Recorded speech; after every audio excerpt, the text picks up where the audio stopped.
Chapter 12-17, Naval State. Underor. Starmoon City.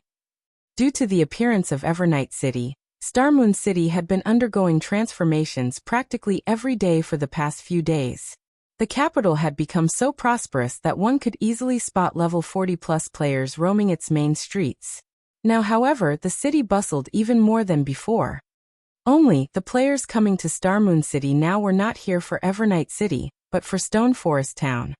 While excellent weapons and equipment were indeed tempting, the allure of combat techniques was much greater. The God's Domain experts list had no lack of experts that possessed combat techniques. The list even had introductions on the combat techniques of certain experts. Hence, combat techniques were not foreign to independent players, and were something many independent experts very much wished to learn. However, combat techniques were different from system-made skills, which were readily obtainable as quest rewards or monster drops. Players needed to learn the techniques by themselves. Moreover, combat techniques were not easily learned. Unless one was the core member of a large guild that possessed the legacy of a combat technique, the guild would not be willing to teach them at all. Although one could also mimic the combat techniques of true experts from watching the latter's combat videos, ultimately, it was just a poor imitation. Without understanding the true meaning of a combat technique's movements, one would not be able to unlock the true potential of the said technique. And the more powerful a combat technique was, the more difficult it would be to understand it fully. As for creating their own combat technique, that was easier said than done. Even if a person had someone teaching them the legacy of a combat technique, learning it completely was not guaranteed. Meanwhile, creating an entirely new combat technique was something only geniuses among geniuses could accomplish. Hence, now that Zero Wing had publicly announced that it was using the legacy of a combat technique as the reward for the Battle Arenas tournament, how could independent players not be tempted? Not to mention, one could also get their very own house, aside from the combat technique, through the tournament. As long as they set up a magic array in their own houses, they could easily teleport back to Stone Forest Town, forgoing many wasted hours traveling to the town. With this, even if they were leveling up in an entirely different country, their leveling speed would not be affected whatsoever. On the contrary, they could even improve their strength through the battle arena, killing two birds with one stone. With such excellent benefits, even players operating in another country would find it worthwhile to visit Stone Forest Town. Meanwhile, at the second-floor bar of Starmoon City's teleportation hall, several cloaked players were currently observing the situation inside the establishment. Zero Wing sure is capable. They've even managed to come up with such a method, generously letting outsiders learn combat techniques. Leader, if we continue letting Zero Wing develop like this, we'll be disobeying the commander's orders. Should we take action now? An elegant, cloaked female assassin asked, smiling as she looked at the refined-looking male elementalist before her. If Shurfeng were present, he would definitely find this elementalist very familiar, as this elementalist was none other than Cleanse Maple, one of Miracle's peak experts. It is indeed about time for us to take action. Those useless dark players don't pose any threat to Zero Wing whatsoever. Since we can't locate Zero Wing's upper echelon right now, let's strike at their elite teams instead. However, Stone Forest Town is still a big problem for us, so let's have the others disguise as dark players and hunt the players operating around the town. When the time comes, those hidden Zero Wing experts will have no choice but to reveal themselves, Cleanse Maple said slowly. What about the super guilds that are paying attention to Zero Wing? The female assassin asked as she sent a glance at several cloaked players present in the first-floor hall. Zero Wing's performance at the Dark Arena had simply been too eye-catching. This was especially true for the weapons and equipment the guild possessed. Hence, the superpowers targeting the items Zero Wing's experts wore definitely weren't limited to Miracle alone. So far, they had already discovered 3 superpowers, in addition to many first-rate guilds, targeting Zero Wing. To Miracle, though, their only opponents were still the 3 superpowers, as first-rate guilds were no different from ants to them. Don't worry about them. The more the merrier. When the time comes, leak some information to them. In any case, we aren't aiming for weapons and equipment. We only want the disbandment of Zero Wing. Cleansed Maple laughed nonchalantly. 1,000 Miles had already clearly stated that what he wanted were the talents of Zero Wing, not the items they wore. Of course, it would be good if they could obtain those as well. Understood. I'll have the others take action right away. The female assassin nodded before activating stealth and disappearing from the bar. What a pity. An upstart guild that has managed to climb up to this point will have to disappear just like that. However, if you have to blame someone, blame yourselves for being too conspicuous. A hint of pity flashed across Cleansed Maple's eyes as he studied the reports on Zero Wing in his hands. The various superpowers in God's domain never really had any interest in small guilds. They rarely even paid attention to first-rate guilds. After all, these guilds were negligible existences to them. It was also nearly unheard of for a superpower to use assassination tactics to deal with such guilds. Normally, they reserved such methods for other superpowers. However, Zero Wing had truly angered Miracle this time. Since Zero Wing had ignored their goodwill, they had no choice but to eliminate it from God's domain. Just as the matter regarding Stone Forest Town was causing a commotion in Starmoon Kingdom as well as its neighbors, Shifeng himself had stealthily arrived at the Sea's End. The Sea's End was like an independent empire. It had very little contact with the kingdoms and empires on the main continent. The first reason for this situation was the long distance separating them. Just teleporting from the mainland to the Sea's End cost 5 gold, 20 silver per person. Hence, Shifeng was surprised when he encountered the Freedom Alliance at the Sea of Death. Of course, there was another travel method that was cheaper, but more time-consuming, than teleportation, which was riding a flying ship. One would pay only 5 silver per person to get from the Sea's End to the NPC island closest to the Sea of Death in a little over 30 hours. However, many people disliked wasting so much time on travel. The second reason was the different attitude each region had towards the various forces in God's domain. On land, the various kingdoms and empires were absolutely hostile towards the dark forces. The Sea's End, on the other hand, maintained a neutral stance in this regard. Hence, dark players and ordinary players were treated equally in the NPC cities located in the Sea's End. Red players and dark players would not be barred entry into NPC cities or captured by NPCs, so long as they did not cause trouble within the cities. One could say that the Sea's End was a paradise for dark players. The third reason was the different lifestyles players adopted. Players that were born at the Sea's End had fought naval battles ever since they started out in the game. If they were abruptly sent to fight land-based monsters, they would have great difficulty adapting. Likewise, the opposite was also true for land-based players. Hence, players of both sides rarely associated with each other. Only after mainstream players reached level 100 would interaction between these two sides of players begin to increase. Meanwhile, the city Shifeng had teleported to this time was called Blue Jade City, one of the 12 major cities located within the Sea's End. It was also one of the cities under the rule of the Freedom Alliance. The management style at the Sea's End was different from that of the main continent. There was no concept of a country here, or rather it leaned more towards city-states. Every city was its own kingdom, and every kingdom managed a large sea zone. Moreover, unlike on the main continent, where players could not take control of an NPC city, no matter how much effort they put in, players could take over an NPC city here at the Sea's End. In other words, players could become a city lord at the Sea's End. Far more convenient than on the mainland, where players had to establish their own towns and cities if they wished to become a lord.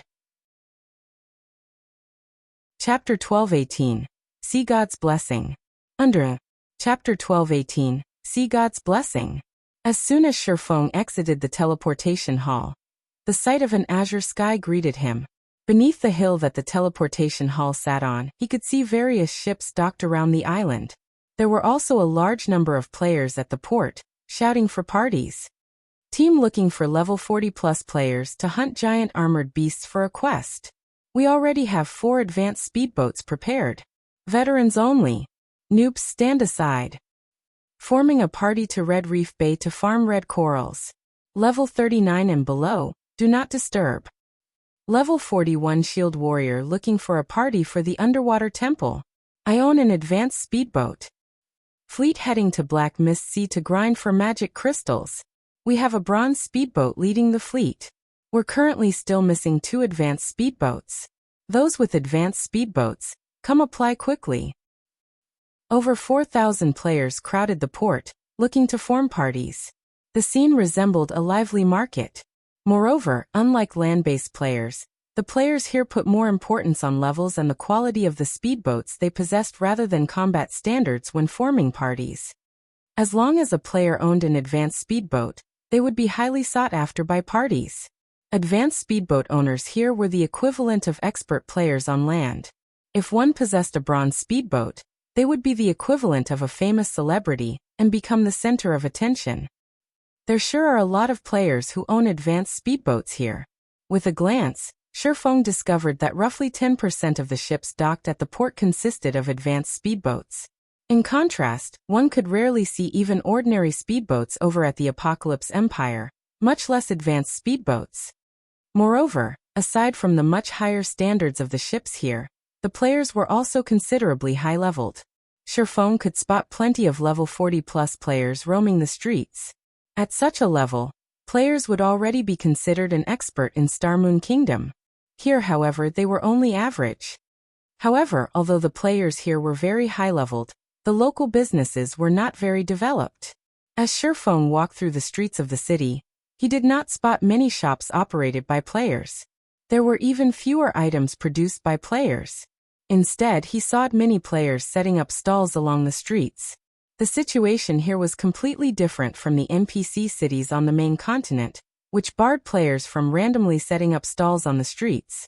On the main continent, if players wished to sell the items they had, they could only do so by shouting out the name of their products. Stalls, on the other hand, did not require players to do so, as they allowed customers to view the vendor's products. After taking a look at several dozen stalls, Shifeng noticed that the merchandise were either items dropped by monsters or harvested materials. There was not a single item made by lifestyle players at all. Sure enough, the development of subclasses for maritime players is much slower. Shifeng smiled faintly. In the past, he had practically spent his entire career in God's domain playing on land. Hence, he was not particularly familiar with the situation at the sea's end. His knowledge consisted of general information.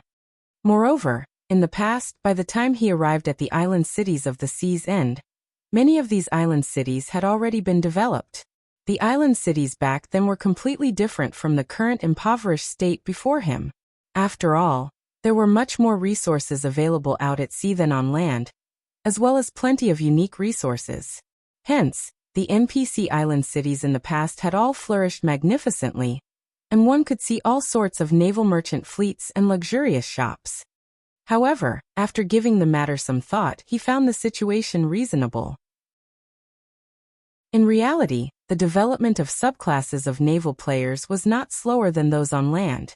It was just that, due to the butterfly effect from his having developed the subclasses in his guild early on, the players on the main continent started shifting their focus towards subclasses a lot sooner than the maritime players.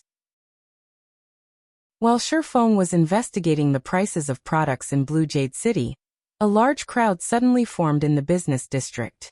Many players who saw this scene revealed excited expressions on their faces, before promptly rushing into the crowd as well. Shifeng grew curious at this situation. Buying runic fragments in bulk today. Buying each stack for 6 silver. First come, first served.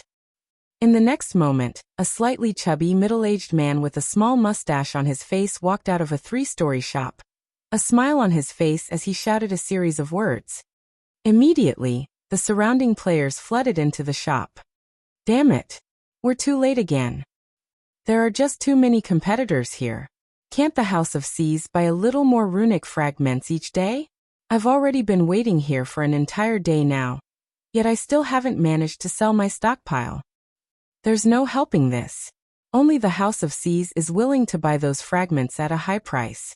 If we sell the fragments to NPC merchants, we'll only get 40 copper per stack. I already have 20 stacks collected. If I can sell them all, I can get 1 gold, 20 silver. With that money, I can buy myself a nice set of equipment.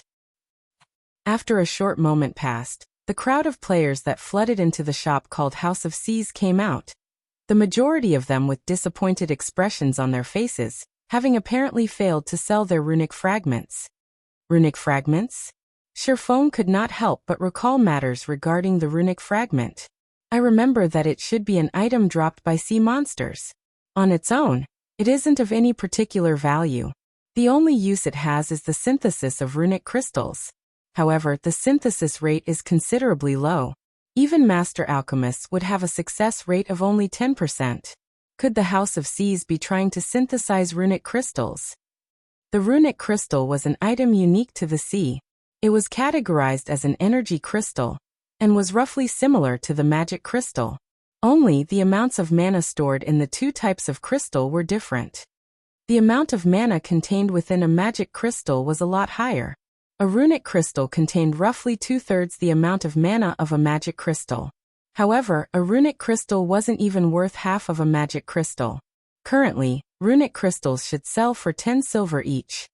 The reason for this was the runic crystals' much fewer uses. For example, runic crystals could not be used in the Divine Colosseum.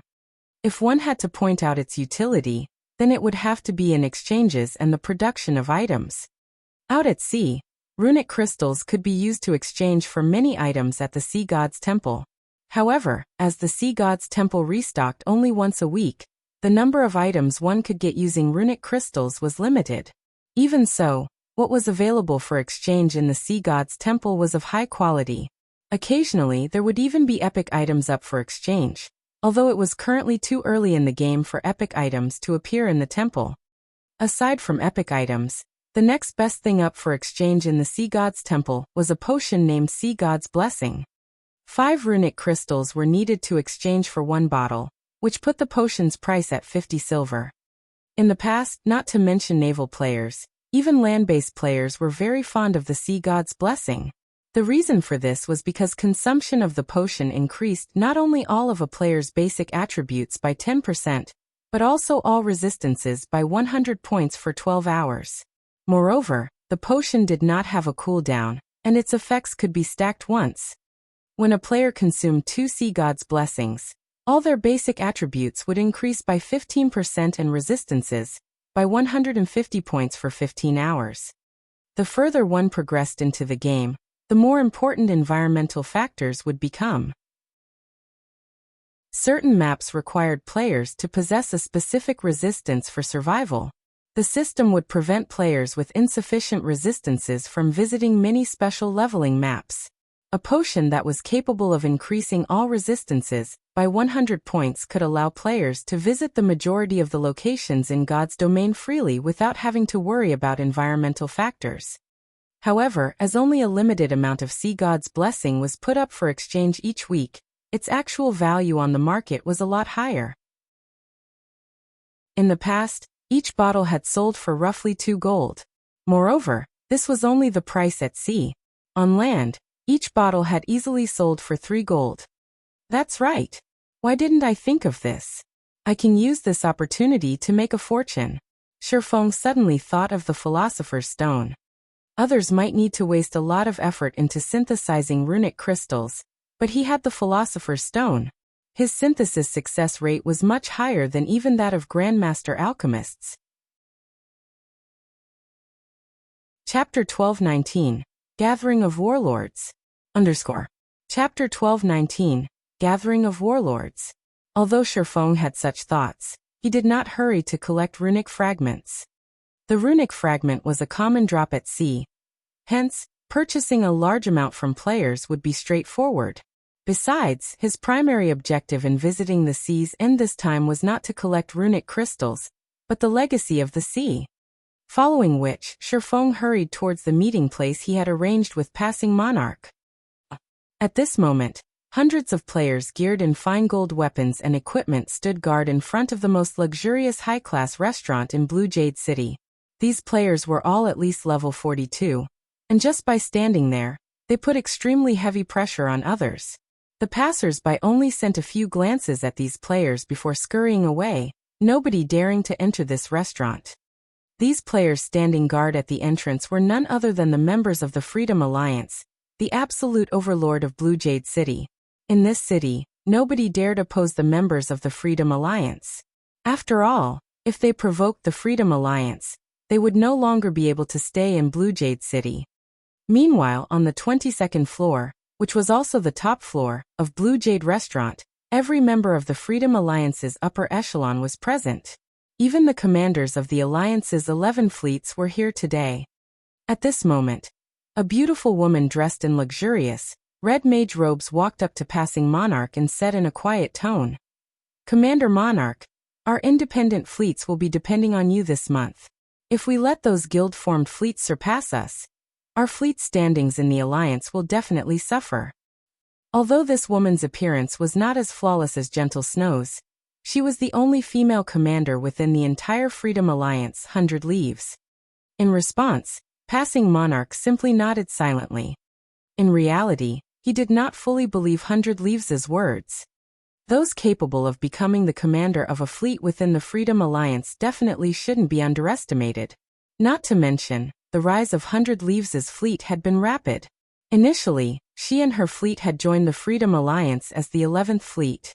Now her fleet was already the 8th fleet. Her fleet's improvement speed was simply staggering. Most likely, her fleet would reach the rank of 5th fleet or even 4th fleet before long, perhaps even surpassing his 3rd fleet one day.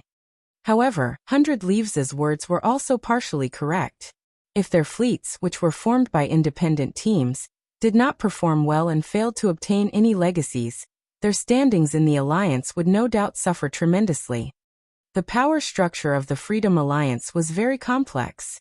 Although it was an alliance, it comprised 11 groups that fell into 2 main camps: the fleets formed by independent adventurer teams, and the fleets of small guilds. Normally, the 2 camps would compete for the resources obtained by the Freedom Alliance as a whole. However, due to the small guild camp managing to acquire a legacy in their previous joint expedition, while the independent camp failed to get any, the independent camp's situation deteriorated significantly. If the independent fleets could not reduce the disparity during this expedition, their position would definitely worsen in the next distribution of profits.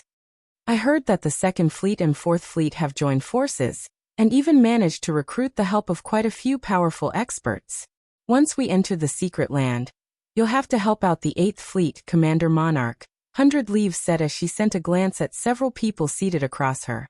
These people were none other than the commanders of the 2nd and 4th Fleet, and the experts they had hired to assist them this time. However, as these experts were wearing black cloaks, she couldn't determine their identities. "Commander Leaves, you jest. Once we enter the secret land, I'm afraid that it'll be us who will be relying on you for help. I've heard that Commander Leaves has managed to employ the help of the Super Guild's Sacred Temple this time. I expect that even if we united the strength of the entire Freedom Alliance, we wouldn't stand a chance against the Sacred Temple," Passing Monarch said, his gaze shifting to the woman standing beside 100 Leaves. Although the woman had hidden her identity using a black cloak, the aura she exuded was no laughing matter. He had only ever felt such an aura on Demon Island. Moreover, his recent trip to the Sea of Death had enlightened him about many things: the fact that God's domain was massive, and that the various superpowers of God's domain were extremely powerful. They were far more powerful than he had previously imagined them to be. He had realized this just by watching the battle on Demon Island.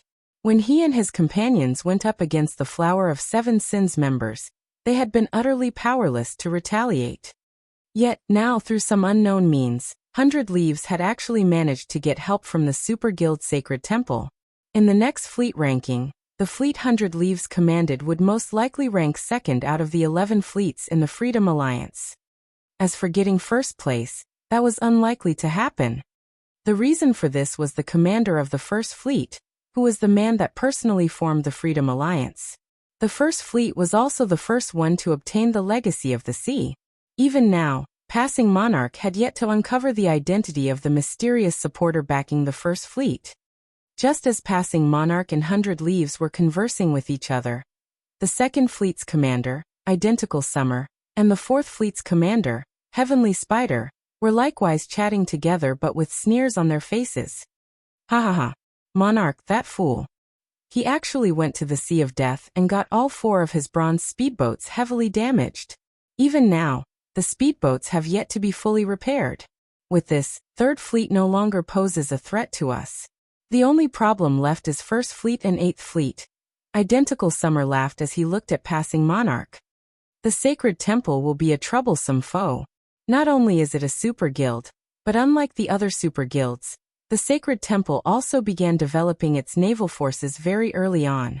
When it comes to the guild's naval strength, even our entire Freedom Alliance added together won't be a match, Heavenly Spider said, shaking his head. In response, Identical Summer sent a glance at the woman seated beside 100 Leaves and said dismissively, "What are you afraid of?" Although 100 Leaves has managed to recruit the help of the Sacred Temple, it is impossible for the Sacred Temple to lend her all of its strength. At most, she'll get only a small portion. With the cards we have prepared, we'll be able to deal with 8th Fleet easily.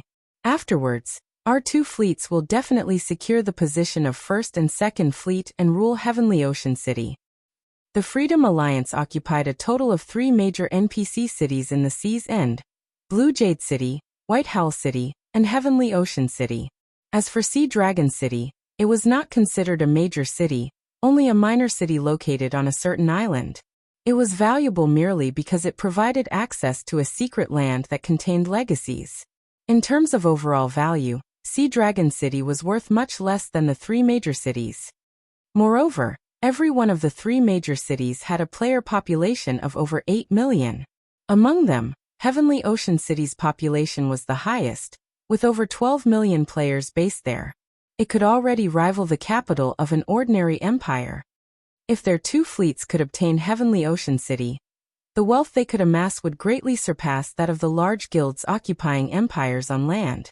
After all, unlike the guilds on land, which only got to live in NPC cities, naval players like them got to control their cities completely.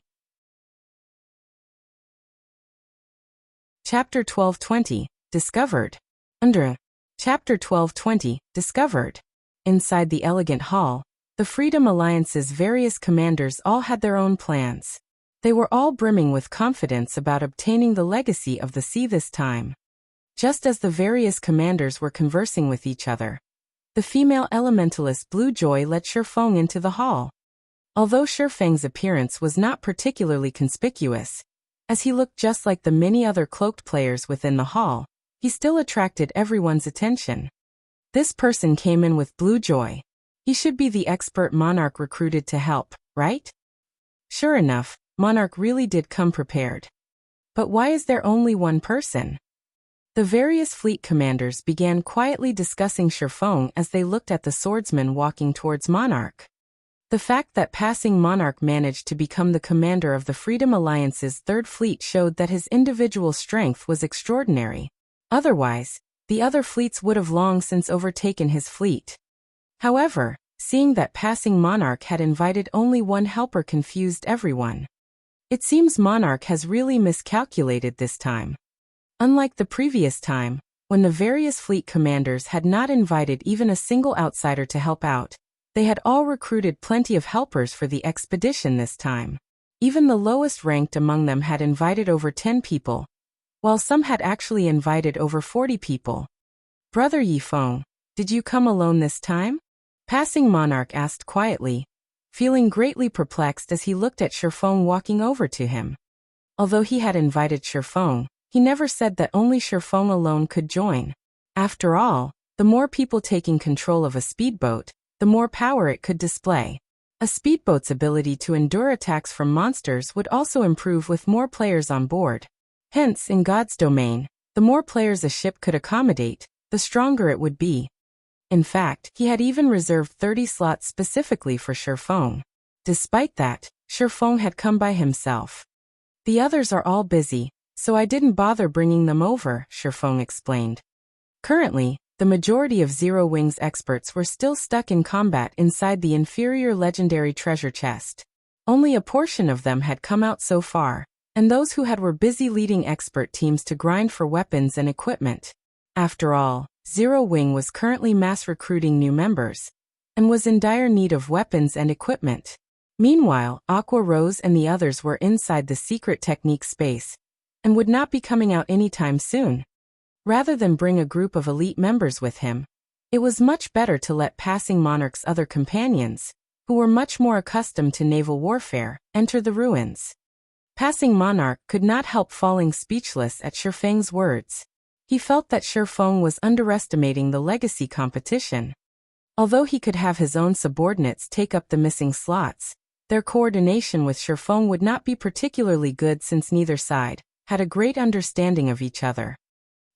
Meanwhile, at the same time as Passing Monarch was conversing with Shifeng, 100 Leaves, who sat a short distance away, had her gaze fixed on Shifeng, shock surfacing on her flawless, white face.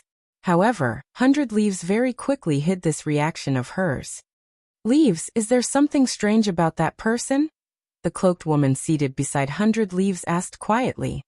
"He is the person I'm looking for," 100 Leaves said, a hint of excitement surfacing in her eyes as her lips curled up slightly. At 100 Leaves' words, the cloaked woman turned to look at Shifeng despite herself and exclaimed in surprise, "How can this be? The demon god sent the recovery order to every dark player in God's domain. How could the person holding the soul orb possibly appear before us so easily? I can't believe it either. However, the detection crystal I spent 3,000 magic crystals to buy cannot be mistaken. As long as the soul orb is within 30 yards of me, the detection crystal will automatically sense it. Moreover, I've already used detection on him, and have already confirmed that the soul orb is indeed on that person's body." 100 Leaves chuckled. "I never thought that I would be able to encounter the person holding the soul orb so quickly. My luck really is too good." "Then, when are we going to make a move?" the cloaked woman asked. "No need to rush. We'll have plenty of opportunities once we enter the secret land," 100 Leaves said as she waved her hand. "Have scorpions secretly keep an eye on them. Once players entered the secret land, they would not be able to leave for a certain period. At that time, there would be no escape for Shifeng." "All right, I'll notify Scorpion right away." The cloaked woman nodded. If Passing Monarch heard the conversation between 100 Leaves and the cloaked woman right now, he would definitely be shocked. After all, based on the way the two were speaking with each other, the cloaked woman from the sacred temple seemed more like 100 Leaves' subordinate rather than a collaborator. However, shortly after everyone began talking about Shifeng, the entire hall fell silent once again, as it was nearly time for them to set out for Sea Dragon City. At this moment, a refined middle-aged man dressed in white robes entered the hall. Walking behind him were two robust men, a level 43 ranger with a dark gray longbow slung over his shoulder, and a level 43 guardian knight with a massive, white-boned shield on his back. The two could easily rank near the top of the ranking list of any empire in God's domain. Not to mention, both the bow and the shield these two men carried were currently radiating the epic glow effect. The two men looked extremely conspicuous as they entered the hall. "Since everyone has already gathered, let us begin then," the refined middle-aged man said unhurriedly after taking a glance at everyone in the hall. "As is traditional, my first fleet will dispatch 100 members while the other fleets will dispatch 90 members each for a total of 1,000 members. If there are no objections, we'll start right away." Although the man's voice sounded mild, nobody present dared to look down on him. After all, this refined man was none other than the founder of the Freedom Alliance. He was also the commander of the current First Fleet, Silent Entropy. None of the commanders present said anything in response. Instead, they each took out a tablet fragment while Silent Entropy took out 2 tablet fragments. When everyone present combined their tablet fragments, the fragments formed a complete circular tablet with an ancient magic array carved on it, and the instant the tablet was assembled, a spatial portal gradually appeared in midair. When Silent Entropy saw that the spatial portal had stabilized, he took back his 2 fragments and said, "All right everyone, enter according to fleet ranks now." Following which, the other commanders also stored their tablet fragments and entered the spatial portal together with their own fleets in an orderly procession. The first ones to enter were the first fleet's 100 members, followed by the second fleet's 90 members and so on.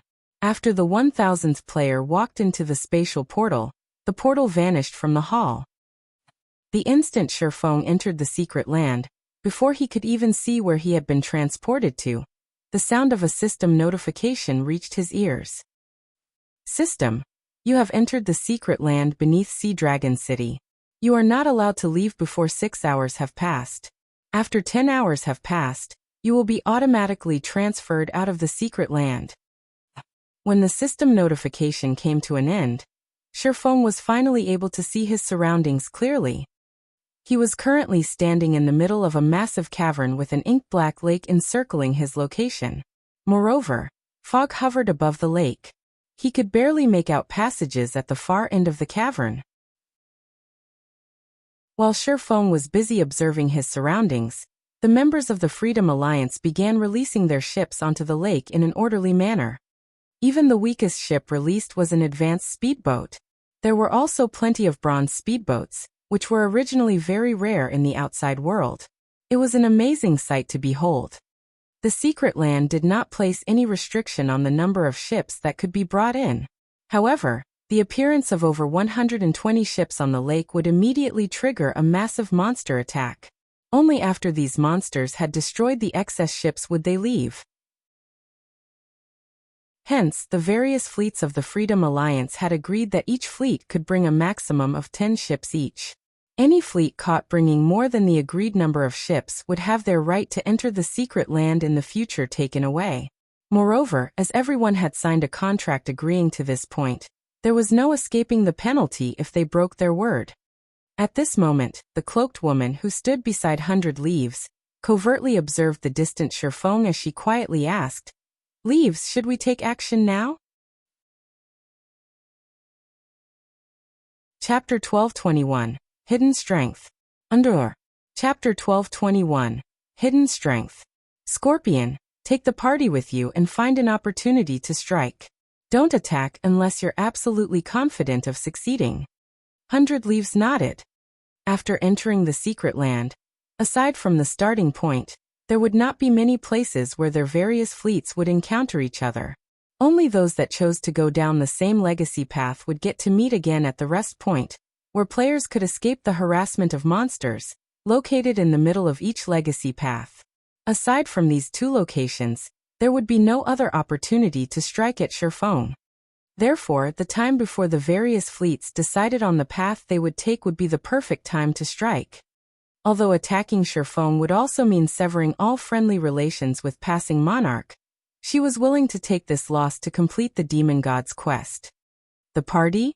Is there really a need for that? He is just one person. I alone am enough to kill him, the black-clad assassin said contemptuously as he sent a glance at Sherfeng. He was a peak expert the sacred temple had dispatched to protect 100 Leaves in secret. He was also a peak assassin known to practically everyone in the outside world, as he was ranked 69th on the God's Domain experts list. In the entire God's Domain, the number of peak experts capable of stopping his assassination could be counted on the fingers of both hands. Killing an unknown brat would be a piece of cake for him. There was no need to mobilize the entire security party at all. In order to ensure 100 Leaves' safety, the 6 members of the security party usually took turns protecting her. Moreover, even the weakest of them was at the half-step flowing water realm, while most of them were at the flowing water realm. Having all 6 of them take on a random kid was akin to humiliation to them. At this time, the other 5 members of the security party also nodded in agreement with Scorpion's words. Just having their party leader take action could already be considered an overestimation of Sherfeng's abilities. After all, not a single person in the entire sea's end could stop their leader's assassination tactics. There's no harm in being careful. This quest is very important to me. If I succeed, I might be able to improve further, 100 Leaves said in an extremely stern tone. Immediately, Scorpion and the others shuddered as massive pressure washed over their bodies. Meanwhile, only Scorpion and the security party members felt this pressure, as it was not the result of a difference in strength, but a difference in status. I understand, Scorpion said hurriedly, realizing the gravity of the matter. The other members of the security party also nodded promptly, not daring to speak another word. following which Scorpion and the others activated stealth and approached Shifeng from different directions, clearly intending to form an encirclement, which would give Shifeng no opportunity to escape alive. Just as Scorpion and the others were gradually closing the distance to their target, Shifeng released the Swift Dragon speedboat. The instant the Swift Dragon speedboat appeared, a storm stirred up the previously peaceful waters, a massive vortex forming in the water. The entire cavern shook as if it would collapse at any moment. What's going on? Everyone automatically went on alert. Danger plagued the entire secret land. It was not uncommon for a single mistake to result in death. Now that such a huge commotion occurred in the cavern, how could everyone not feel frightened?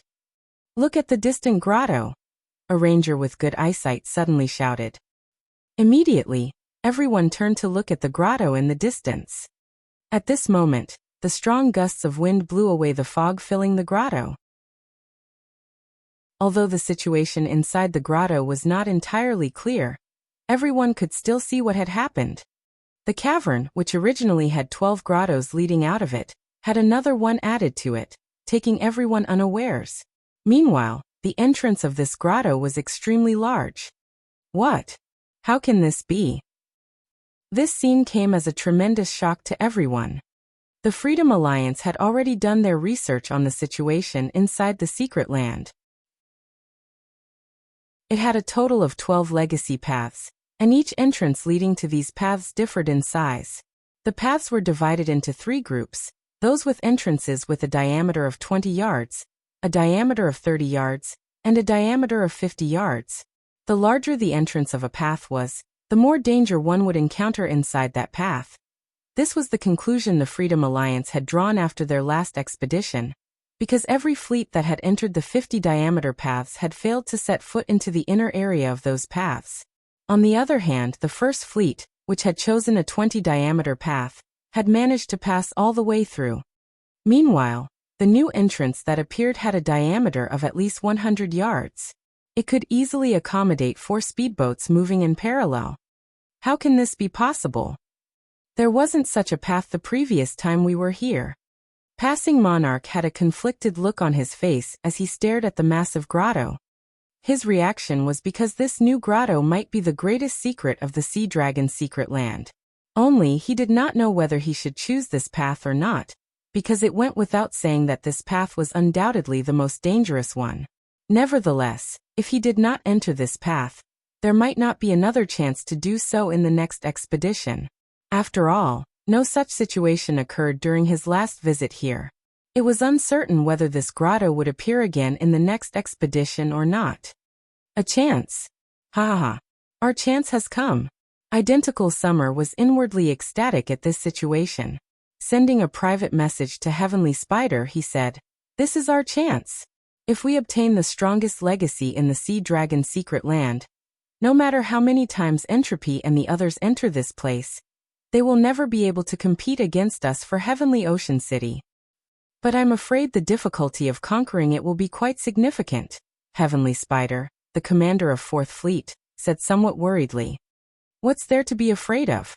Don't forget, we still have that," Identical Summer said nonchalantly. "If we don't give it a try now, we might not get another chance in the future." Saying so, Identical Summer took out a glass bottle, and immediately began chanting an incantation. Suddenly, a small sailboat with 2 main sails appeared on the surface of the water. Before the sailboat's massive size, even a bronze speedboat looked no different from a small rowboat. Is this Summer's trump card? The other fleet commanders' jaws dropped when they saw the small sailboat. Until now, there had been no news of anybody in possession of a small sailboat. Passing Monarch and 100 Leaves, who stood at a distance, frowned when they saw this scene, their complexions turning somewhat ugly. A small sailboat was on an entirely different level from a speedboat. If a speedboat could be considered a machine gun, then a small sailboat was akin to a tank. The latter could completely suppress the former. A small sailboat could even go up against a Great Lord-ranked sea monster easily. The reason for this was because a sailboat could accommodate many more passengers. Haha. We'll be going ahead. As soon as the small sailboat was released, Identical Summer and his crew immediately boarded it, and dashed towards the largest grotto without hesitation. Although the small sailboat he had was only common rank, its speed was not something speedboats could keep up with.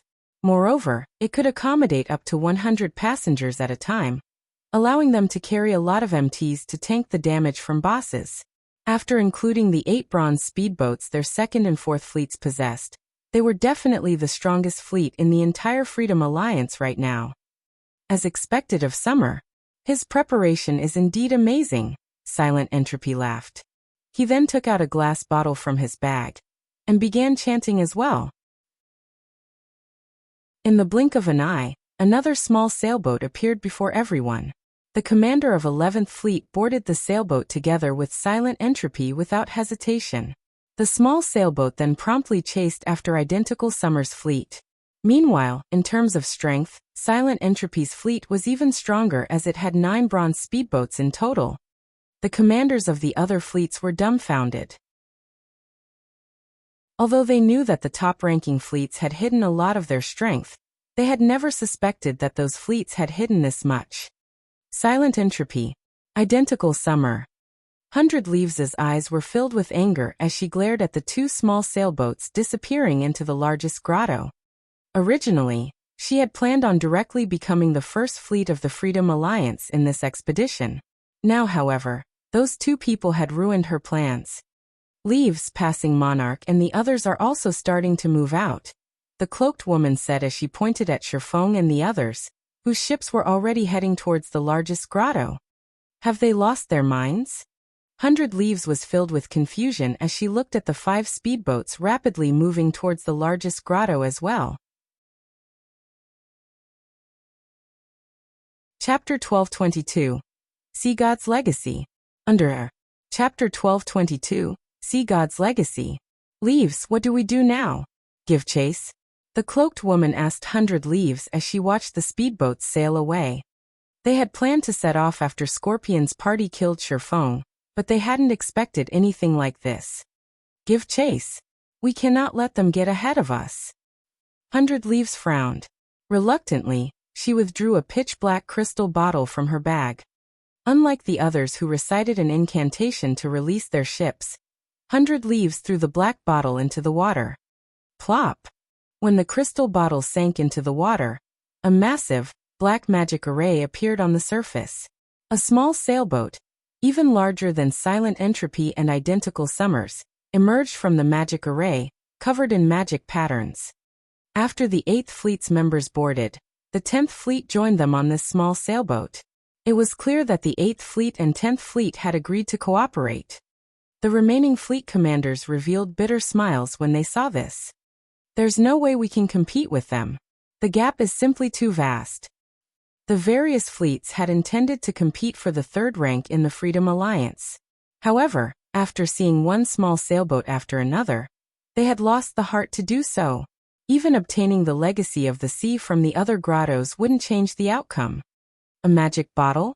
Shifeng was somewhat surprised to see the small sailboat emerge from the massive magic array. The sacred temple's foundations are truly impressive. A magic bottle could contain a myriad of items. The bottle's value changed based on the items contained within. For example, if a magic bottle stored a small sailboat, it could easily be worth several thousand gold. This was because magic bottles did not drop from monsters. Rather, they were treasures that could only be obtained by raiding ancient ruins. However, magic bottles had one fatal flaw. They were one-time use items. 100 Leaves cannot be underestimated. She actually obtained a small sailboat without anyone knowing. Brother Yifeng, let's choose another grotto. We cannot compete with them. As Passing Monarch watched 100 Leaves' approaching fleet, he questioned the idea of competing for the greatest legacy in the Sea Dragon's secret land. Even if they had Shifeng's secret silver speedboat, it would be a waste of time. Moreover, now that 100 Leaves had also entered the largest grotto, their 3rd fleet had no competition in the other grottos. They could obtain legacies more easily. Glancing at Silent Entropy and the others, who had already entered the largest grotto, Shifeng nodded and said, "That's fine. According to our previous agreement, the first legacy we obtain belongs to you, while the second belongs to me. Which grotto should we choose?" This, Passing Monarch hesitated. If given the choice, he would never willingly forsake the greatest legacy of the Sea Dragon's secret land. However, with so much powerful competition in a single grotto, it was unknown whether or not he could even obtain the legacy. He was wrought with indecision. Why don't we give it a try? If we think that it's impossible, we can give up on the largest grotto, Passing Monarch decided after considering the matter further. That won't do. If you waste too much time before heading to another grotto, what will happen to my legacy? Why don't we do this? We'll split the time in half. We'll each take command of the fleet for 5 hours. We'll keep the harvest we obtain during our command. If we do so, I don't mind if you want to join the competition in the largest grotto, Shattering said as he shook his head. He was not here as free labor. After seeing the situation for himself, he was no longer interested in the legacy of the sea. He had remembered something about the Freedom Alliance's legacy of the sea. In the past, one of the reasons that the Freedom Alliance had been able to move about God's domain seas uncontested was its large number of players who had obtained the legacy of the sea. Even the various super guilds had avoided provoking the Alliance for no good reason. Another reason was Silent Entropy's Ancient Weather Book. The player that wielded the Ancient Weather Book could manipulate the weather in an area. When used in naval combat, one could offer their side an absolute environmental advantage. Rumors had it that Silent Entropy had obtained the Ancient Weather Book when he had obtained the Sea God's legacy. The Freedom Alliance obtained their legacies of the sea from the Sea Dragon's secret land. After taking into account the information Passing Monarch had given him about the secret land, it was not difficult to determine that Silent Entropy had obtained the Sea God's legacy here. In the past, the Sea God's legacy had been known as one of the 4 great legacies at sea. Now that the strongest legacy in the secret land had appeared, the Ancient Weather Book would be available as well. While he could ignore the Sea God's legacy, the Ancient Weather Book was an extremely important item. When used in naval combat, it was a strategic weapon. That's fine. However, we'll split our time 4 to 6. I get 6 hours.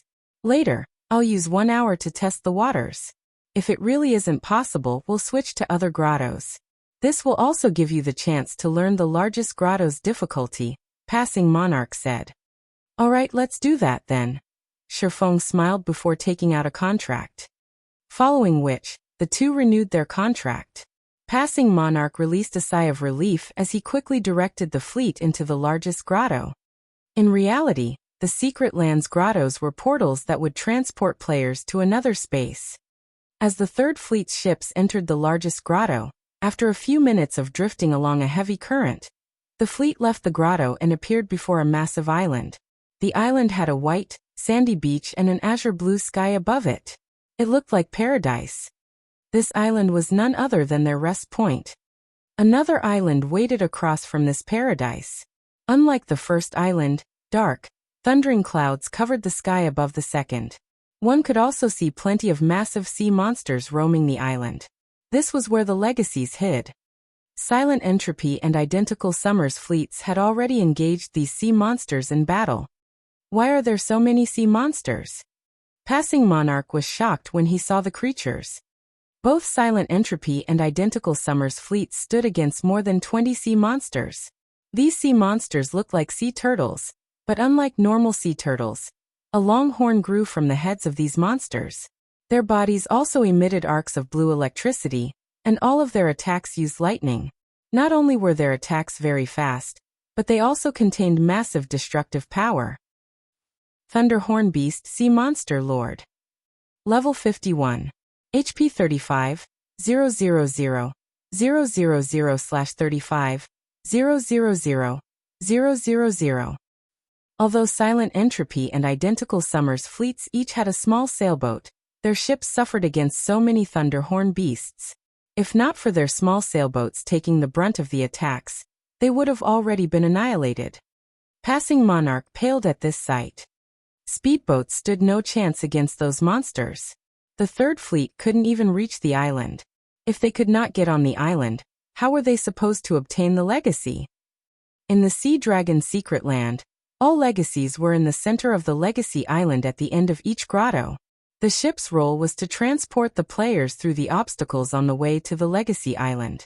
However, with so many sea monsters in the outer perimeter, one could just imagine how many sea monsters waited for them around the Legacy Island. They sure move quickly. At this moment, 100 Leaves had also emerged from the grotto. When she saw the ongoing battle, she simply smiled and said, "It seems this legacy is fated to be mine." In the next moment, the small sailboat and bronze speedboats in 100 Leaves' fleet sliced through the water towards the Legacy Island, bypassing the Thunderhorn beasts. Roar! As 100 Leaves' fleet entered the outer perimeter, a large group of Thunderhorn beasts broke through the water's surface, attacking 100 Leaves' fleet. Pung, pung, pung. A series of lightning strikes bombarded the fleet. However, 100 Leaves' small sailboat showed no intentions of dodging the attacks. Instead, it forged ahead. When the lightning strikes were 30 yards away from the small sailboat, they dissipated into nothing as if they had met an invisible barrier that nullified magical attacks. In a short moment, 100 Leaves' fleet broke past the blockade and entered the inner perimeter. Chapter 12:23. Who says we don't have a sailboat? Under. Chapter 12:23. Who says we don't have a sailboat? They made it through so easily? Passing Monarch's mouth gaped as he looked at 100 Leaves' fleet getting past the outer perimeter. Although the outer perimeter was not large, there were still roughly 5,000 yards to cross to reach the inner perimeter. Crossing such a distance while weathering the attacks of over 20 Thunderhorn beasts was easier said than done. Even Silent Entropy's fleet had yet to cross half the distance, and had already lost 4 players. It was clear that Silent Entropy's fleet would lose over 20 people by the time they reached the inner perimeter. Of course, Silent Entropy's fleet could use another method that would incur fewer losses, gradually killing off the Thunderhorn beasts. However, killing the sea monsters would take a lot of time. Meanwhile, they only had 10 hours inside the Sea Dragon's secret land. If they wasted 1 or 2 hours in the outer perimeter, they would have to waste even more time in the inner perimeter. By the time they reached the Legacy Island, they would have already run out of time to search for the legacy. Seeing 100 Leaves' fleet enter the inner perimeter, Identical Summer grew anxious. The legacy on the island was on a first-come, first-served basis. The sooner one reached the island, the higher their chances were of obtaining the legacy. All MTs, take turns activating your life-saving skills. We're forcing our way through. Identical Summer commanded, gritting his teeth. A group of 6 MTs stormed the small sailboat's deck, receiving the Thunderhorn beast's attacks. The ship blasted away any monsters in their way with cannon fire. Silent Entropy's side fared far better than the other fleet. Silent Entropy had used a Tier 3 defensive magic scroll to receive the level 51 Lord's attacks. By the time both fleets had reached the inner perimeter, the difference between Silent Entropy and Identical Summer's fleets was obvious at a glance. Silent Entropy's fleet hadn't lost a single player. On the other hand, Identical Summer's fleet had lost 17 players, with 5 of them being MTs. The players that died would automatically resurrect on the rest island. They would not be able to rejoin the main force, and would have to wait for their companions to retrieve them, or be sent out of the secret island once time was up. Fortunately, the death penalty in the secret land was similar to that of dungeons. Hence, players that died would only lose a small portion of their EXP. "Commander, are we still waiting?" Blue Joy asked passing Monarch, a hint of worry in her eyes. It was obvious that she was not optimistic about their chances of breaking past the outer perimeter. "Forget it. It's too difficult. There's no need for us to waste our speedboat's durability here," passing Monarch said, sighing deeply. In the end, he decided to give up on the greatest legacy as this area was far more challenging than he had imagined. With their fleet strength, they had no hopes of reaching the Legacy Island. "Hold up," Shifeng said suddenly. "If you really want to reach the island, we're not entirely out of options." While the Thunderhorn beasts were terrifying, after watching them for some time, Shifeng could tell that the majority of the Lord's attacks were magical. Others might find it difficult to defend against magical attacks, but to Shifeng, it was a simple task. "Brother Yifeng, you have a plan?" Passing Monarch asked curiously. These Thunderhorn beasts was extremely fast. Even bronze speedboats could not outrun them. If they were surrounded, they would be utterly helpless. They would need a small sailboat to force open a path. I'll attract these sea monsters' attention while your speedboats use the opportunity to get past them, Shifeng explained. Passing Monarch was surprised by Shifeng's words. He had never thought that Shifeng would willingly sacrifice his speedboat as bait. However, since Shifeng was willing to do so, he would not object.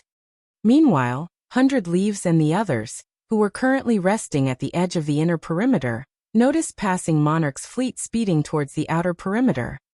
They're overestimating themselves, Identical Summer sneered. Do they really expect to get past those Thunderhorn beasts without a small sailboat to open a path? Do they really need to waste time here? 100 Leaves rolled her eyes as she watched Passing Monarch. There was no way to repair one's ship inside the Sea Dragon's secret land. If the Thunderhorn beasts bombarded Passing Monarch's fleet, even with players splitting the damage, the speedboat's durability would deplete rapidly. Once a ship's durability reached 0, it would be useless. Even if Passing Monarch's fleet escaped with their speedboats intact and proceeded to the other grottos, their chances of obtaining a legacy would decrease due to the lost durability. Though, looking at it from another perspective, the fact that Passing Monarch and the others were willing to attempt reaching this legacy island benefited 100 Leaves. This way, she would have an opportunity to kill Shifeng and complete the demon god's quest. At this time, Shifeng steered the Swift Dragon speedboat into the outer perimeter. Thunderhorn beasts immediately emerged from the water, one after another, rapidly encircling the Swift Dragon speedboat. At the same time, electricity gathered at their horns as they prepared to attack. However, Shifeng paid no attention to these monsters as he continued towards the group of sea monsters before him. Seeing the numerous arcs of lightning arcing towards him, Shifeng activated Magic Barrier, making the Swift Dragon speedboat immune to magic damage, and reducing the physical damage it received by 60% for 10 seconds. After blocking the attacks, the Swift Dragon speedboat arrived before the group of Thunderhorn beasts, letting the sea monsters surround it. It's over. Passing Monarch could not help but sigh. If the massive Thunderhorn beasts surrounded a speedboat, there was no hope of escape. What a fool. He sacrificed a speedboat for nothing. Identical Summer laughed. In the past, he had always seen Passing Monarch as his rival. After all, the two had fought for a long time, and the man had caused him plenty of trouble. Now, however, Passing Monarch was no longer a threat. His only competition now was Silent Entropy and 100 Leaves. As more Thunderhorn beasts gathered around the Swift Dragon speedboat, the likelihood of Shifeng breaking through the encirclement grew smaller and smaller. Rather than worrying, however, a smile appeared on Shifeng's face. It's about time to make a move. Shifeng observed his surroundings and noticed that practically 80% of the Thunderhorn beasts had gathered around him. Energy Pulse. Dragon Cannon. Suddenly, a blue ripple spread out from the Swift Dragon speedboat, paralyzing the surrounding Thunderhorn beasts. At the same time, a black-white beam shot out from the Swift Dragon speedboat's bow. In the next moment, 3 Thunderhorn beasts that blocked the secret silver speedboat's way had been blasted back. At the same time, the 3 lords lost over 2 million HP each. The surface of the water caved in at the might of the black beam. Suddenly, an empty path opened up before the Swift Dragon speedboat. Shifeng activated Accelerate, increasing the Swift Dragon speedboat's movement speed by 100%. Before the Thunderhorn beasts could react, the Swift Dragon speedboat had already sped away from the encirclement and made its way to the inner perimeter. Meanwhile, Passing Monarch and the others tore across the water to the inner perimeter from another direction. As only 5 Thunderhorn beasts chased after Passing Monarch's group of 4 bronze speedboats, they were able to get away with minimal damage, their speedboat's durability decreasing only slightly. As for the remaining sea monsters chasing the Swift Dragon speedboat, due to the paralyzation, their movement speeds had reduced to less than half of their original. As a result, the distance between them and the secret silver speedboat rapidly increased. By the time the paralysis effect wore off, the The Swift Dragon speedboat was over 300 yards away. By then, all the Thunder Horn beasts could do was watch as the Swift Dragon speedboat entered the inner perimeter. What rank is that speedboat? 100 Leaves blinked in astonishment as her gaze followed the unharmed Swift Dragon speedboat. So this is the expert passing monarch recruited? Not bad. The Swift Dragon speedboat's performance had also surprised Identical Summer. The speedboat's main cannon was strong enough to throw 3 Thunderhorn beasts. Even his small sailboat wasn't capable of such a feat, however. They won't get much further. They'll never reach the island. Identical Summer's words earned the agreement of those around him. The difference between the inner and outer perimeter's difficulty was like the difference between heaven and earth. Although one had to face fewer sea monsters in the inner perimeter, these monsters were obviously stronger. Moreover, the condition to cross the inner perimeter was different. After entering the inner perimeter, they noticed a magic barrier around the Legacy Island. It was obvious that they were required to kill the guardian sea monsters before they could dock. However, the sea monsters guarding the inner perimeter included 1 level 55 king-class sea monster and 2 great lords. Without a small sailboat, it was simply impossible to defeat such a powerful force. What a pity, Brother Monarch. Even if you make it here, it's all for nothing. Without a small sailboat, you are doomed to remain in the inner perimeter. Identical Summer laughed. However, rest assured, you'll at least rank 7th. Only, you will no longer be able to use the large shipyard. When Passing Monarch noticed Silent Entropy's fleets fighting a level 55 king-class sea monster, his jaw dropped as he lost heart. The king-class sea monster guarding the inner perimeter was far stronger than the one they had previously fought. That had only been a great lord, while this was a grand lord. Moreover, the current one was an even higher level. Shifeng's secret silver-ranked Swift Dragon speedboat could never tank it. Furthermore, the king-class sea monster was accompanied by 2 great lord-ranked sea monsters. Who says we don't have a small sailboat? Shifeng suddenly asked. Chapter 1224, Combat Power Assessment. Chapter 1224, Combat Power Assessment. You have a small sailboat. Identical Summer stared at Shifeng as if the man had told the funniest joke in the world. Although Identical Summer had not said anything else, there was no doubting the contempt in his eyes. The other Freedom Alliance members smirked at Shifeng's words. That brat sure knows how to boast. Even our sacred temple hasn't obtained a small sailboat until recently. How could an independent adventurer team with no background possibly have one? The cloaked woman from the sacred temple chuckled softly. The sacred temple was one of the super guilds that had begun to develop its naval strength early in the game. Yet even now, it had only found a magic bottle containing a small sailboat, not an actual small sailboat. They had obtained this magic bottle from an ancient ruin in the sea's end. For this magic bottle, the sacred temple had sacrificed dozens of experts and thousands of elites. As for Silent Entropy and Identical Summer, while both had only acquired a small sailboat due to luck, they also had the support of powerful backers. The power supporting Silent Entropy, in particular, was intense enough that even the sacred temple avoided casually provoking it. Passing Monarch was merely an independent player with great individual strength. The naval adventurer team he had formed lacked the support of any major power. It was a miracle that he had led his team to become the Freedom Alliance's 3rd fleet. Obtaining a small sailboat was impossible for Passing Monarch. Brother Yifeng, do you really have a small sailboat? Passing Monarch stared at the swordsman in shock. He had already investigated Zero Wing and learned that the guild didn't possess any particular naval power. The guild hadn't even begun to develop its naval forces. Zero Wing had focused on competing with the various large guilds on land all this time. Just the fact that Zero Wing possessed a secret silver speedboat was astounding. Even now, no one throughout the Freedom Alliance possessed a secret silver speedboat. Blue Joy, who stood by his side, blinked in astonishment. She wondered if Shifeng had simply made the claim to save the 3rd fleet from humiliation.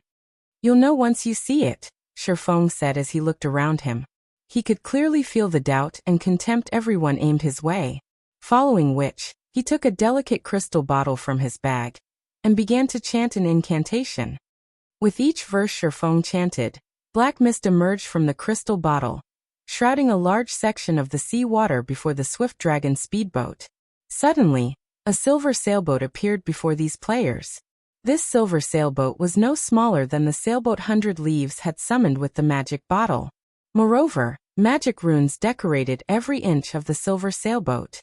At first glance, it was obvious that the silver sailboat was a higher rank than the common sailboats Silent Entropy and Identical Summer had summoned. This small sailboat was none other than the bronze-ranked one-horn sailboat he had obtained from the king-class sea monster he previously killed. Impossible. When did small sailboats become so common? Everyone was stupefied. None of them could believe their eyes. Just who is that man? 100 Leaves shifted her gaze to Sherfong when she saw the one-horn sailboat. First, the man had earned himself a bounty from the demon god. Then he revealed a very high-rank speedboat. Now he revealed a small sailboat. If someone claimed that this man wasn't supported by a major power, she wouldn't believe it.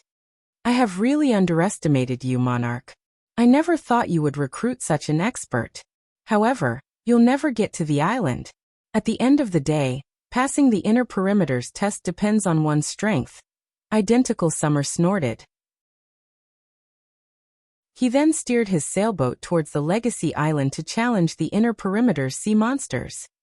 Passing Monarch's fleet might have crossed the outer perimeter with some trick, but the inner perimeter required them to face the joint attacks of a Grand Lord-ranked King-class sea monster and 2 Great Lords. Without defeating these monsters, they would not be allowed to dock on the island. Although passing Monarch's fleet now had a small sailboat, the fleet's disadvantage was still obvious. The fleet lacked manpower. The third fleet was only allowed to bring 90 members to the secret land, while Identical Summer, Silent Entropy, and 100 Leaves' fleets each had over 100 people. Not only could they employ their small sailboats, which could accommodate 100 passengers, to their fullest potential, but they also had extra men to control multiple bronze speedboats. On the other hand, passing Monarch's fleet did not even have enough players to exert its small sailboat to its full potential. How could passing Monarch's fleet possibly defeat a king-class sea monster? At the same time, the members of Third Fleet gazed at Sherfong with admiration. Brother Yifeng, thank you truly. However, I still intend to give up on this grotto. Passing Monarch was extremely grateful to Sherfong. In reality, Sherfong could have easily decided not to help him. After all, both had already agreed that they would determine each other's harvest based on time. However, when passing Monarch had seen the distant king-class sea monster, he had decided to relent. Magic Whale Marine King Creature, King-class sea monster Grand Lord. Level 55. HP 200, 000, 000/200, 000, 000. Razor Shark, Marine King Creature, Sea Monster Great Lord. Level 55. HP 80, 000, 000/80, 000, 000. Seeing these sea monsters' statistics, even a naval expert like passing Monarch felt powerless. Just one Great Lord-ranked Razor Shark was already a difficult foe, not to mention 2 and the Magic Whale. Without dozens of speedboats attacking at the same time, it was practically impossible to defeat all 3 sea monsters. Meanwhile, the fleet's Silent Entropy, Identical Summer, and 100 Leaves commanded had some hope of victory as they each had around 7 or 8 bronze speedboats to assist them. For example, Silent Entropy's small sailboat was currently tanking the Magic Whale while 2 other bronze speedboats dealt with the Razor Sharks. As for the remaining speedboats, they focused their fire on the Razor Sharks. Although each bronze speedboat only inflicted around -200,000 damage, the total damage from 6 or 7 bronze speedboats still surpassed the sea monster's battle recovery. It was only a matter of time before the speedboats dealt with the 2 Razor Sharks. Once those 2 sea monsters had been dealt with, Silent Entropy's fleet would slowly, but surely, whittle down the Magic Whale's HP. On the other hand, they couldn't even exert the maximum combat power of their small sailboat. How were they going to whittle away the sea monster's HP? Hence, rather than waste time here, exploring the other grottos would be more beneficial. With their fleet strength, they wouldn't have any issues obtaining 2 legacies. Brother Monarch, since you wish to give up, why don't you let me command the fleet for the first 4 hours? Shifeng asked. Passing Monarch's decision hadn't particularly surprised him. After all, assessing an opponent's combat power was the basics of being an expert. If passing Monarch couldn't even do that much, he would not have become an expert at all. Only, passing Monarch's assessment was slightly different from his. Brother Yifeng, is there really a reason to waste time here? Passing Monarch could not figure out what was going through Shifeng's mind. It was already clear that they had no hope of victory, yet this swordsman insisted on jumping into the jaws of death. However, when passing Monarch saw the determination in Shifeng's eyes, he had no choice but to nod, saying, "All right then. We'll follow your command for the next 4 hours. Once these 4 hours are up, we'll leave immediately."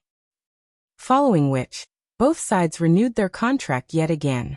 From the next 4 hours, the Third Fleet would be under Shifeng's command. After finding nothing wrong with the contract, Shifeng stored it away in satisfaction. "Let's go." Shifeng smiled at the distant magic whale. Others might not know the one-horned sailboat's might, but he did.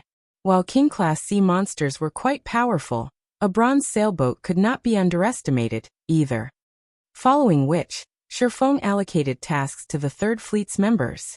The Swift Dragon speedboat and one of the bronze speedboats had a 20-man crew each, while each of the remaining 3 bronze speedboats had a party of 6. The remaining fleet members would board the one-horned sailboat and deal with the magic whale. This is nuts. We'll only have 32 people on our strongest ship? How are we going to hold back the magic whale? When passing Monarch and the others saw Shifeng's distribution, they were confused. The other fleets had 3 full MT parties each, splitting the magic whale's damage.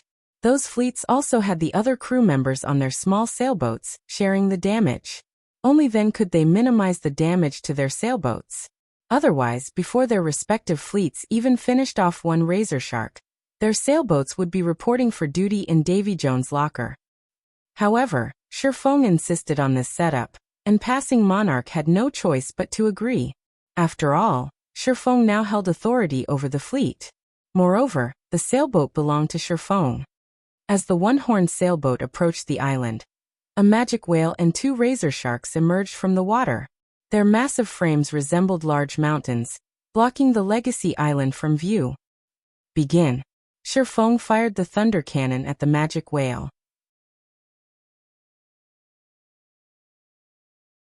Chapter 1225. The Might of a Bronze Small Sailboat. Undersir. Chapter 1225. The Might of a Bronze Small Sailboat. Leaves, this magic whale's attack range is too wide. We won't hold at this rate. We need to use magic scrolls, the cloaked woman from the sacred temple said, frowning at their sailboat's remaining durability. The razor sharks were only great lords. Moreover, their skills were monotonous, making their attacks easy to dodge.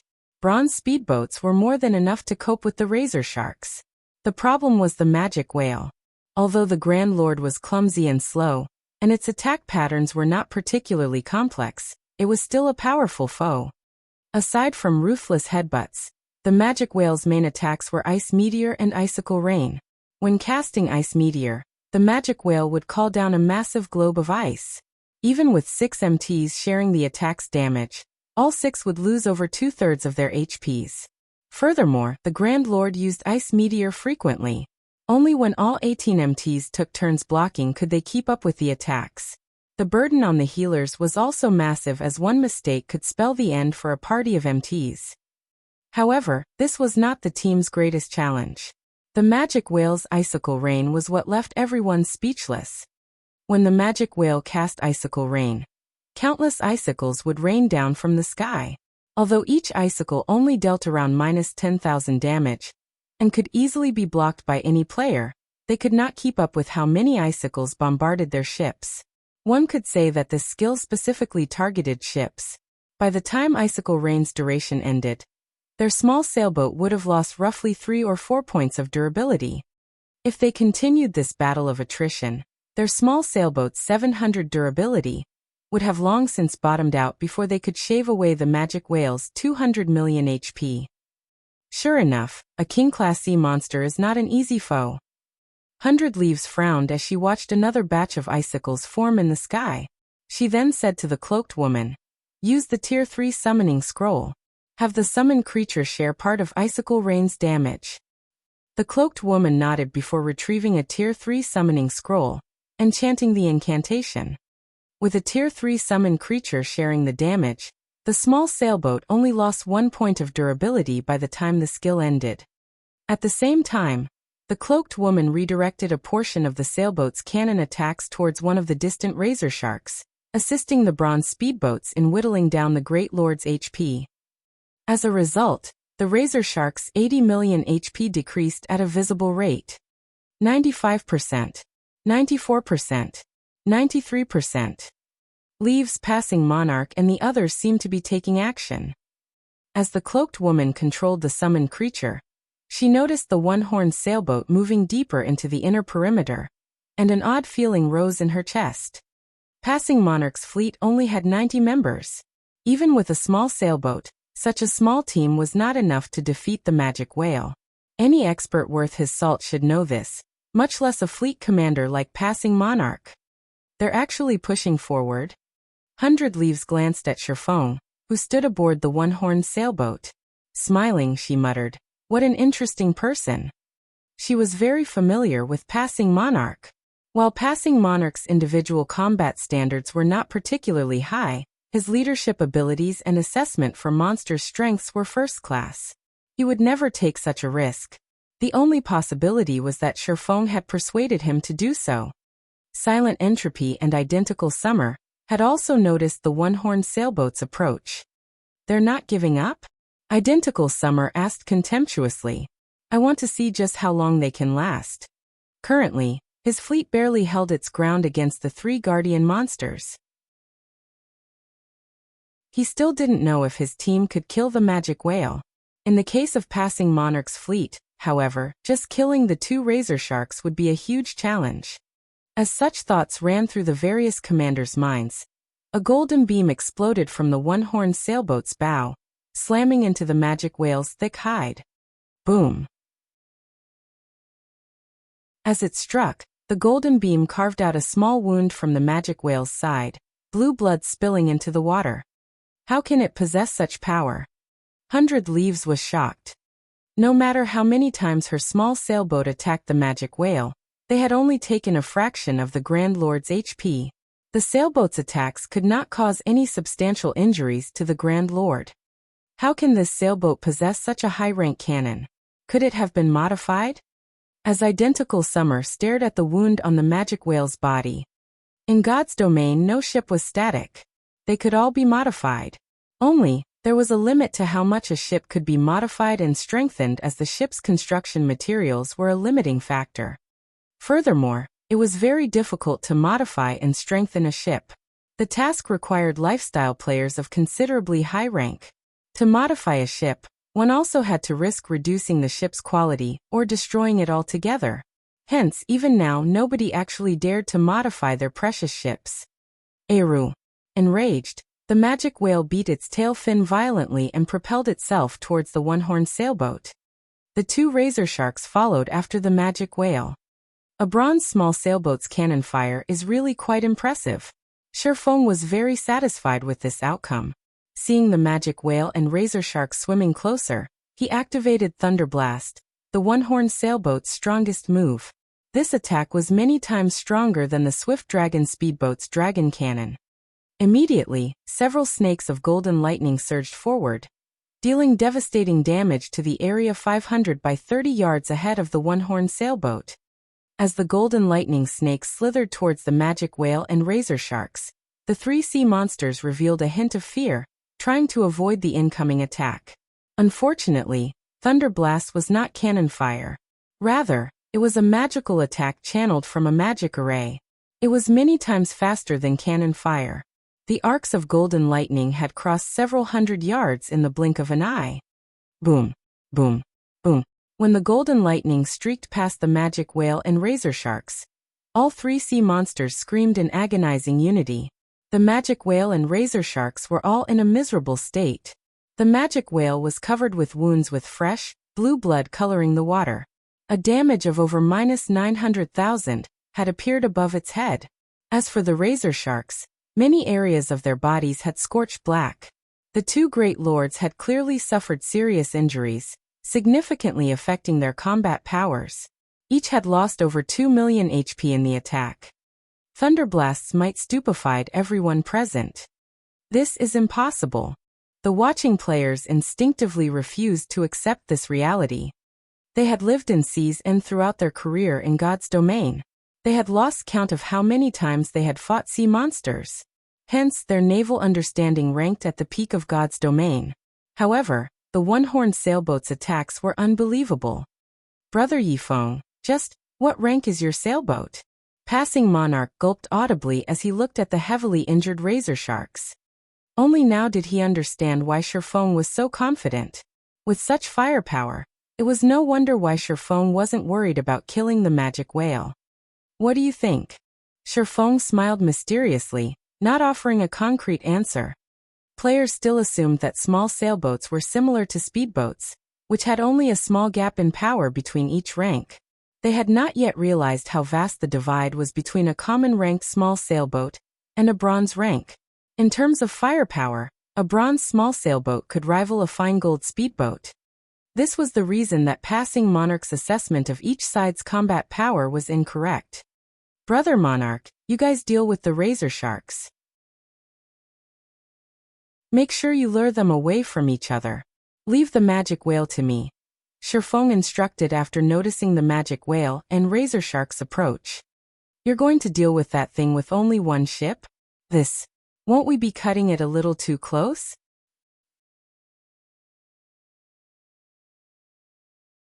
Chapter 1226. Hidden Effect of the Bronze Small Sailboat. Underor. Shifeng's commands confused Passing Monarch and the others. The one-horned sailboat might possess frightening killing power, but when all was said and done, the magic whale was still a king-class sea monster. It was still a terrifying foe. Although Silent Entropy and the other fleets relied on their small sailboats to tank the magic whale, they constantly had 2 or 3 bronze sailboats assisting from the side. The speedboats occasionally shared some of the magic whale's damage, giving the small sailboats a break. Furthermore, the one-horned sailboat only had a 32-man crew on board. In terms of endurance, it was far weaker than Silent Entropy and the other small sailboats. Without a doubt, sending the one-horned sailboat to deal with the magic whale alone was mad. If it were up to Passing Monarch and the others, they would have refused the idea. After all, it was nothing more than gambling with a small sailboat. A small sailboat's value went without saying. One wouldn't even necessarily trade such a ship for a fragmented legendary item.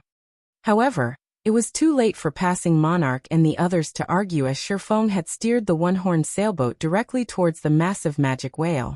Meanwhile, the 2 razor sharks had swum around to launch a pincer attack against the one-horned sailboat from the sides. Commander, are we really not going to help him? Blue Joy asked Passing Monarch worriedly. He is the commander now. We'll only stop him if it truly seems impossible. Passing Monarch could not help but sigh. He did not know what was going through Shifeng's mind. Normally, anyone who obtained a small sailboat would treat it like a priceless treasure, avoiding anything reckless that might destroy it. Shifeng, however, pitted his small sailboat in a dogfight against a Grand Lord-ranked king-class sea monster. Looking at this situation, Passing Monarch could not help but feel sorry for the one-horned sailboat.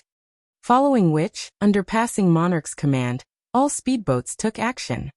With the 4 basic mana pulse bombs Shifeng had provided them, they fired 2 bombs at each of the razor sharks, each bomb dealing over -1 million damage. Instantly, the razor sharks' aggro split between the one-horned sailboat, the Swift Dragon speedboat, and 1 bronze speedboat. As the razor sharks were about to reach the one-horned sailboat, the MTs on board the Swift Dragon speedboat and bronze speedboat used Crowd Mock, securing the Great Lord's aggro. Immediately, the 2 speedboats split up and moved away from the magic whale, the razor sharks following closely after them. The timing of Passing Monarch's commands was extremely accurate. Meanwhile, The magic whale bellowed when it noticed the one-horned sailboat approaching. 3 ice meteors then appeared in the air. Ha ha. Now you've done it. I want to see how you intend to clean up this mess. Identical Summer smirked when he saw the 3 ice meteors. When his and the other fleet's magic whales used ice meteor, they only summoned 2 attacks. Thunder Blast has surprised him. He was even somewhat jealous. However, it was obvious that this frightening firepower had angered the magic whale. Even his fleet would suffer against 3 ice meteors at the once, not to mention the one-horned sailboat, which faced the magic whale one-on-one. Leaves, look at the small sailboat in passing Monarch's fleet. The cloaked woman from the sacred temple called out in surprise and pointed at the one-horned sailboat. There are less than 50 people on board. Less than 50. 100 Leaves, who commanded her own battle, turned to look at the one-horned sailboat upon hearing this, her brows rising in surprise. They actually did something like that. This was ludicrous. She had a 100-man crew aboard her sailboat to deal with the magic whale's attacks. Yet her sailboat still lost a significant amount of durability. If the one-horned sailboat had less than 50 players on board, its durability would fall several times faster. The sailboat would likely sink to the bottom of the ocean before the 2 razor sharks were dealt with. Aira. The magic whale bellowed as it controlled the ice meteors, aiming for the one-horned sailboat's blind spots, and making its attacks difficult to dodge. In terms of speed and angle of attack, this magic whale used faster and more accurate ice meteors than the others. When the 3 ice meteors were less than 30 yards away from the one-horned sailboat, Shifeng activated Mana Drive, increasing the sailboat's speed by 30%. This allowed the sailboat to dart out of the magic whale's attack trajectory in the nick of time. After dodging the ice meteors, the one-horned sailboat's 4 thunder cannons rang out simultaneously.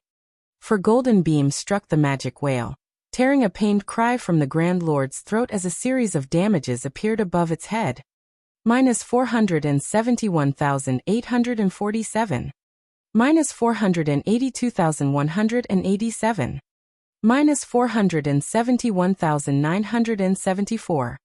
-472,079. The 4 cannons instantly devoured nearly 2 million of the magic whale's HP. Sure enough, it won't be possible to kill it with the one-horned sailboat's firepower alone. Shifeng felt a headache brew as he looked at the magic whale's HP. It seems we'll have to kill the razor sharks first, and then focus fire on the magic whale. Although the one-horned sailboat was quite powerful, the magic whale could recover 2 million HP every 5 seconds. With the thunder cannon's long cooldown, it was impossible to kill the magic whale without help. Following which, Shifeng readjusted the one-horned sailboat's course, circling the magic whale while waiting for the thunder cannon's cooldown to finish. When the enraged magic whale saw that its first wave of attacks had failed to land, it used its AoE attack, Icicle Rain. Even with the one-horned sailboat's increased speed, it couldn't avoid this attack. All members prepare to block the icicles, Shifeng shouted. Although Shifeng had issued the command, he knew it was unrealistic to expect 32 people to block so many icicles. As the icicles began to descend, Shifeng took a Tier 3 summoning scroll from his bag. Immediately, a massive golden gorilla appeared, joining the defense. Dang, dang, dang. Under Shifeng's control, the golden gorilla executed Swords Orbit, using its arms in place of swords. This was another method of utilizing combat techniques. Only, doing so required considerably fine control and a great understanding of a combat technique. Although Shifeng could not execute Swords Orbit through the golden gorilla as freely as with his own body, with the summoned creature's massive frame and wide attack range, it easily protected over half the one-horned sailboat from the icicle attacks. The players blocked the majority of the icicles, protecting the remaining half. Overall, less than 1/10 of the icicles had actually struck the sailboat. This outcome was on par with 100 Leaves and the others. How did he do that? The players watching from afar were flabbergasted. Despite having similarly summoned Tier 3 summon creatures, their summoned creatures could only block around 1/3 of the magic whale's icicle rain. Their summoned creatures even lost over 1,500,000 HP with each wave of attacks. Yet the golden gorilla had blocked half of the icicle rain, losing less than 500,000 HP. This was simply inconceivable. It wasn't just the golden gorilla that had received less damage than expected. Even the players on the one-horn sailboat had only lost around 7,000 HP when struck, 3,000 less HP than their players. This allowed the one-horn sailboat's crew to endure many more attacks. However, what everyone did not know was that bronze small sailboats had a hidden effect. The runes lining the hull weren't just for decoration. They possessed a damage mitigation ability. The runes could reduce an attack's damage by 10% to 30% based on the attack's might. Although the icicle rain was a powerful skill, the individual icicles did not pack a lot of power. Hence, their damage was reduced by 30%. In addition, a bronze small sailboat's defense was superior to that of a common small sailboat. Despite receiving roughly the same amount of attacks, the one-horn sailboat had not lost a single point of durability after the last wave of attacks. This was also the reason that Shattering dared to challenge the magic whale with a crew of fewer than 50 people. Time passed quickly. While keeping the magic whale distracted, the one-horn sailboat launched attacks at the distant razor sharks. In less than 15 minutes, both razor sharks were dead, fueling the team's EXP bars. In contrast, each of the other fleets had only dealt with one razor shark so far. The difference between them was obvious instantly. Now that only the magic whale remained, Shattering's side had a much easier time. Although it took a long time just to reduce the magic whale's HP by 1%, they slowly but surely depleted the Grand Lord's HP. When the magic whale's HP fell to 10%, it spread its colossal jaws, and a frightening amount of mana began to concentrate in its mouth. "All speedboats, hide behind the sailboat," Shattering shouted hurriedly. All King-class sea monsters possessed powerful team-wipe moves. The magic whale was no exception. The King-class sea monsters inside secret lands might not be as powerful as those elsewhere, which possess second lives, but it still shouldn't be underestimated. Hurry! An evil glint appeared in the magic whale's eyes. The magic whale snapped its mouth shut. Its body then began to release dark blue beams of light that directly devoured Shattering and the others. As the light show ended, the sea around the one-horn sailboat and the magic whale had transformed into a frosty world. Everyone gasped at this sight. The magic whale was simply too fierce. This last move could rival the power of a Tier 4 large-scale destruction spell. As a result of the spell, the magic whale had lost 5% of its HP. As the icy fog surrounding the one-horn sailboat dissipated, it received significant damage as the blue barrier protecting the ship crumbled and disappeared. This was none other than the one-horn sailboat's life-saving skill, Magic Shield. When activated, it would create a barrier capable of absorbing up to 1 million damage for 5 minutes. Although the barrier couldn't mitigate all of the damage, at the very least, it had prevented many of the crew's deaths. After sharing the damage, 19 people were still alive on the one-horn sailboat. As for the speedboats behind the one-horn sailboat, only the Swift Dragon speedboat and the bronze speedboat with a full crew had half their original crew members. The other bronze speedboats had lost their entire crews, leaving behind ghost ships. The magic whale has entered a weakened state. Throw everything you have at it. Shattering had less than half of his HP remaining. Although he had prepared for this, the move had shocked him. Even after activating Magic Shield, everyone on board had still received so much damage. Although only the one-horn sailboat, Swift Dragon speedboat, and one bronze speedboat remained, the magic whale's defense was crippled. Moreover, it had lost its ability to recover in battle. It was nothing more than a living target for Shattering and his crew now. 4%. 3%. 2%. 1%. Die. Shattering activated Divine Blessing and used Thunder Blast. Countless arcs of golden lightning devoured the magic whale's remaining HP. In the end, the magic whale released an agonized cry as its body disintegrated into particles of light. Immediately after, a large group of golden dots descended towards the water.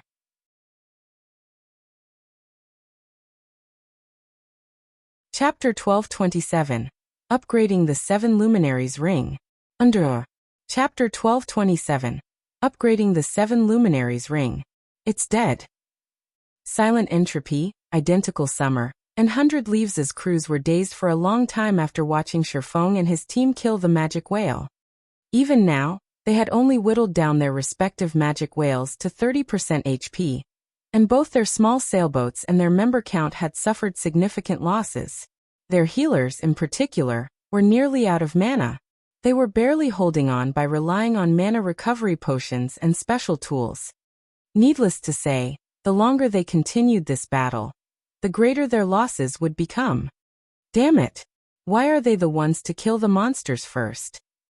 Identical Summer's eyes were bloodshot when he saw the golden orbs of light floating above the water's surface. When he noticed that only a few members remained on Passing Monarch's fleet, he smiled coldly as he said, "Change our course. As long as we get the item to dock, we can get to the island without killing the magic whale."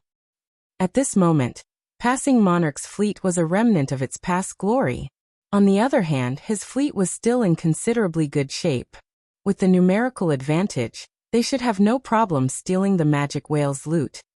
As Identical Summer's fleet took action, Silent Entropy commanded his fleet to charge at Passing Monarch and the others as well. The Freedom Alliance had not set any rules or signed any contracts forbidding them from attack each other in the secret land. After all, with so many legacies, it wasn't very likely that two fleets would find the same legacy. "Leaves, should we go as well?" the cloaked woman asked 100 Leaves. "Not only can we steal the item to dock on the Legacy Island, but we can also kill that person and finish the quest." The fact that Passing Monarch's fleet had managed to kill the magic whale first had given it an advantage over the other fleets. Unfortunately, the nail that stuck out was usually hammered down first. None of these players were good people. Why would they let this opportunity escape? 100 Leaves did not reply immediately. Instead, she looked towards Shifeng, who stood aboard the one-horned sailboat, various emotions flashing in her eyes. After giving the matter some thought, 100 Leaves said, "Let's wait." If it were only Passing Monarch, she would have joined in the fray without hesitation. Now, however, there was the unknown factor named Shifeng. Although Shifeng was only one person, she felt that something was off. Silent Entropy and Identical Summer did not know Shifeng's secret. The Soul Orb was important enough to drive even the demon god frantic, and Shifeng currently carried this item. He had also revealed priceless treasures like the Swift Dragon speedboat and one-horned sailboat. Moreover, Shifeng had displayed his skills in controlling a summoned creature, allowing the beast to exert extraordinary combat power. Most likely, not even the Sacred Temple's old monsters could accomplish such a feat no matter how she looked at it. Shifeng wasn't a simple character. It was unwise to take action against him right now. But the cloaked woman grew anxious as she watched Identical Summer's and Silent Entropy's fleets sail closer to the magic whale's loot. "Enough. I've made my decision. Let's concentrate on dealing with our own magic whale. If there is an opportunity, I won't let it get away," 100 Leaves commanded indifferently. Meanwhile, as soon as the magic whale had died, Shifeng steered the one-horned sailboat towards the dropped item's location, completely ignoring the fact that the magic whale had provided enough EXP to net him one whole level. Currently, he was at 24% of level 51. Meanwhile, Passing Monarch and the other members of the Third Fleet had leveled up twice, reaching level 45.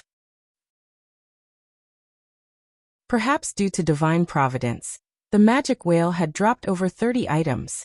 This was a considerable harvest for a monster in a secret land. The monsters in secret lands were mainly there to test players' worthiness of the final treasure. Hence, while they provided higher EXP than normal, their drop rate was generally low. Take the two razor sharks for example. Both had only dropped 4 items in total. Although the magic whale's 30-plus items were scattered, Identical Summer's and Silent Entropy's fleets were too far away. Even if they sailed at full speed, it would be quite some time before they arrived. Shifeng had more than enough time to pick up all of the loot. "Hand over the loot, and I'll let you all off the hook." Identical Summer, who arrived first, shouted at Shifeng and Passing Monarch. If you don't hand it over, none of you will leave this place alive. I'll have my men kill you until you drop all of the loot. Summer, you're too shameless. Didn't we agree to rely on our own skills once we enter the secret land? We killed this magic whale. Passing monarch surveyed his surroundings and noticed that identical Summer's fleet had already surrounded them. They would have to fight their way out now. After entering the Sea Dragon's secret land, players couldn't leave the secret land during the first 6 hours. So far, only 1 hour or so had passed. With the number of players in identical Summer's fleet, he definitely had the power to kill them multiple times. Monarch, while we did agree to rely on our own capabilities, we never said that we aren't allowed to plunder each other's ships. Identical Summer sneered. I don't have that much patience right now. I'll count to 3. If you don't hand the loot over, don't blame me for being ruthless. 1, 2. Both he and Silent Entropy intended to plunder Passing Monarch's loot. As his fleet was closer to the one-horned sailboat, he got there first. However, if Silent Entropy joined the battle, the situation would become even more complicated. If there was going to be a battle, he needed to end it quickly. Passing Monarch also understood that Identical Summer was fully capable of acting on his words. He had no way of buying more time. He turned to Shifeng and said quietly, Brother Yifeng, rest assured. Even if I have to put my life on the line, I won't let Identical Summer get away with this. Later, I'll distract Identical Summer while you get to the island. Once you've entered the island, he won't be able to touch you. Hearing this, Shifeng was moved. Even in such a dire situation, Passing Monarch placed friendship above all else. If it were anyone else, they would have long since advised him to hand over the loot. After all, according to their contract, the magic whale's loot belonged entirely to him, not Passing Monarch. It's fine. I'll fight with you. Worst case scenario, it'll just be 1 death, Shifeng said, laughing. While Passing Monarch was also moved by Shifeng's response, he sternly insisted, Don't be stupid. The island houses the strongest legacy in the Sea Dragon's secret land. If you clash with Identical Summer, you might even lose your small sailboat. Since you have no intentions of abandoning me and are treating me like a brother, I, Yifeng, will treat you as a brother as well. I would never abandon a brother. Shifeng shook his head as he glanced at Passing Monarch. Besides, if it really comes down to a fight, we don't know who will win or lose. 3. Identical Summer's expression twisted as Shifeng and Passing Monarch showed no signs of giving up. Annihilate them. Don't let a single person get away. As Identical Summer issued his command, numerous cannons rang, all of them bombarding the one-horned sailboat. To Identical Summer's fleet, speedboats were no threat. As long as the players on board the one-horned sailboat were annihilated, the battle would be over. Since you want to fight, come. Shifeng simply smiled as he watched cannonballs fill the sky. He then rapidly leveled up the 7 Luminaries ring. The 7 Luminaries ring was the best epic ring Shifeng had seen thus far. It provided immense help to any player that wore it. Shifeng hadn't leveled the ring for quite some time. Due to the 7 Luminaries ring high demand for EXP, he hadn't bothered doing so until now.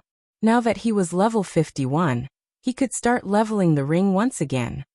Immediately, Shifeng upgraded the Aura of Fire, Aura of Wind, and Aura of Earth to Tier 1, which in turn upgraded Firestorm, Windrider, and Absolute Defense to Tier 1. In the blink of an eye, Shifeng fell to 2% of level 50.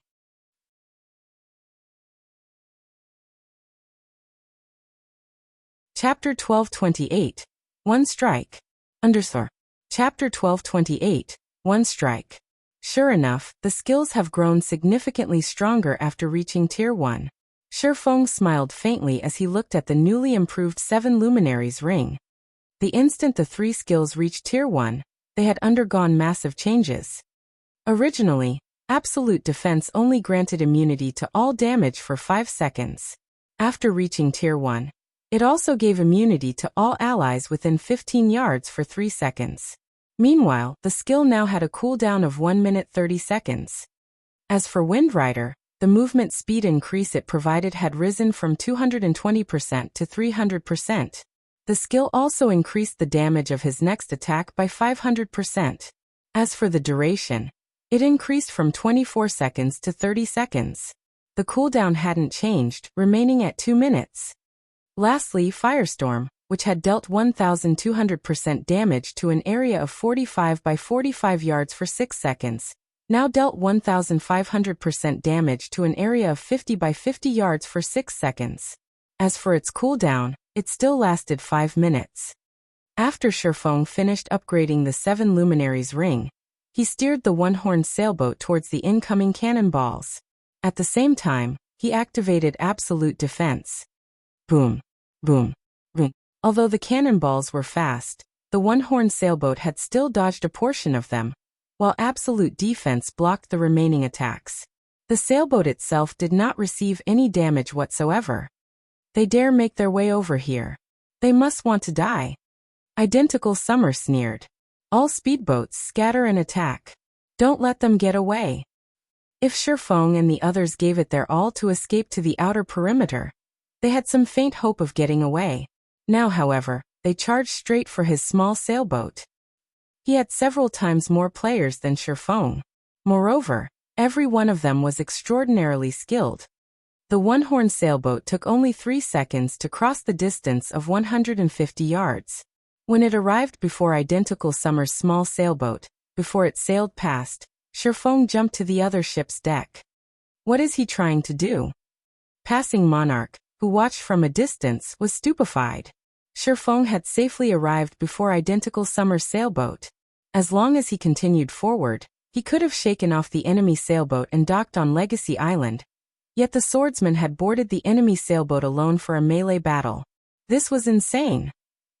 Unlike the fight on Demon Island, they still bore the damage from the fighting the magic whale for so long. In fact, Sherfeng's HP bar was not even half full right now. On the other hand, Identical Summer's crew was only slightly battered. You've arrived just in time. In any case, I had thought of taking your sailboat for myself. Seeing Sherfeng board his sailboat, Identical Summer looked to the 15 cloaked players around him and said, "Get rid of him. Everyone else, collect the sailboat."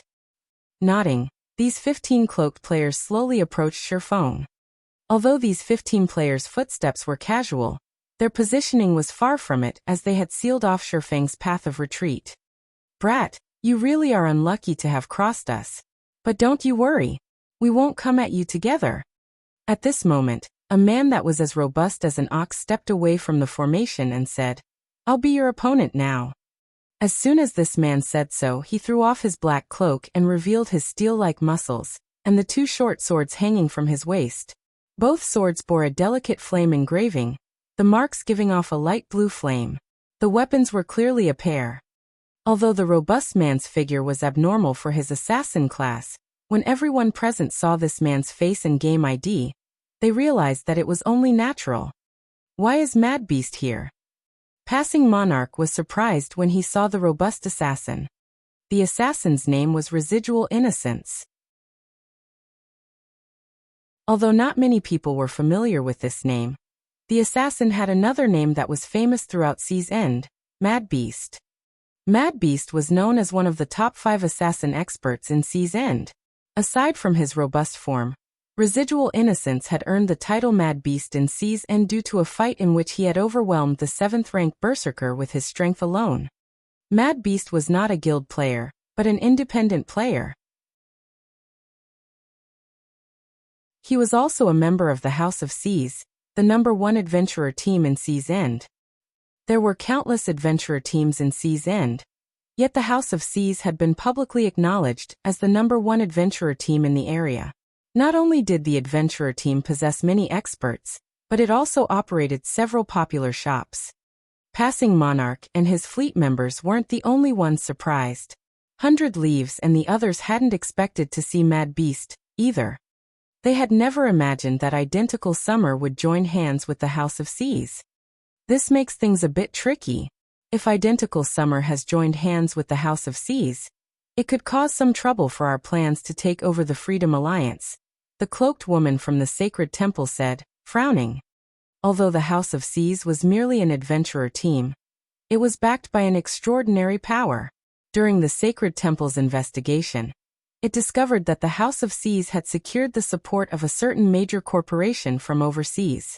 If the Sacred Temple wanted a hand in the Freedom Alliance's First Fleet, it would likely have to compete with that corporation in the future. The Freedom Alliance's top-ranked fleet commanders cannot be underestimated. Let's get ready. We cannot let Identical Summer monopolize the loot, 100 Leaves said, smiling. Originally, she had worried that Identical Summer would not be a match for Shattering. However, it would seem that both sides were equally matched. It was likely that they would enter a stalemate. If that happened, she would have a golden opportunity to rake in a fortune. However, as 100 Leaves considered such thoughts, Shattering exploded into action. Instant strike. In the blink of an eye, Shattering appeared before Mad Beast and executed Sword's Orbit. Instant strike increased his attack speed by 500% and damage by 400%. Even someone like Mad Beast was caught off guard. Before the assassin could even activate Vanish, Shifeng's sword bit into him. Only after Shifeng's second slash descended did he successfully activate Vanish. However, it was too late. Minus 39,486. A terrifying damage devoured all of Mad Beast's 30,000 HP. Even after his death, Mad Beast could not figure out how a normal attack had taken his life. How is he so fast? Mad Beast's companions suddenly wore serious expressions. Mad Beast had literally died in the blink of an eye. This had to be a joke. Mad Beast could rank third among their group of 15. Although there were players who could defeat Mad Beast in Sea's End, his survivability was incredible due to his assassin class. If he focused on escape, very few could kill him. There wasn't even one expert in Sea's End who could kill him instantly. Yet now, Mad Beast lost. This can't be possible. Identical Summer's eyes nearly fell from their sockets when he saw this. While he had considered the possibility of Shattering defeating Mad Beast, he had never expected Mad Beast to die instantly. Who is that man? 100 Leaves was stunned as she stared at Mad Beast's lifeless body. Based on her investigation, Mad Beast was a flowing water realm expert. Although he was no match for her guard, Scorpion, he wasn't an easy target. Who's next? Shattering licked his lips as he glanced at the remaining experts from the House of Seas.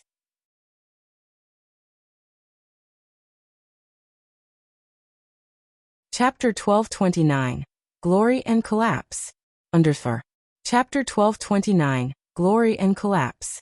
Shifeng's taunt instantly enraged his enemies. However, due to Shifeng's frightening performance and chilling killing intent, nobody dared to rush at him casually, either. We've got ourselves a tough one. Melees, distract him. Ranged players, assist from the sides. I refuse to believe that we can't take him down. A thin elementalist behind the group shouted. The heavy pressure these players felt from Shattering vanished the moment the elementalist finished speaking. 5 melee players then charged at Shattering. A Guardian Knight used Justice Roar. A Berserker used Flame Slash. A Shield Warrior used Shield Bash. A Swordsman used Windblade, and an Assassin used Stealth and circled to Shifeng's back. All 5 were level 43 and equipped with dark gold weapons and equipment. In terms of weapons and equipment, they were not the least bit inferior to Mad Beast. Moreover, these 5 had excellent coordination. While the Guardian Knight and Shield Warrior were distracting Shattering, the other 3 launched attacks from Shifeng's blind spots. Even peak experts would have to retreat temporarily in the face of such an attack. After all, if hit, Shattering would definitely be at a disadvantage. At the same time, the slim elementalist waved his staff and double cast, sealing off Shifeng's only path of retreat with an ice wall, as well as sending 5 great fireballs following the Guardian Knight and Shield Warrior. Amazing! Identical Summer was inwardly impressed by the timing and execution the House of Seas experts displayed. Whether Shattering tried to run or fight after repelling the Guardian Knight and Shield Warrior, the 5 great fireballs would strike the instant he pushed the 2 MTs back. If Identical Summer had to face such a well-planned assault, he would die. Contrary to expectation, however, Shattering smiled as the 5 melee players moved towards him. Immediately, he used silent steps and vanished. He reappeared behind the slim elementalist and swung down his sword. Dang! However, before Shifeng's killing ray could strike the elementalist, a layer of ice stopped it in mid-swing. Impressive reaction time. The ice barrier before him surprised Shifeng slightly. He would not underestimate Mad Beast and the other House of Seas experts. Otherwise, he wouldn't have used instant strike right from the start. The House of Seas had been one of the 6 major maritime trading firms in the past. The wealth it amassed was unimaginable. Meanwhile, to grow one's business to such an extent, one first needed enough strength to protect it. In fact, Mad Beast and the others represented the House of Seas' strength. They were all incredibly strong, and every one had been an apex expert that had reached Tier 5. Even on land, the House of Seas had been strong enough to challenge super guilds. After Shifeng's attack met the elementalist's ice barrier, the other House of Seas members reacted and bombarded Shifeng with attacks.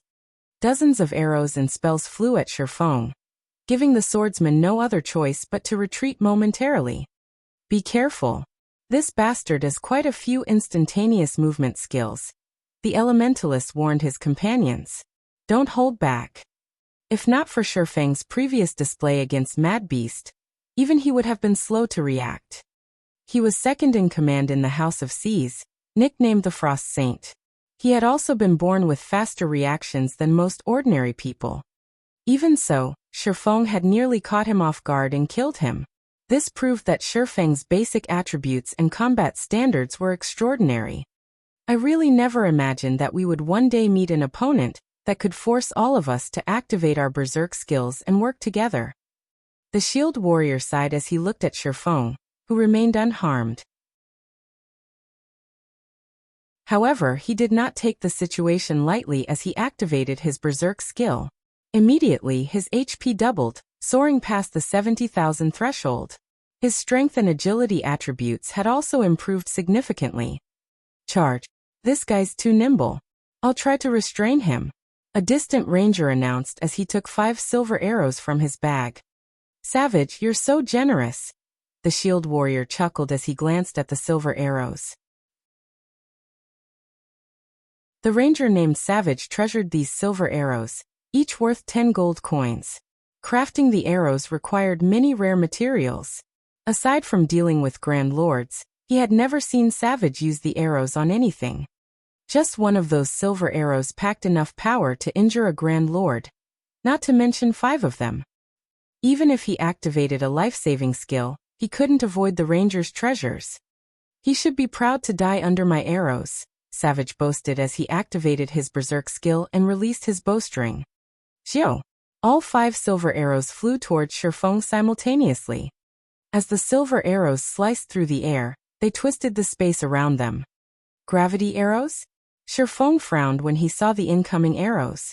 Originally, he had intended to preserve some of his skills, but he scrapped that idea. Without hesitation, he activated Thunder God's Descent, increasing his movement speed and attack speed 150%, damage by 50%, and decreasing all damage received by 50% for 30 seconds. He then charged straight at the shield warrior and 5 gravity arrows. As Shir tightened his grips on his 2 swords and brandished them, starlight sparkled around him. Swords orbit. Pung, pung, pung. Shifeng's blades repulsed the shield warrior instantly, forcing the man to take several steps back. As for Shifeng himself, he was knocked back by roughly 8 yards, his blades emitting a low hum. He blocked them. Savage's mouth twitched. Sure enough, fighting so many refinement realm and above experts is taxing. Shifeng revealed a bitter smile as he glanced at his trembling hands. He had lost 10,000 HP when he had blocked the 5 gravity arrows. Without Thunder God's Descent, he would have lost double that. He only had around 10,000 HP remaining. Normally, killing any one of these players in a one-on-one would be a piece of cake with his level, weapons, and equipment. However, even he couldn't end this battle in a short time with these 14 players working together. His best option was a battle of attrition, slowly wearing down his opposition. Unfortunately, it was obvious that he didn't have that luxury. Currently, identical Summer's men had already begun to clash with Passing Monarch and the others. It was only a matter of time before so many enemies annihilated Passing Monarch and his fleet. It seems that I don't have the option of holding back any longer. Shifeng sighed. He then activated Heavenly Dragon's power. He had yet to reach the Legacy Island. Nobody knew what would happen once they docked. In addition to the time limit, Shifeng had wanted to conserve some of his strength in case of emergency. However, now that the House of Seas experts had already their berserk skills, he had lost his advantage of higher basic attributes. The slim elementalist felt a chill crawl down his spine when he saw this situation. He immediately shouted, "Careful. He has used his berserk skill. Damn it. How is he so strong? Frost, find an opportunity to use a Tier 3 magic scroll. We'll pay for this trade." The House of Seas members wore serious expressions. They glared at Shifeng was as if he were their greatest enemy, focusing on the swordman's every move. Meanwhile, Shifeng no longer held back. Windrider. In the blink of an eye, Shifeng appeared before the slim elementalist, who had been 16 yards away. He swung down his sword. It was a simple and straightforward slash. However, despite such a simple attack, the elementalist couldn't dodge in time. He was forced to use blink, instantly appearing 15 yards away. Too close. Although Shifeng's sudden appearance had shaken the slim elementalist, he had used blink in time. With this, Shifeng couldn't close in on him again so easily. Be careful. As the elementalist refocused his attention on Shifeng, he heard his companion's warning. Unfortunately, the warning came too late as Shifeng already stood before him. The upgraded Windrider increased Shifeng's movement speed by 300%. With the movement speed and agility buff from the Aura of Wind, Shifeng could easily cross a dozen yards or so in the blink of an eye. His speed might not be comparable to blink or instantaneous movement, but in such close quarters, he was not very far behind. How? Although the elementalist tried to retaliate, Killing Ray had already sliced open his neck, draining all of his HP.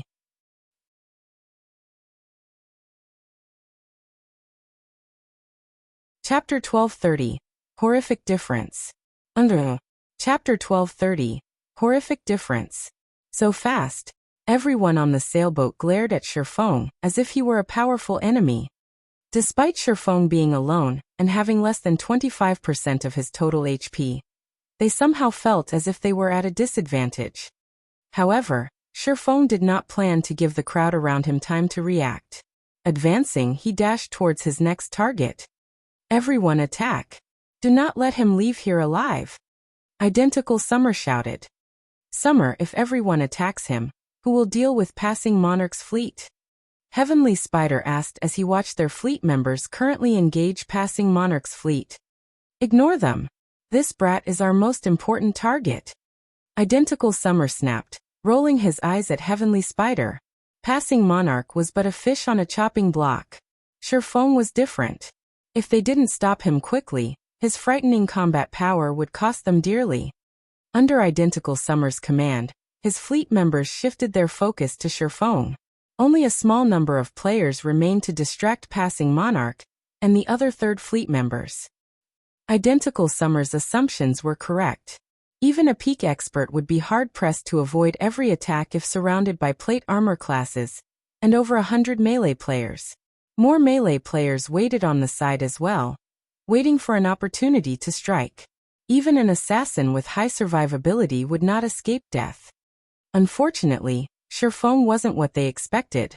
With Windrider's movement speed increase, it would be very difficult for ranged classes to get a lock on the swordsman. Moreover, Shifeng's range wasn't limited to the ship's deck. He could also fly through the air. He could easily throw off his opponents and dodge attacks with abrupt turns and stops mid-air. Furthermore, fighting on the small sailboat was convenient for Shifeng. In the cramped space, he didn't need to chase his enemies. He could easily arrive before another player with a few steps. Shifeng slaughtered one player after another. Every time he swung one of his swords, one of Identical Summer's fleet would lose their life. The shield warriors with over 35,000 HP were no exception. There was already a massive gap between their levels. After Shifeng activated Heavenly Dragon's power, his strength had also increased by 150%. In addition, he had Angry Tyrant's passive skill, Blood Frenzy, which increased his strength by another 20%, attack speed by 30%, and reduced damage received by 20% when his HP was below 50%. He could even kill shield warriors with high HP and defense instantly if the latter did not activate shield wall in time.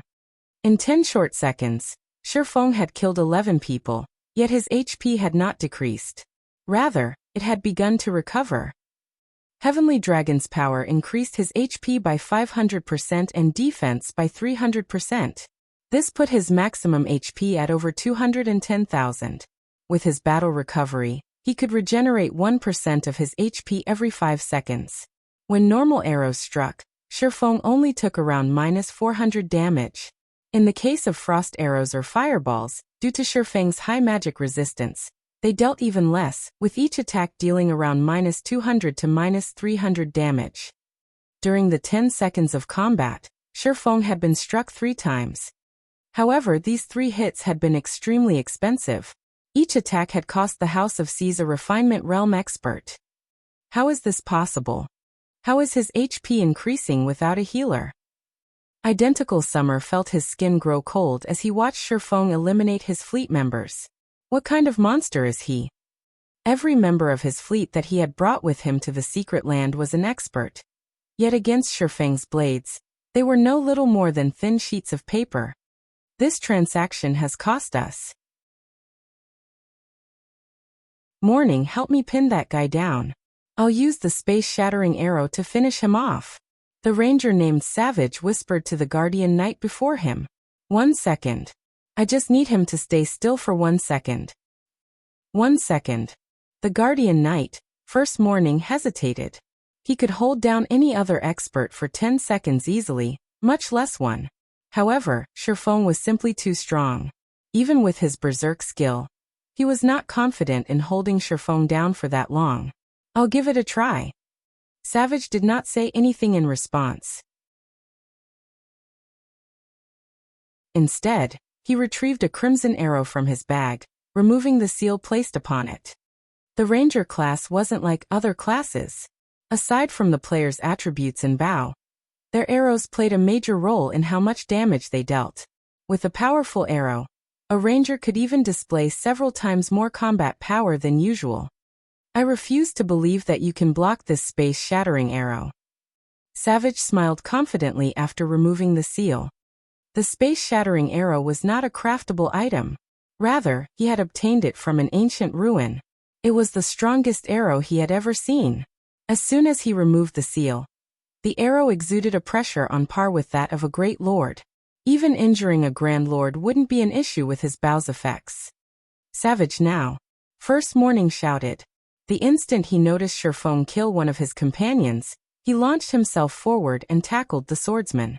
Even if Shifeng used a control removal skill, there was no escape. Shifeng could only break free with brute force. Nice job. Savage released the space-shattering arrow. Shio! The crimson arrow flew towards Shifeng. Space itself cracked as the arrow passed. Even a Tier 4 skill paled in comparison to the space-shattering arrow's power. Shifeng's expression darkened when he noticed the rapidly approaching crimson arrow. If he were struck, even with Heavenly Dragon's power active, he would sustain heavy injuries. Shifeng took a deep breath and used Dragon Breath on the arrow. A silver beam of light clashed with the space-shattering arrow. Unfortunately, Dragon Breath had only delayed it for a brief moment before the space-shattering arrow shattered the counterattack. However, the brief moment was just enough time for Shifeng to break free from First Morning's hold. Almost instinctively, he executed a complicated, mystical footwork technique before vanishing. Void steps. He disappeared. First Morning cried out in confusion.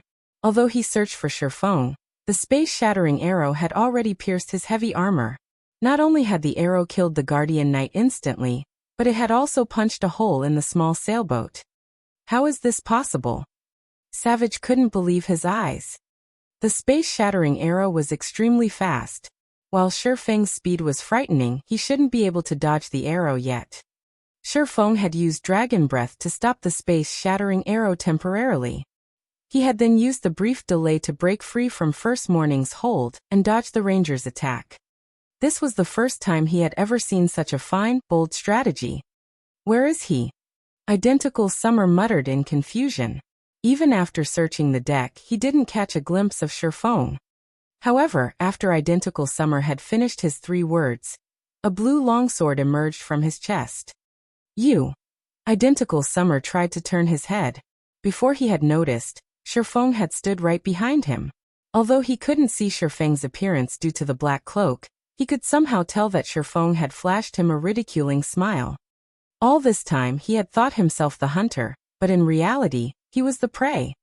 Only after Identical Summer's HP reached 0, did he finally realize that he had fallen into a monster's den without knowing it. Identical Summer's death had frozen every member of his fleet in shock. Despite an assault from so many people at once, not only hadn't Shattering's HP dropped in the slightest, but the man had also taken their commander's life. How were they supposed to defeat such a monster? Retreat.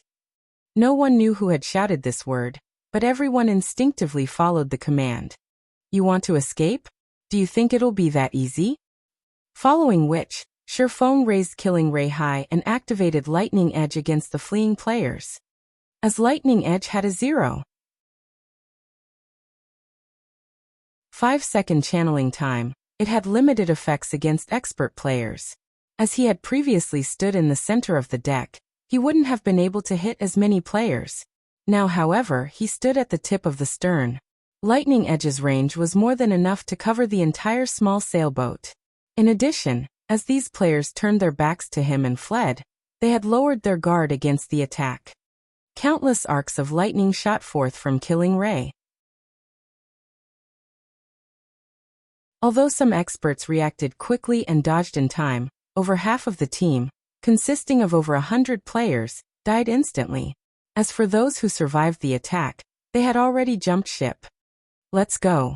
After Identical Summer, the small sailboat's captain, had died, Shattering smiled in satisfaction. Now, even without Identical Summer's permission, any player could simply steer the sailboat away. Following which, Shattering sailed towards the Legacy Island.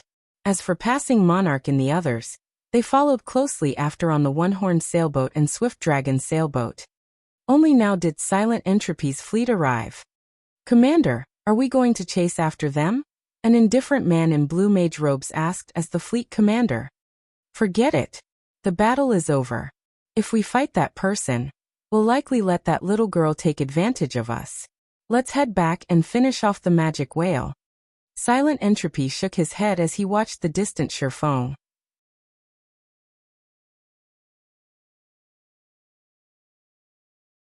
Chapter 1231. Hidden Reward for the First Kill. Under Chapter 1231. Hidden Reward for the First Kill. It's over. Disappointment flashed in 100 Leaves' eyes when she saw Silent Entropy's fleet turn back. Originally, she had thought that she could get to understand Shattering more through Silent Entropy and the others. In the end, however, the outcome wasn't what she had hoped for. After watching Shattering's battle with Identical Summer's fleet, she ended up with even more questions than before. Leaves, your prediction was quite accurate. Fortunately, we didn't intervene. Otherwise, we would have suffered severe losses as well. The cloaked woman said as she watched Shattering's departing figure in shock. Not only had Shattering wiped out over half of Identical Summer's fleet by himself, but he had also taken a small sailboat from his enemies. Even in the sacred temple, there were only a few people capable of such a feat when Shattering had dodged the Crimson Arrow. In particular, he had displayed perfect timing and skill usage. Had his aim with the skill been off, he would have lost his life then and there. Could he be a domain realm expert? The cloaked woman suddenly thought of this possibility and shuddered. Domain realm experts were peak existences even in the sacred temple. The guild would host an all-day celebration if such an expert joined. The cloaked woman also knew how fearsome a domain realm expert was, as she had once fought one. Despite both parties having the same level and attributes, the battle had been completely one-sided. She had not even injured her opponent before her HP dropped to nothing. The fact that Shattering had kept up with the Crimson Arrow was already impressive, not to mention counterattacking the arrow with a skill of his own. Without sufficient understanding and perception of physics, the feat would have been impossible. She was a Void Realm expert the Sacred Temple had nurtured. Although she had only recently reached the Void Realm, she knew that she was not capable of using a skill to strike an incoming arrow. A Domain Realm expert. 100 Leaves fell into deep thought. She felt both fortunate and frustrated. If Shifeng really was a Domain Realm expert, then it would be impossible to kill him with their forces. After all, the previous fight had shown her that Shifeng was a true monster when it came to basic attributes. With both the advantage in basic attributes and combat standards, how were they supposed to defeat him? Currently, there were only two known methods to deal with Domain Realm experts. The first method was to catch the Domain Realm expert in an ambush and supplement the lack of quality combat standards with quantity of experts. However, for this method to work, certain conditions, such as the expert being unable to escape, needed to be met. The second method was to use a special tool to catch the other party off guard. Similarly, however, certain conditions needed to be met for this to work. Dealing with Domain Realm experts gave the various superpowers headaches. Not only were they extremely powerful, but they were also very hard to kill.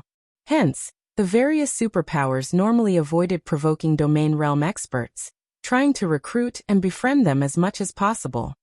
Understanding 100 Leaves' worries, the cloaked woman suggested, "Leaves, why don't I use that?" They had the full support of the Sacred Temple for their operation. Hence, the Sacred Temple had provided a considerable amount of assistance. Aside from experts, the temple had supplied extremely powerful tools. This was also why they were so confident in obtaining the greatest legacy of the Sea Dragon's secret land.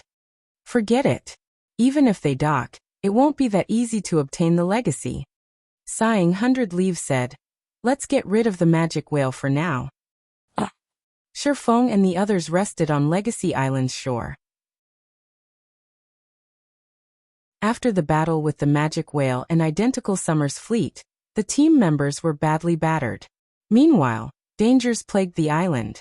They had to recuperate before searching for the legacy. What a huge harvest! Shifeng was ecstatic as he smiled at the crystal bottle in his bag. This crystal bottle contained none other than identical Summer's small sailboat. Although it was only a common small sailboat, its value far outstripped that of epic items. With the addition of this small sailboat, Zero Wing's naval power would increase significantly. Moreover, the magic whale had dropped a plethora of relatively valuable items. Although its loot could not compare to that of king-class sea monsters in the outside world, every item among the 30+ that had dropped was a treasure in its own right. The magic whale skin, in particular, could strengthen ships. Shifeng even regretted not killing a few more magic whales. Magic whale skin, dark gold rank tool.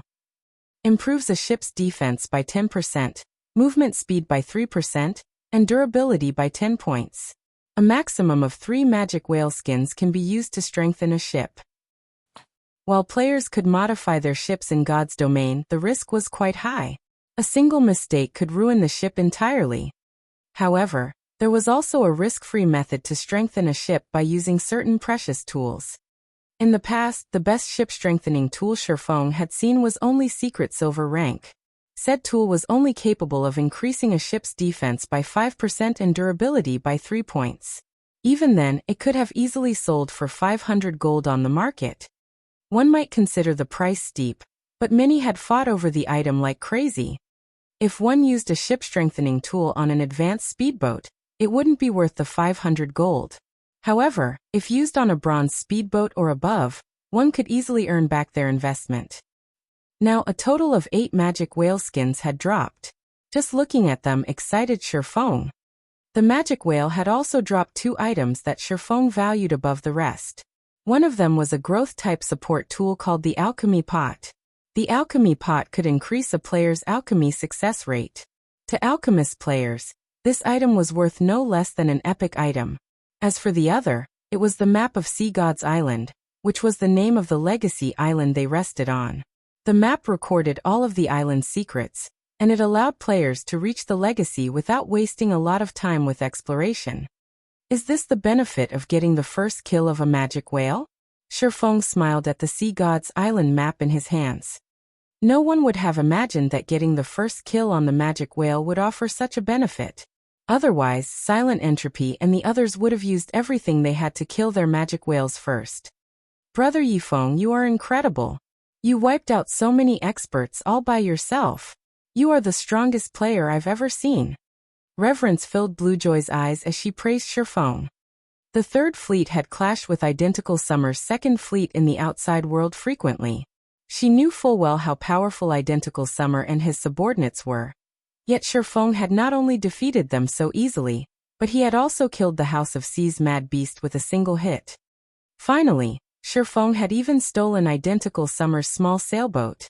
Identical Summer was most likely dying inside right now. Blue, don't just praise Brother Yifeng. Didn't you see my heroic performance? I faced Heavenly Spider and 3 of his experts at the same time. Passing Monarch boasted. Commander, Brother Yifeng only used one move to annihilate over half of Identical Summer's experts. When you can defeat dozens of experts of Identical Summer's caliber by yourself, I'll praise you as well. Bluejoy retorted, giggling. This, Passing Monarch fell silent. While he wished that he could accomplish such a feat, he was not a monster like Shifeng. Now that we've rested, let's set out. Shifeng simply smiled in response. In reality, his performance was average at best. In the past, the experts that had become legends in God's domain were the truly amazing players. One expert had defended an entire city by himself. Moreover, said expert's opponent had not been an ordinary guild, but a super guild. Watching the expert face off against hundreds of the super guild's top forces had been spectacular.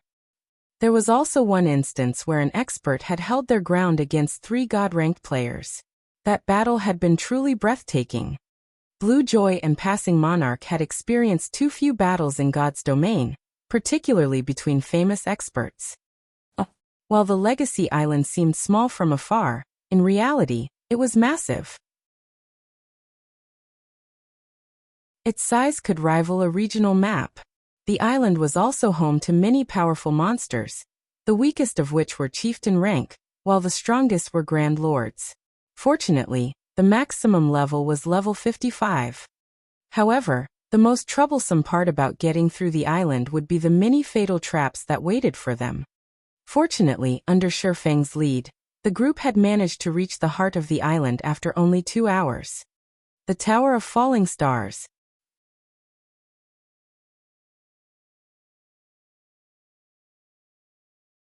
Chapter 1232, Cities Management Rights. Undersir. Chapter 1232, Cities Management Rights. This should be where the legacy is. Excitement flashed in Passing Monarch's eyes as he looked at the tower hidden in the gorge. He was impressed by how fast Shifeng had found the greatest legacy of the Sea Dragon. On his last visit to the secret land, the Third Fleet had taken over 4 hours to clear the trials. Afterward, they spent the remaining time searching Legacy Island. However, they failed to find the legacy and lost some of their members to the island's various traps. Yet Shifeng had located the legacy in less than 3 hours. It was a miracle. Although Passing Monarch was a little frustrated that Shifeng would be the one to obtain the greatest legacy, after giving the matter some thought, it was much better than letting it fall into Silent Entropy or the others' hands. Moreover, if he had Shifeng's help later, he should have no problems obtaining the legacies in the 50-yard grottos. He could then stabilize his fleet's position as Third Fleet in the Freedom Alliance. Had he not cooperated with Shifeng, his fleet would have likely fallen to 7th or 8th Fleet after this expedition. If that happened, his fleet would no longer qualify to use the Freedom Alliance's large shipyard. When Shifeng saw the Tower of Falling Stars, although he was slightly excited, he did not hurry to approach the tower. Rather, he turned to Passing Monarch calmly and quietly asked, "Brother Monarch, are you interested in a trade?" At this point, he practically had the Sea God's legacy in the bag, fulfilling his initial goal in coming here. However, Zero Wing currently lacked both money and resources to develop. The candlelight trading firm's income was not enough to sustain Zero Wing. If he wanted to increase the candlelight trading firm's income, he needed to expand. Meanwhile, the Freedom Alliance occupied 3 of the 12 major cities in the sea's end. If he could set a shop up in each of these 3 cities, the trading firm's income would skyrocket. However, setting up shop in these major cities would not be as easy as it was on land, where all he needed was a sufficient amount of reputation and coins. When purchasing a shop in Sea's End's NPC cities, one did not require any reputation. Instead, a player needed the approval of the city's manager. This was similar to how player-constructed towns and cities operated. Due to this, Sea's End's businesses hadn't developed over much. After all, to get the city manager's approval, one normally needed to sign a profit-sharing agreement. While some kind-hearted managers only asked for 30% of the profits, some black-hearted managers went as far as to ask for 50%. This was why most players in Blue Jade City had opted to set up street stalls to sell their items, as that method did not require them to split profits. They only needed to pay a small fee. A trade? What do you have in mind, Brother Yifeng? Passing Monarch asked, curiosity gripping his heart. Are you interested in becoming First Fleet's commander? Shifeng asked, laughing. First Fleet's commander? Brother Yifeng, are you joking? You know what kind of foundations Silent Entropy and 100 Leaves possess.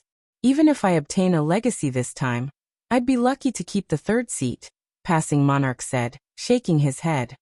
That's why I'm offering a trade. Suddenly, Shifeng grew serious as he said, you've seen my strength. You also know that I have the Zero Wing Guild behind me. If you have Zero Wing's full support, how confident are you in becoming the First Fleet's commander? Shifeng's words rendered Passing Monarch speechless. If not for Shifeng's help, the 3rd Fleet would have suffered in this operation. Although I don't know exactly how strong Zero Wing is, in my opinion, I'd be lucky to have a 20% chance of becoming the First Fleet's commander. Silent Entropy is not as simple as you assume, Passing Monarch answered. 20%? Shifeng chuckled. Not bad. At the very least, it's more than nothing. If I help you become the First Fleet's commander, I want management rights for the city under your rule. We'll split the profits evenly. What do you think? The Freedom Alliance was not a guild. Becoming the First Fleet's commander did not mean that one would gain control over all 3 major cities under the Freedom Alliance. However, one could gain control over Heavenly Ocean City, which had the largest player population out of the 3. The commanders of the remaining 10 fleets commanded the 2 other cities. This was also why the Sacred Temple meddled in the Freedom Alliance's affairs.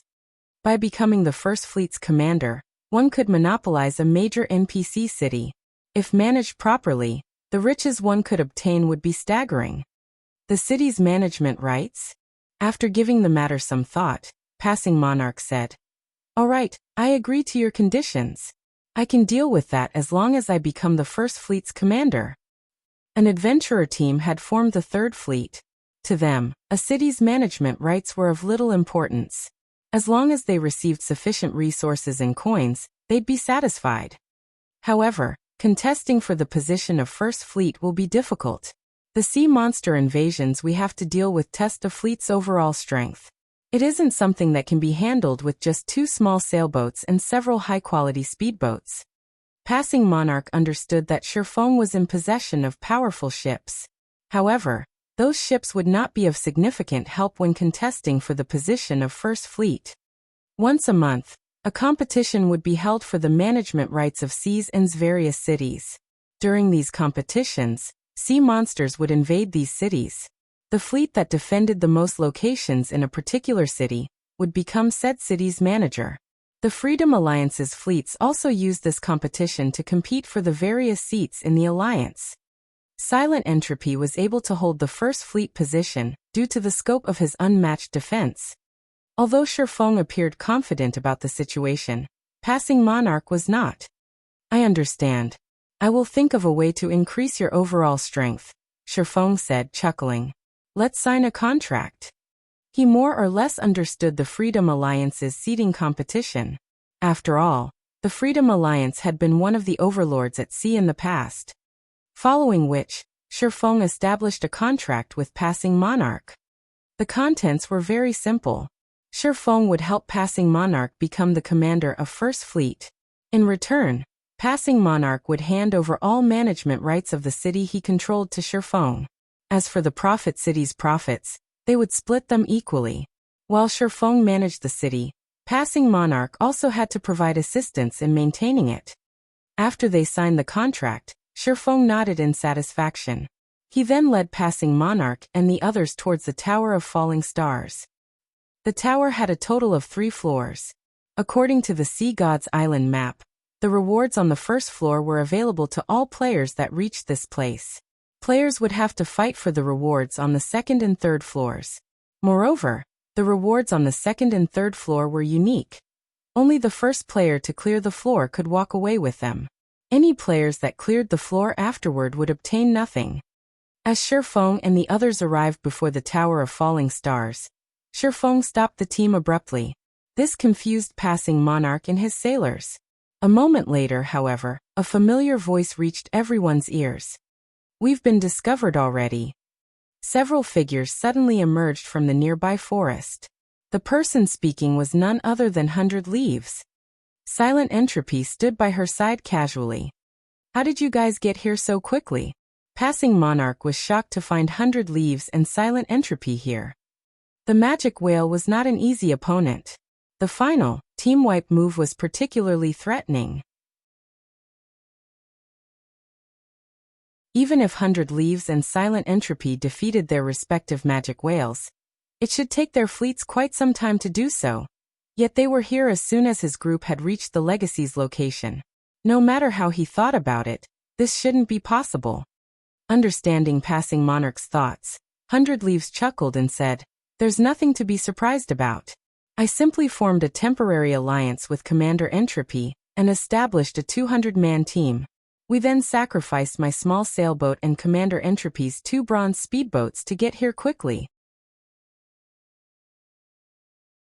Although we sacrificed a lot, fortunately, we caught up to you. Otherwise, the Legacy really would have fallen into your hands." Passing Monarch could not help his astonishment. He had never dreamed that 100 Leaves would sacrifice even a small sailboat. "Commander Leaves, your subordinate is truly amazing. Even in such a situation he managed to track us." Shifeng offered his admiration as he glanced at the cloaked assassin beside 100 Leaves. On their way here, he had tried to hide their tracks as much as possible. To track them, one needed to have leveled their tracker subclass to master rank at the very least. "Well, enough talk. Since we're here, we should conclude this matter." 100 Leaves smiled at Shifeng and the others.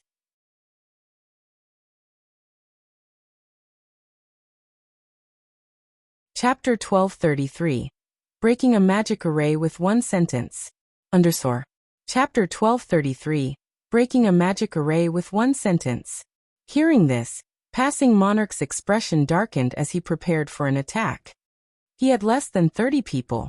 In contrast, 100 Leaves and Silent Entropy had a force of over 150. Aside from the numerical disadvantage, his men had already used their berserk skills to deal with identical Summer's men. Without their berserk skills, they were even less of a match for 100 Leaves and Silent Entropy's people. However, what Passing Monarch had not realized was that 100 Leaves' subordinates had long since taken action. Suddenly, a crimson barrier appeared around Shifeng's group, enveloping them.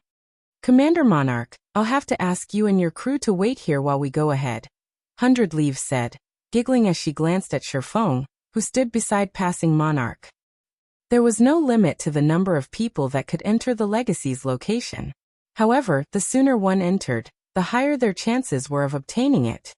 If not for witnessing Shifeng's combat power personally, she would have killed Passing Monarch and the others instead of wasting a magic barrier. 100 Leaves, you're despicable. Blue Joy gnashed her teeth, glaring at the female commander. If the other party had simply wanted to fight, they could have accepted that. After all, they could have found an opportunity to escape into the Tower of Falling Stars. Once inside, they would enter a separate space. By then, 100 Leaves and the others would not be able to touch them, and they could compete for the legacy fairly. However, they wouldn't escape this trap for some time. If they were stuck in the barrier for too long, 100 Leaves and the others might secure the legacy before they broke free. Don't worry. I have a Tier 3 magic scroll. It should not be difficult to break this magic array. Passing Monarch shot 100 Leaves a glare. He hadn't expected the woman to waste a magic array willingly. He couldn't help but smile bitterly as he turned to Shattering. After saying so, Passing Monarch took out his only Tier 3 magic scroll, Storm Spear. As Passing Monarch activated the magic scroll, a blue magic array appeared behind him. Several spears shaped like tornadoes bombarded the Crimson Barrier. The attack struck the barrier 6 times. However, after trembling slightly, it quickly returned to its original state. Meanwhile, the 15 players maintaining the magic array only lost 1% of their mana. Don't bother. Although this is only a basic magic array, it is among the best. Even Grand Lords of the same level need some time to break out. 100 Leaves explained when she saw the grim look on Passing Monarch's face. In reality, she had been reluctant to use the magic array. However, with the possibility that Shattering might be a domain realm expert, she could not afford to be careless. Silent Entropy glanced at Shattering as well, before chuckling and said, "Commander Leaves, our agreement ends here. Once we enter the legacy location, we'll compete with our own abilities." As the first person to have obtained a legacy from the Sea Dragon secret land, he was familiar with how these locations operated. Everyone believed that obtaining a legacy upon reaching the location was easy. In reality, that was not true. One first needed to pass the location's trials. Now that they had trapped Shattering, who possessed frightening combat power, they had one less serious competitor. Now he only had to worry about 100 Leaves. After speaking, Silent Entropy led his men into the Tower of Falling Stars. That old fox really moves quickly. 100 Leaves clicked her tongue. She commanded, "Let's go in. We can't let that old fox get ahead of us." After Silent Entropy and 100 Leaves entered the Tower of Falling Stars with their subordinates, only Shattering's group and the players maintaining the magic array remained outside. However, shortly after Silent Entropy and 100 Leaves left, Shattering, who had been silent all this time, grinned. "Brother Yifeng, you're still in the mood to smile. If we don't get out of here quickly, they will get the legacy." Passing Monarch complained anxiously. Despite their efforts to take down the magic barrier, the players maintaining the array hadn't lost much mana. At this rate, they would need an hour of constant attacks before they could escape. "Relax. We'll be able to get out of here quickly," Shattering consoled, chuckling. "With just you? Maybe in another 100 years." One of the elementalists maintaining the array laughed when he heard Shattering's boast. This magic array is a 6-star Crimson World, an extremely rare basic magic array. It can even hold Grand Lords for a short time. Am I right? Shattering chuckled as he asked the elementalist. "How do you know this array?" The elementalist cried out in surprise. Before 100 Leaves had given them this magic array, they had neither heard of it nor seen one before. "What do you think?" Shattering did not bother answering. Instead, he offered a sophisticated smile. In the past, the 6-star Crimson World had been the Sacred Temple's trademark magic array. The temple had frequently sold the magic array for a steep price. Just one magic array scroll had cost 5 gold coins. To complete the set, one needed 15 scrolls. The magic array had been used in dungeon raids specifically. As players progressed to the game, encountering 2 bosses at once in large-scale team dungeons became common. To cope, players had normally trapped one boss while dealing with the other. He couldn't possibly tell them that he had purchased the magic array in the past. "So what if you know about it? Do you think you can escape just because you know its name?" the elementalist asked contemptuously. The other players maintaining the array nodded in agreement. They considered Shattering's words to be nothing more than baseless arrogance. "You guys, attack the 6 corners." Immediately, Shattering commanded his group. In God's domain, all magic arrays had weak points. Only, players didn't usually know them. Had his enemies used a relatively rare magic array to trap him, he wouldn't have known how to break it. However, he was very familiar with the 6-star Crimson World. If 100 Leaves had to blame anyone, she should blame the Sacred Temple for selling so many basic magic arrays in the past. Following which, under Shifeng's command, the team ruthlessly attacked the array's 6 corners. The magic barrier, which had been unshakable, began to tremble violently. Their combined efforts were even more effective than passing Monarch's Tier 3 magic scroll. Meanwhile, the players maintaining the array watched their mana deplete rapidly. Each wave of attack stole 2% of their mana. After several dozen waves, the 15 magical class players' mana fell below 50%. Brother Yifeng, you're too amazing! Blue Joy and the other members of Third Fleet gushed.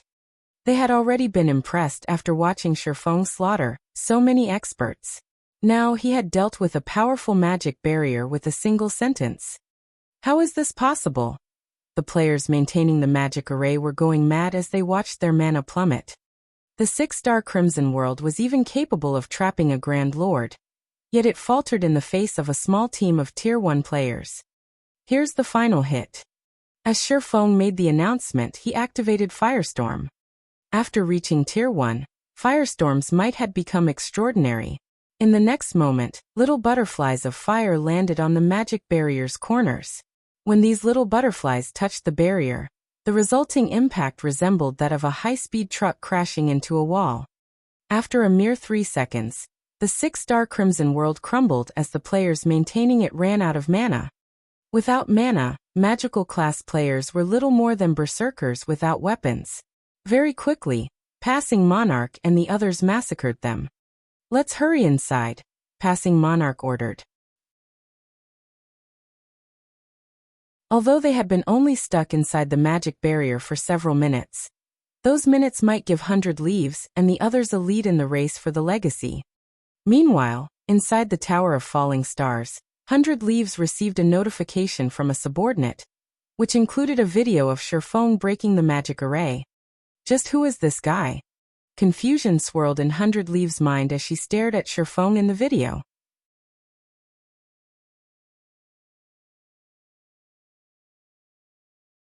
Chapter 1234, Secret Footwork Technique. Underor. Chapter 1234, Secret Footwork Technique. After 100 Leaves watched the video of Shifeng taking command, her expression grew grim. The 6-star Crimson World was unique to the Sacred Temple, as they had the only magic array design. Even now, they had never announced this to the public. No matter how she looked at it, Shifeng couldn't have located the 6-star Crimson World's weak points coincidentally. It seems I'll have to report this to the guild leader. 100 Leaves' gaze remained fixed on Shifeng in the video. Originally, the guild had planned to make a fortune with the 6-star Crimson World. The fact that someone had discovered the array's weak points was no trivial matter. 100 Leaves immediately contacted her superior. Interesting. There's actually someone capable of locating the 6-star Crimson World's weak points. The handsome man wearing exquisite blue robes in the video replied, a faint smile appearing on his face. This person is a problem. We need to teach him some humility. I'll send Uncle Lee and the others over. Keep an eye on that player. You're sending Uncle Lee? 100 Leaves could not help her growing joy. This is great. With Uncle Lee's help, this guy is doomed. The Sacred Temple was a super guild that recruited a large number of new talent every year. Various outstanding players rose within the guild each year as well. However, those who truly withstood the test of time and became the Sacred Temple's mainstays were the guild elders. Uncle Lee was one of these guild elders. He was an old monster that had grasped a domain many years ago. Even if Shifeng were a monster that had reached the domain realm, he was no match for Uncle Lee. Furthermore, Uncle Lee wasn't coming alone. His party members would be joining him. Following which, 100 Leaves notified her security party and had a few of them split up and head towards the rest area. As long as Shifeng appeared, they would keep a close eye on him. Inside the Sea Dragon's secret land, whether one obtained a legacy or not, they would be automatically transferred to a rest area once their time in the secret land was up. Players were then required to return to the starting point to leave the secret land. Otherwise, they'd be stuck here. Not even return scrolls could be used to escape. At that time, even if Shifeng wore a cloak, they could simply use a tracking tool to mark Shifeng. For a certain amount of time, they'd be able to find him even if he ran to the ends of the world. And here I thought I wouldn't get the chance to kill you. If you have to blame someone, blame yourself for knowing too much. 100 Leaves smiled after disconnecting the call. She then took a Tier 3 summoning scroll from her bag, as she shifted her gaze to the Great Lord that had appeared on the second floor. Now all I have to do is obtain the legacy as quickly as possible. There were only rewards awaiting players on the Tower of Falling Stars' first floor. Only after reaching the second floor would the trial truly begin. The second floor's trial required players to defeat the monsters that appeared before them. They would have to face a total of 3 monsters. The first monster was a chieftain, the second was a lord, and the last was a great lord. All 3 were set at the same level as the challengers, and each one was stronger than the last. However, to experts of her standards, soloing these monsters wouldn't be a problem if they had come prepared. The real problem was how quickly they could defeat these monsters. Although the 6-star Crimson World had not trapped Shifeng for very long, these several minutes had been long enough to remove him from the competition. This is the space inside the Tower of Falling Stars? Shifeng quietly examined the tower's interior. Although the Tower of Falling Stars appeared massive on the outside, he found himself in an empty space no larger than a basketball court after he entered the building. Aside from the various carvings on the walls, the room only contained a lone staircase leading to the second floor. So this is the reward. Shifeng's expression was serious as he investigated the carvings on the walls. The owner of this tower is truly generous. The carvings were none other than the secret technique that many expert players currently sought. Unfortunately, the secret technique was incomplete. With Shifeng's standards, a single glance was all he needed to tell that this secret technique resembled phantom steps. However, compared to the phantom steps he had seen performed in the past, the version here was more simple and refined. If he could learn this footwork technique, it would definitely benefit him in PvP. Following which, Shifeng recorded a video of these carvings. This way, his guild members could learn it as well. Phantom steps was not a particularly complex technique. It was simpler than void steps. With enough effort, one could easily grasp the technique to a certain degree. When Shifeng activated the video recording mode, he noticed that something was amiss. Smiling bitterly, he said, "Sure enough, the main god system won't let players obtain a secret technique so easily." When he tried to record the images on the walls, the video contained nothing but darkness. It was clear that the system did not allow players to record the technique. What a pity. Shifeng gave the carvings on the walls one last glance before heading reluctantly to the second floor. If given enough time, he could get a general gist of the technique very quickly. However, he didn't have that luxury right now. After all, he had other competitors ahead of him. If he spent several hours trying to learn phantom steps, he would be offering up the legacy on a silver platter. Upon reaching the second floor, Shifeng noticed that the space here was roughly 3 times larger than the first floor. A 3-meter-tall, muscular, black-skinned orc stood inside the room, waiting for him. The orc wielded a stone cleaver that was as tall as itself. Blackstone Orc Chieftain. Level 50. HP 4, 300, 000/4, 300, 000. A magic barrier sealed off the staircase to the third floor. It was obvious that he had to defeat this Blackstone Orc before he could proceed. Shifeng glanced at the stone monument beside the staircase. The requirement to proceed to the next floor had been recorded on the stone, as well as a list.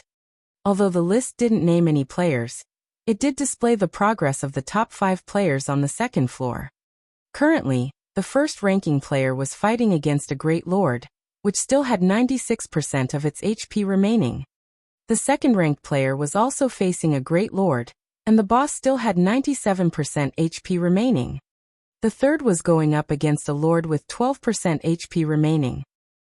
So this is the situation. It seems I'll have to move a bit faster.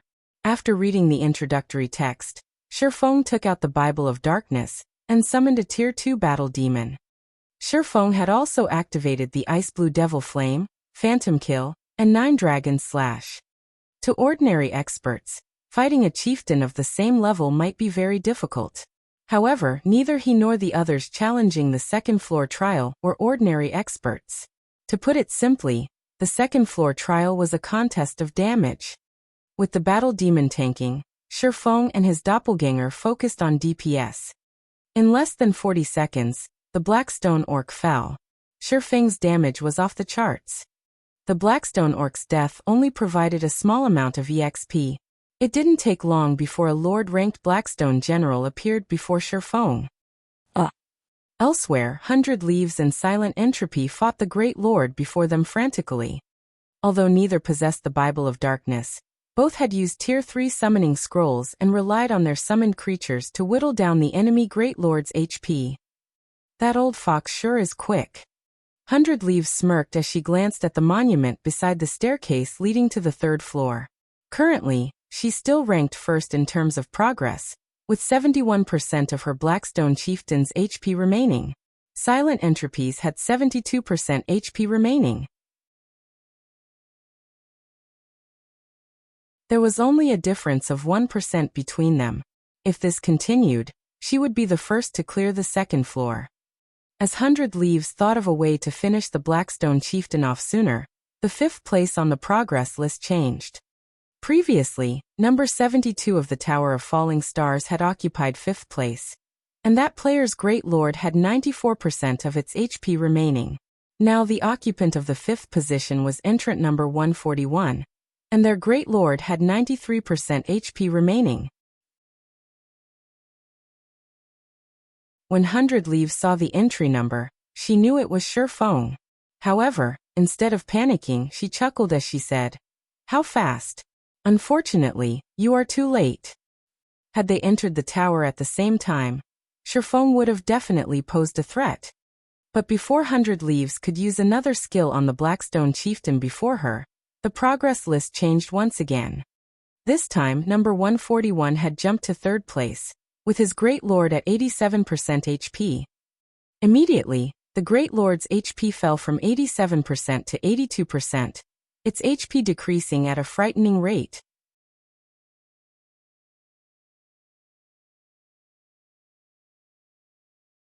Chapter 1235, Is he hacking? Under Chapter 1235, Is he hacking? What's going on? 100 Leaves couldn't believe her eyes as she looked at the progress list on the stone monument. A Great Lord was the equivalent of a Team Dungeon's final boss. Not only did they possess very high defense, but they also possessed potent skills. Take the Blackstone chieftain for example. 100 Leaves had already seen it use 3 skills. The first was a passive skill called Stoneskin. The lower the Blackstone chieftain's HP fell, the higher its defense and magic resistance would rise. The second was an attack skill called Flame Charge. When activated, the boss would randomly attack one target on the battlefield. During this skill's duration, the boss's movement speed would increase. If not dealt with properly, it could easily kill players instantly. As for the third, it was an AoE skill called Stone Shower. When this skill was activated, players had to deal with falling stones from above. If struck, players would lose at least 10,000 HP. When alone, without the support of a healer, players would have an extremely difficult time fighting the Blackstone chieftain. Due to these 3 skills, staying alive was a challenge. It was even more difficult to deplete the boss's HP quickly. As such thoughts ran through 100 Leaves' mind, another change occurred to the progress list. This time, number 141's Great Lord dropped from 82% to 78% of its HP. Shifeng had nearly caught up to Silent Entropy, whose Great Lord was at 72% HP. Seeing the boss's HP fall so rapidly, he should have used a powerful magic scroll. Silent Entropy had also noticed the change on the progress list. However, he wasn't particularly worried. On the contrary, he smiled and said, "How unfortunate. Young people really are quite brash. The Blackstone chieftain isn't an easy boss. Wasting your trump card so early in the fight will only make things difficult for you later." He had his own methods of dealing explosive amounts of damage as well. The same could be said for 100 Leaves. Only, neither of them had chosen to use those methods yet. The proper way of dealing with a boss like the Blackstone Chieftain, which became harder to deal with as its HP dropped, was to wear it down slowly before finishing it off with a bang. The less time they had to spend fighting the boss in its final phases, the easier clearing the second floor trial would be. However, to quickly catch up to them, Shifeng had used plenty of precious tools. On the surface, it might seem as if he had made up for the lost time, but in reality he was doing more harm than good. So much so that he might even fail to kill the boss in the end. After all, practically every boss entered a berserk state when its HP fell to a certain point. If one couldn't cope with the boss then, they would be annihilated. Seconds then minutes flew by. Although Shifeng devoured the Blackstone Chieftain's HP at a staggering rate, the longer the battle continued, the less HP the boss lost. From the initial 4% to 5% decreases, it gradually slowed to 2% decreases before falling to 1% decreases. By the time the boss had 42% HP remaining, its HP no longer fell at a visible rate. Your drive to win has doomed you. 100 Leaves smiled as she glanced at the progress list. Although she was somewhat annoyed that Shifeng had overtaken her progress, pushing her to second place, when she saw Shifeng's progress bar grow stagnant, she felt a little gleeful. According to her plan, she would only go all out when the boss's HP fell to 20%. The level 44 Blackstone Chieftain had 36 million HP. After taking into account its later defense and magic resistance, it wasn't time to make her move just yet. Moreover, this was only the second floor. The legacy was on the third floor. She needed to save enough trump cards. This way, she could secure the second floor's reward and the third floor's legacy. As expected of a Guardian boss, its HP has fallen to 40%, yet its defense has increased by 50% and magic resistance by 70%. Shifeng analyzed the Blackstone Chieftain's defense and magic resistance growth, while controlling the battle demon. It's time to make my move. To catch up with Silent Entropy and 100 Leaves, he had used all of the Tier 2 and Tier 3 attack-type magic scrolls he had brought with him. He had used the magic scrolls to deal with the boss to buy time while he waited for his skills cooldowns to finish. Following which, Shifeng activated Power of Darkness, increasing all of his basic attributes by 60%. 9 Dragon Slash. Abyssal Curse. The level 50 Blackstone Chieftain had a total of 44 million HP. It was far more powerful than the Blackstone Chieftain's Silent Entropy and 100 Leaves faced. However, after Shifeng activated his Berserk skill, and taking into account Abyssal Curse, which decreased the Blackstone Chieftain's attributes by 10% for 5 minutes, his strength was on par with the Great Lords. Die. Shifeng activated Firestorm. A raging inferno rose from the ground. Immediately, the Blackstone Chieftain's HP fell by 150,000 every second. 300,000 if it received a critical hit. The battle demon had also used its ultimate move, the Tier 2 skill Purgatory Assault. The demon launched 6 attacks in quick succession, each taking over 120,000 HP from the Great Lord. At the same time, Shifeng controlled the 12 Abyssal Blade Phantoms to attack the Blackstone Chieftain, each dealing over -5,000 damage. A wave of the Phantom's attacks easily dealt over -60,000 damage. In 6 short seconds, the Blackstone Chieftain's HP fell by 8%. After Firestorm ended, Shifeng activated Phantom Kill, both he and his doppelganger striking the Great Lord. Thundering Flash. Thunder Flame Explosion. With the battle demon as a shield, Shifeng rapidly chipped away at the Blackstone Chieftain's HP. Although his current damage output couldn't compare to the magic scrolls, the Great Lord's HP still fell rapidly. After a short moment, the Blackstone Chieftain's HP dropped below 30%.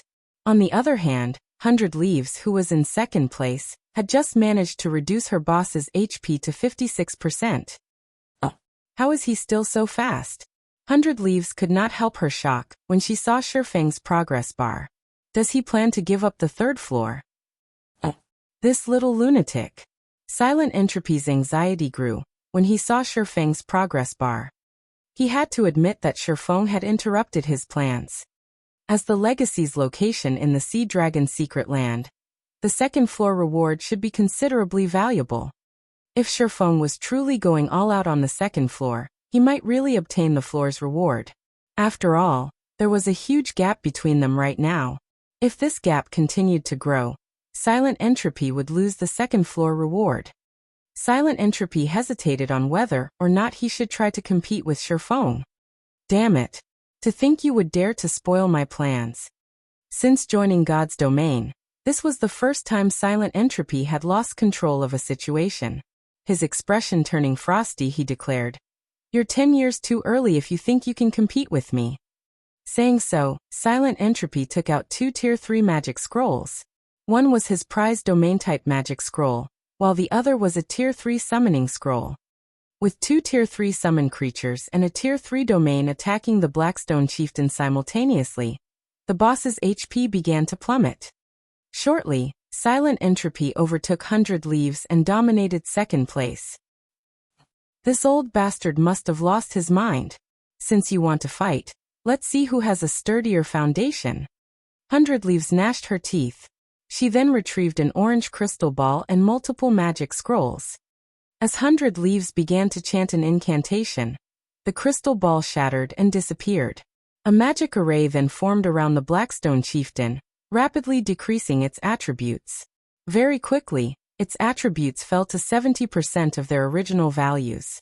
Moreover, its defense and magic resistance had weakened significantly. In the blink of an eye, 10 Tier 2 summoned creatures appeared around 100 Leaves, every one frantically assaulting the level 44 Blackstone Chieftain.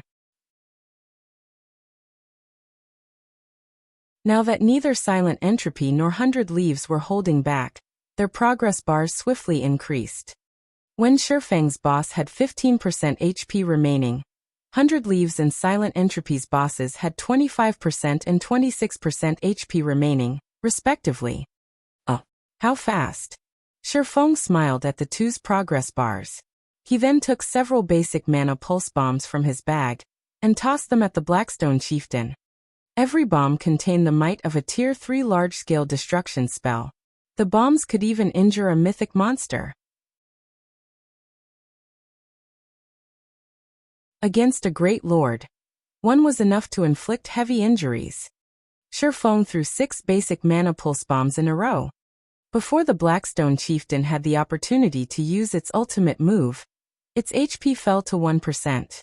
Shifeng then used silent steps to appear behind the boss, both swords radiating a scorching heat. Flame burst.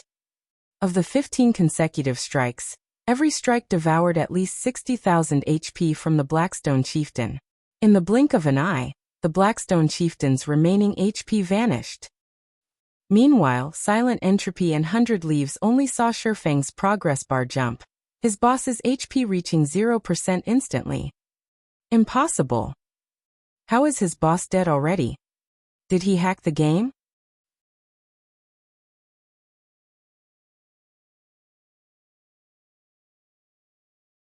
Chapter 1236, Dragon Knight.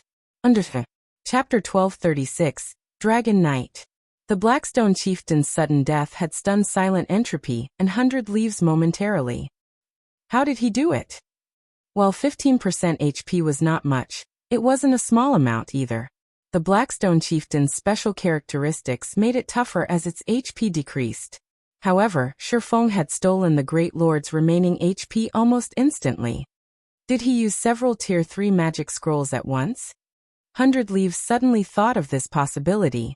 There was no other explanation for how quickly Shifeng had killed the boss. What a crazy bastard. Does he think the third floor's trial will be easier than the second? Or does he know that he can't get the legacy on the third floor, so he decided to use all of his cards on the second floor? 100 Leaves had only guesses at this point. After all, it was extravagant to use various tools to defeat a great lord of the same level. Such resources were generally difficult to obtain, only dropping after a large number of bosses or several difficult quests. They were precious resources. If not for a particularly important goal, or something incredibly profitable, one normally avoided using these tools. However, if Shifeng understood that he didn't have sufficient foundations and that he could not compete for the legacy on the third floor, he may simply aim for the second floor's rewards. Silent Entropy entertained similar thoughts. Although he was frustrated, he continued to whittle away the Blackstone Chieftain's HP, trying to get to the third floor as quickly as possible. Meanwhile, due to soloing the level 50 Blackstone Chieftain, Shifeng's EXP bar had risen significantly. However, the greater harvest was the 3 rewards that had appeared after he had defeated the boss. 3 dazzling crystal balls rested in the center of the second floor room, and each one of these crystals contained 1 item within. System. Congratulations! You have cleared the Tower of Falling Stars second floor trial. You may choose 2 of the 3 items as your reward. Sure enough, the system wouldn't be that generous. Shifeng quietly clicked his tongue. To kill the Blackstone Chieftain as quickly as possible, he had invested a considerable amount of resources, yet he had only been awarded 2 items for his efforts. Shifeng approached and investigated the items. Amazing! After looking through the items carefully, Shifeng's eyes shone with excitement. Every one of the 3 rewards was extraordinary. It was no wonder why the system only allowed him to choose 2. The items included the Ancient Weather Book, Time-Space Herb Garden, and Secret Body Technique. Any of the various large guilds would covet each of these items. Even Shifeng had a hard time choosing which to take and which to abandon. Ancient Weather Book, Epic Rank Item. The Ancient Weather Book allows its wielder to control the weather of an area. However, due to damage during the war between gods, it can only exert a fraction of its original power. Additional active skill 1 dash. Weather Control. Changes the weather in a 2,000-yard radius for 2 hours. Cooldown 10 hours. Additional active skill 2 dash. Reshape Nature. Concentrates the mana within a 200-yard radius, increasing the mana density within a 15-yard radius by 100%. Can be used even if the Ancient Weather Book is stored in a bag space. No cooldown. The Ancient Book has sustained significant damage. Initial restoration will require 100,000 magic crystals. Current absorbed number 0. Spacetime Herb Garden Epic Rank Item. There is an independent space inside the Spacetime Herb Garden, which can be used to cultivate herbs. Current rank, Basic. Upgrading to intermediate rank requires 70,000 magic crystals. Cultivation space, 500 by 500 yards. Flow of time, twice of that of the outside world. Survival rate increased by 10%. Secret Body Technique, Bronze Rank Tablet. The Ancient Weather Book's importance went without saying. After all, the Ancient Weather Book was Shifeng's main goal. Aside from its weather control skill, which could be a significant advantage in naval combat, the book could also be used to train and improve oneself. It was an excellent epic tool. Meanwhile, the Spacetime Herb Garden could help trading firms massively. In God's domain, while scavenging in the fields was most guilds' main herb source, there were other methods players could use to obtain herbs. They could cultivate them themselves. However, having a town of one's own was the prerequisite. It was practically impossible for independent players to cultivate their own herbs. Generally, only guilds could accomplish such a thing. As towns had a limited amount of space, guilds rarely made this a priority. Normally, guilds that wanted to do so would only try it after occupying a considerable number of towns with plenty of space to spare. Moreover, cultivating herbs was not an easy task. Not only was it time-consuming, but it also required a lot of manpower to manage. Most importantly, herbs' survival rate wasn't high. More often than not, the cost of cultivating a herb was higher than its market value. However, the Spacetime Herb Garden was different. Although it didn't offer a lot of space, it could increase the flow of time as well as survival rate. These effects put the Spacetime Herb Garden's value on par with the Ancient Weather Book. Moreover, the Herb Garden was only basic rank right now. It could be improved. If managed properly, it could become a gold mine. Lastly, the Secret Body Technique. According to Shifeng's current understanding of secret technique tablets, The secret body technique was considerably rare. It was useful to both magical and physical class players. Even the Dragon Phoenix Pavilion did not possess a single tablet of this type. Despite this secret body technique being only bronze rank, it was no less valuable than a secret silver rank tablet. After considering all three items, Shifeng realized they were equally valuable to a guild. He wished he could walk away with all three. However, as the system had determined the regulation, he wouldn't get that third item even if he offered to pay a greater price. The ancient weather book indispensable if I wish to develop a naval force. I have to choose that one no matter what. Then, there is the space-time herb garden and secret body technique. Shifeng's gaze moved back and forth between the two items. The herb garden can earn more money for the guild, whereas the secret body technique can increase the combat power of the guild's experts. Should I go for money or combat power? The seconds passed by as Shifeng fell into deep thought. Forget it. I'll choose this one. After much contemplation, Shifeng eventually chose the ancient weather book and space-time herb garden. While improving the combat power was important, developing the guild's financial strength was a priority right now. Zero Wing needed to invest funds in several aspects. Some of the candlelight trading firms' potions, in particular, required rare herbs. Purchasing these herbs in bulk was difficult as doing so would inflate their prices. Rather than give others the profits, it was more beneficial to cultivate the necessary herbs themselves. Now that players were inched ever closer to level 50, they would experience severe environments in future maps. Players would need more potions as they explored and leveled up. If he prepared for that eventuality properly, he could make a fortune. Most importantly, Shifeng recalled a certain matter. In the past, the Freedom Alliance's trading firm had risen to an impressive height. This was especially for its potions. Despite not having any outstanding master alchemists, the Freedom Alliance's trading firm had contended with many powerful maritime trading firms. Now that Shifeng looked at it, the Freedom Alliance's success had resulted from Silent Entropy obtaining the space-time herb garden. Although many resources were available at sea, there was a severe shortage of herbs. With the space-time herb garden, one could easily compensate for this. Following which, the system placed both items into Shifeng's bag space. At the same time, the barrier surrounding the staircase to the third floor dissipated. This is the third floor? After Shifeng emerged from the staircase, he was stunned by what he saw. He stood at the top of a large mountain, a sea of clouds drifting below. A middle-aged man in silver armor stood in the center of this room. After taking a close look, Shifeng discovered that the middle-aged man was actually a Tier 4 NPC. Moreover, the man had the peak class Dragon Knight.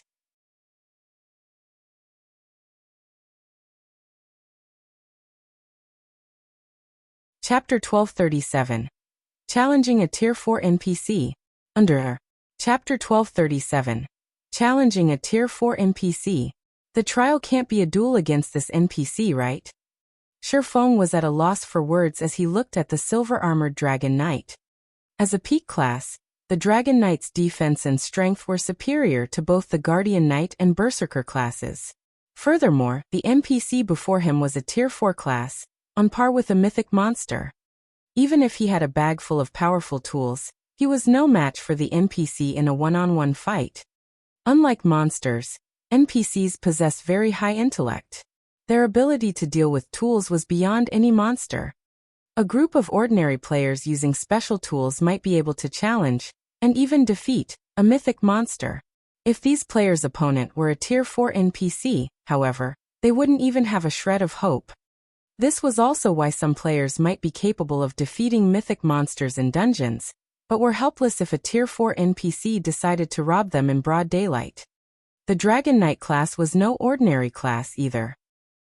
Reinbeck, Vice Knight Commander of the Sea God's Temple, Human Tier 4 Dragon Knight. Level 50.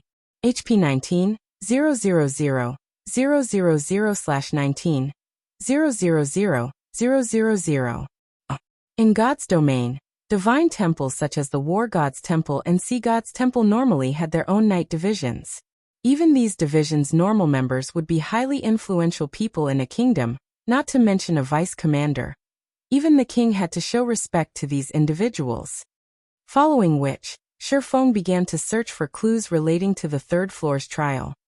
Yet even after examining the room for a long time, he couldn't find an introductory monument like the one on the second floor. There was no progress bar either. There was only a massive magic array carved into the ground and Rhinebeck standing in the middle of it. It seems that I'll have to take this one step at a time. Failing to find any hints, Shifeng decided to face off against Rhinebeck. The instant Shifeng stepped into the magic array, a powerful aura washed over him, making it difficult to take another step forward. He felt as if he had stepped into a muddy swamp, his advance slowing to a crawl. When Shifeng was within 20 yards of Rhinebeck, the NPC finally turned his gaze towards Shifeng, a faint killing intent flashing in the man's eyes. Suddenly, Shifeng found it even more difficult to move. "Adventurer, you should not have come to this place. If you do not wish to die, turn back," Rhinebeck said sternly. "Not just anyone can obtain the Sea God's legacy." "Lord Dragon Knight, I wish to take the challenge even if I cannot succeed," Shifeng replied earnestly. He had come so far. How could he leave after just a few words? "Are you sure you wish to take the challenge?" Rhinebeck said, a hint of mockery in his tone. "Even if you are a heaven-blessed individual, you will have to pay the price in blood for failure. You won't get away with a single death. Think this through carefully. This legacy is extraordinary. Luck will not help you obtain it. You are not permitted to use any external factors to assist you either. You must rely on your own strength. Are you sure you wish to take the challenge?" "There's another price to pay for failure?" Shifeng was slightly surprised. He hadn't heard any of this in his past life. According to Passing Monarch, players only had one chance to obtain the legacies in the Sea Dragon's secret land, and failure had only resulted in a single death. Moreover, as they were in a secret land, the death penalty was considerably light. However, based on Rhinebeck's warning, it would seem that he would have to pay a high price if he failed the challenge. "Enough. Adventurer, turn back. Those who know not the truth cannot obtain the legacy." As Rhinebeck waved his hand lightly, Shifeng felt as if he had been hit by a truck. Before he could react, he had been sent flying out of the magic array. What amazing control over his domain. Shifeng was shocked as he stared at Rhinebeck, who returned to his motionless vigil. It was common knowledge that Tier 4 was a colossal turning point in God's domain. The biggest difference that separated a Tier 4 and a Tier 3 class was their ability to control a domain. However, Tier 4 NPCs could at most suppress their enemies with their domains, making it difficult for their enemies to move. Yet Rhinebeck had sent Shifeng, a player who was very close to obtaining their Tier 2 class, flying with a wave of his hand. Rhinebeck's control over his domain could already rival that of the ancient abyssal monsters in the fallen Arkansas. Even the weakest among those ancient abyssal monsters had reached Tier 5 during their prime. Their tiers had only fallen due to their severe injuries. Determined, Shifeng approached Rhinebeck once more. The consequences for failure might be severe, but he needed to know the truth, Rhinebeck had mentioned. What did the NPC mean by, "Those who know not the truth cannot obtain the legacy"? No matter what, he had to try. "Lord Dragon Knight, I wish to continue with the challenge," Shifeng declared. "Young adventurer, since you are so determined, I will not stop you," Rhinebeck said, smiling. "Don't you wish to obtain the legacy?" Shifeng nodded. Why was he here if not for the legacy? "I shall be your opponent. As long as you defeat me, you will obtain the legacy tablet. If you lose, not only will you die, but you will also receive the Sea God's curse. However, you should rejoice. As you are so weak, I will not use all of my strength against you. As long as you are able to walk up to me, you will be victorious." Once Rhinebeck finished explaining the rules of this challenge, the magic array's atmosphere changed. It was as if space itself had frozen, and Shifeng even struggled to breathe. Suddenly, wind blades flew at Shifeng, one after another, moving nearly too fast for Shifeng to dodge. Seeing this, Shifeng had no choice but to unsheath his swords and defend himself. Dang, dang, dang. After a series of metal clangs, Shifeng was forced to take 5 steps back. He had almost been forced to the edge of the magic array. So this is how it works. Shifeng suddenly understood how challenging the trial was after experiencing the wind blades. The attacks inside a domain were omnipresent. Moreover, Rhinebeck had proper control of his own strength. These wind blades were just slightly stronger than Shifeng. Every time Shifeng blocked a wind blade, he was forced to take a step back. Of course, if he were struck directly, the attack would throw him from the magic array. Moreover, he couldn't use any of his skills or tools. He couldn't rely on any external factors. He had to use his own strength to approach Rhinebeck. In the next moment, a new wave of wind blades bombarded him. This time, however, Shifeng moved towards the wind blades. Swords orbit. While his skills and tools were unavailable, his combat techniques were not. The wind blades vanished, one after another, as they collided with Swords orbit. This time, Shifeng didn't retreat by a single step. Following which Shifeng slowly advanced. The closer Shifeng got to Rhinebeck, the more pressure he felt. Similarly, more wind blades flew towards him. From the initial 5, Shifeng began to face 6 and 7 with each wave. By the time Shifeng was halfway there, he had to protect himself from 10 wind blades at once. However, this still wasn't anything he couldn't handle. I'm not bad. Unfortunately, your movements are too rigid and mechanical. You are still far from comprehending the truth. You should return and train more. Rhinebeck chuckled. With a light wave of his hand, the attacking wind blades increased from 10 to 15. Moreover, these wind blades were much faster and more powerful than before.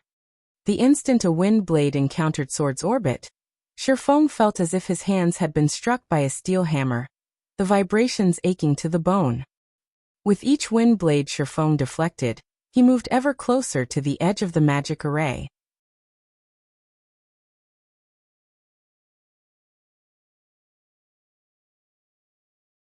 Chapter 1238. Technique evolves. Under. Chapter 1238. Technique evolves. What precise control over his attacks. The more wind blades Shifeng blocked with Swords orbit, the more he understood how amazing Rhinebeck was. As soon as he had started executing Swords orbit, he had become capable of executing more attacks containing more strength.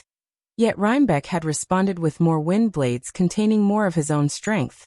He attacked with just slightly more than Shifeng could endure, forcing the swordsman to retreat. So this is the third floor trial. It really is a mystery how Silent Entropy had managed to walk away with the legacy in the past. Shifeng glanced at the outer edge of the magic array. He would be forced out of the magic array in a dozen steps at most, yet the wind blades showed no signs of letting up. When Silent Entropy had obtained the Sea God's legacy in the past, the man had only been at the flowing water realm. In terms of combat techniques, Silent Entropy was far weaker than the current Shifeng. Yet he had succeeded where Shifeng was about to be blasted out of the magic array. Shifeng simply could not wrap his mind around it. Could the so-called truth be unrelated to a player's combat standards? Shifeng guessed. Just as Shifeng was about to be blasted out of the magic array, he executed void steps and vanished from Rhinebeck's sight. An interesting footwork technique. A small smile graced Rhinebeck's face. He then turned to look at Shifeng, who had appeared elsewhere, and said, "How long can you keep that up?"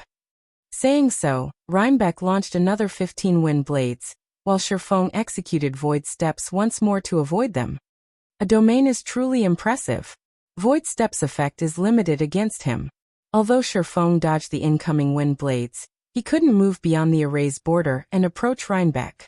He could only move along the edge. Void steps was a special footwork technique that forced others to actively ignore the user's presence. Although void steps was effective against Rhinebeck, the technique only distracted the NPC for a brief moment to determine Shifeng's exact location, preventing the NPC from sealing Shifeng's movements completely. Suddenly, Silent Entropy and 100 Leaves ascended to the third floor as well. The moment the two players reached the third floor, they were stupefied by the scene before them. Unlike the first and second floors of the Tower of Falling Stars, all challengers converged on the same location upon reaching the final floor. Hence, They had been greeted by the sight of Shifeng appearing and disappearing in the magic array, dodging countless wind blades. They then turned to Shifeng's opponent, but when they realized that his opponent was a Tier 4 NPC, their expressions soured. We're required to fight that Tier 4 NPC for the third floor's trial? Seeing Rhinebeck standing proudly in the array's center, 100 Leaves demanded furiously, "How are we supposed to clear this?" "No. I don't think we're required to defeat the NPC. Otherwise, that brat would have died already," Silent Entropy said as he shook his head. Fear filled his eyes as he stared at Rhinebeck. Tier 4 NPCs were top-class existences even in Seas-End's 12 major cities. Rhinebeck was also the vice commander of the Sea God's Temple's Night Division. "I don't think we'll be passing the trial this time. It is impossible for magical class players like us to dodge so many wind blades at a time. Moreover, it seems that we can't cast spells or use tools here." As 100 Leaves watched Shifeng struggle, she relaxed. "However, this is acceptable. Although we won't get the legacy, he won't either." However, as 100 Leaves tried to reassure the other commander, Silent Entropy approached the magic array. The instant Silent Entropy entered the magic array, Rhinebeck turned his gaze towards the man. "Another one that doesn't fear death?" Rhinebeck chuckled. "Are you sure you wish to face the challenge?" Stealing another glance at Shifeng, Silent Entropy turned towards Rhinebeck and nodded seriously. "Very good. However, as you are so weak, I won't go all out against you. You'll pass so long as you arrive before me," Rhinebeck explained. As soon as he finished his explanation, 2 wind blades shot towards Silent Entropy, giving the elementalist no time to prepare. Unlike the wind blades Shifeng faced, the 2 wind blades Silent Entropy faced were much slower. In response, Silent Entropy began to double cast, countering the wind blades with 2 ice arrows. Boom! After a brief pause, the wind blades shattered the ice arrows and continued towards Silent Entropy. Meanwhile, Silent Entropy took the opportunity to move out of the wind blade's attack trajectory, taking 2 steps towards Rhinebeck. That old fox. Realization immediately dawned on 100 Leaves. As the first person to obtain a legacy from the Sea Dragon's secret land, Silent Entropy knew far more secrets than she did. Clearly, the trial before her didn't treat all challengers equally. Rather, it varied depending on the player's strength. Magical classes had an advantage in this trial. After all, a physical class like Shifeng had to counter 15 powerful wind blades at once, whereas magical classes only had to face 2. Moreover, after Silent Entropy entered the magic array, he could still use spells. If that were the case, blocking 2 wind blades would be a piece of cake. Sure enough, Silent Entropy approached Rhinebeck, step by step, by blocking the wind blades with his spells. After realizing the nature of the trial, 100 Leaves dashed into the magic array to challenge the trial. However, despite 100 Leaves also defending herself with spells, she couldn't proceed. She could only move left or right to dodge the incoming wind blades. What's going on? 100 Leaves was confused as she glanced at Silent Entropy, who had already taken over a dozen steps forward. Are my wind blades stronger? She had similarly grasped double casting and assaulted the wind blades with her spells, yet she was forced to dodge left and right, not forward. If she advanced recklessly, both wind blades would strike her. Seeing Shifeng and 100 Leaves, Silent Entropy smiled as he said, "You youngsters are impressive. It's a pity that you've experienced too few hardships. I'll accept the legacy on your behalves." Silent Entropy took another step forward and finally reached the halfway point. "Not bad.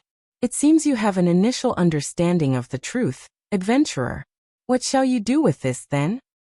Saying so, Rhinebeck smiled and waved his hand lightly. Suddenly, Silent Entropy had to face 3 wind blades rather than 2. The wind blades had also grown slightly faster. Damn it! They've gotten stronger. Silent Entropy's expression darkened. Hurriedly, he used 2 ice arrows to block 2 of the wind blades.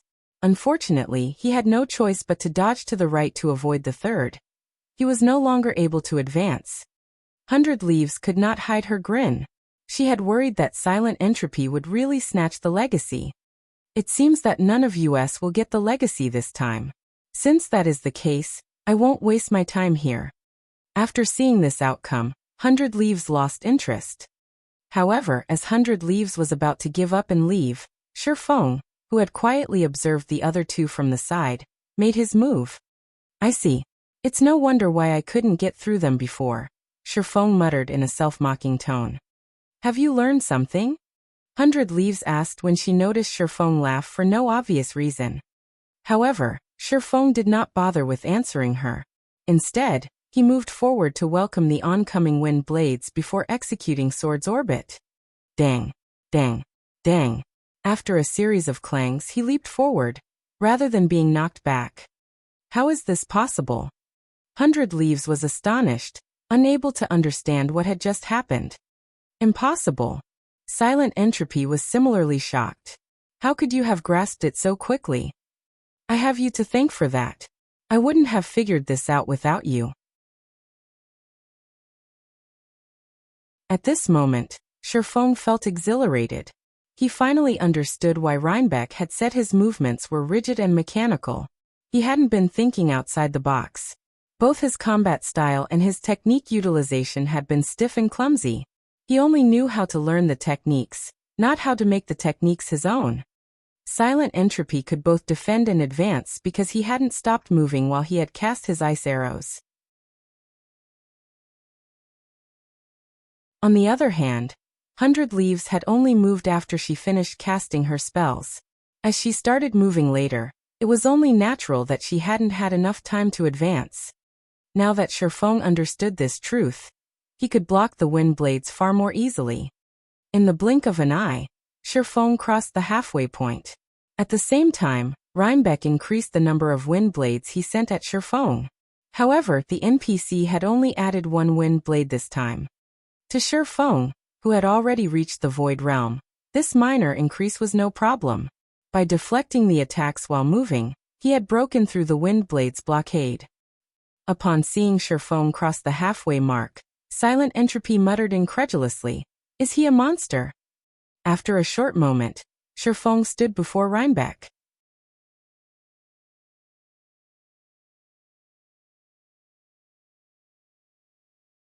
Chapter 1239, Strongest Legacy Obtained. Underdoor. Chapter 1239, Strongest Legacy Obtained. Good. Excellent. A hint of praise flashed in Rhinebeck's eyes as he looked at Shifeng, unlike the previous indifference. He looked down at Shifeng as if he were an excellent junior. Who is he? Silent Entropy wore an incredulous expression as he watched Shifeng, unable to calm his pounding heart. He had learned to make a combat technique his own after clearing a legacy trial the last time. However, achieving that was easier said than done. Many of the techniques in God's domain were extreme and contrary to humans' natural movements. The brain programs fixed signals to manipulate the body's muscles based on a person's habits, which allows them to perform actions faster and more efficiently. If one wished to execute God's domain's extreme combat techniques swiftly, they needed to alter their brain's signals.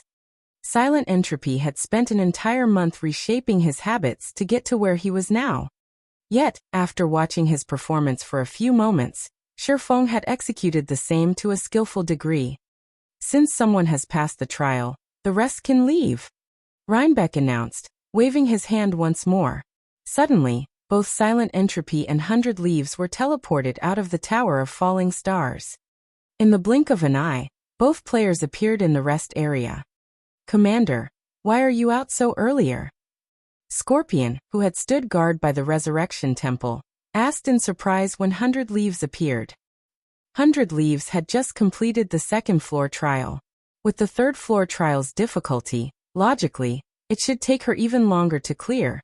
Yet she had only reached the third floor a few minutes ago and was out already. That person has already obtained the legacy, 100 Leaves said, frowning. When she thought about Shifeng's performance in the magic array, she warned her subordinate. It won't be long before he comes out. Keep a close eye on him once he does. He isn't an ordinary player. Commander, rest assured. I'll use the soul lock scroll on him the moment he appears. Even if he is more powerful, he won't escape my tracking for 5 hours, Scorpion said, laughing. In God's domain, there were many methods of tracking a player. However, there were only a handful of expert trackers like himself. Not only was his tracker subclass at master rank, but he had also obtained the design to produce the Soul Lock Scroll in an ancient ruin. The Soul Lock Scroll allowed the user to keep a lock on a player's soul. No matter where the targeted player went, he could find them on the system map. Its only flaw was its low accuracy. The map would only tell him the target's general location. However, he could easily deal with this flaw with his Master Tracker subclass. I'll leave this to you. I have to head to the other locations and obtain the legacies there as quickly as possible. 100 Leaves nodded, considering that she worried a little too much. No matter what was said or done, Scorpion was one of the Sacred Temple's peak assassins. With his skills and the various tools, it was impossible for anyone to escape his pursuit. When Uncle Lee and the others eventually arrived, it would be very difficult for Shifeng to get away, even if he could grow wings and fly. Following which, 100 Leaves led her subordinates to another cavern. Silent Entropy's fleet did the same. After all, the Sea Dragon Secret Land had more than one legacy. As long as they still had time, they could obtain as many legacies as they wanted. Back on the Tower of Falling Stars' 3rd floor, after Silent Entropy and 100 Leaves teleported out of the tower, Rhinebeck led Shifeng through the magic array to a dazzling, golden temple. Numerous crystal pillars had been situated around the temple, and every pillar had an item on top of it. Every item, whether they be tools, weapons or equipment, was top tier in the current god's domain. Shifeng even saw the secret body technique, which he had not taken from the 2nd floor. As expected of the Freedom Alliance's lifeline, the Sea Dragon Secret Land is really extraordinary. Shifeng's eyes shone as he looked at the various items before him. If he could take everything here with him, Zero Wing's strength would skyrocket. Rhinebeck led Shifeng to a stone monument inside the temple. All sorts of divine runes and images had been carved into the stone, depicting ancient history. The entire monument radiated divine might, so Shifeng knew it was extraordinary with a single glance. You have passed the legacy trial, so you can now obtain the Sea God's legacy.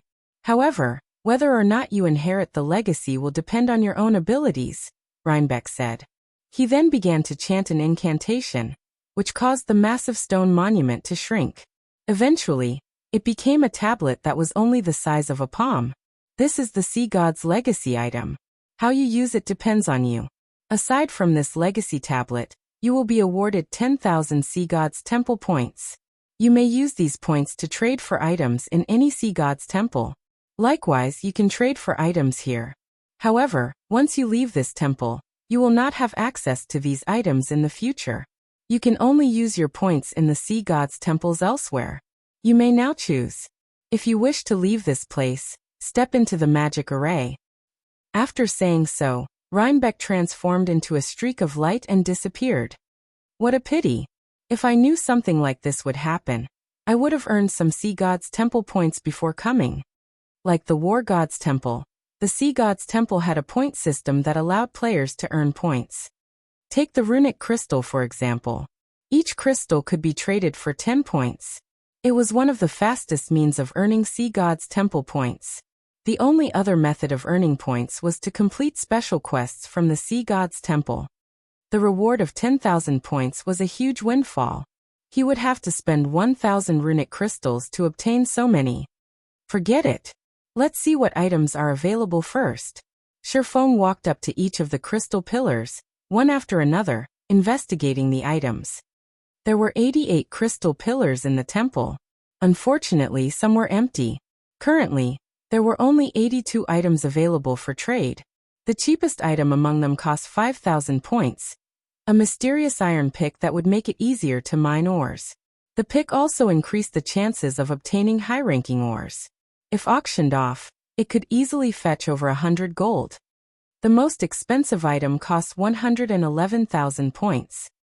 Naturally, Shifeng wanted this item more than any of the others as it was a fragmented legendary item.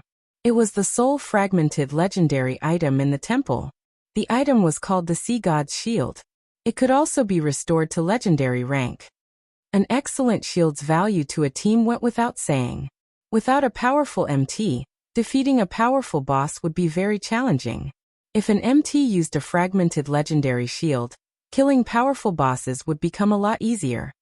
However, Shattering could only drool over the shield. He didn't have nearly enough points to obtain it. Let's go with the secret body technique first. Shattering immediately retrieved the secret body technique, which he had failed to obtain before, from its pillar. The secret body technique cost 3,600 points. With how valuable the technique was, it was definitely worth the price. The secret spellcasting technique had sold for several 100,000 magic crystals. Yet this technique, which was more valuable, only cost 360 runic crystals. What should I pick with my remaining points? After obtaining the secret body technique, Shattering considered his options. Every item here was powerful. There was no lack of epic weapons or equipment. He could even trade for rare intermediate magic array designs. Unfortunately, with his remaining points, he could only choose 3 more items.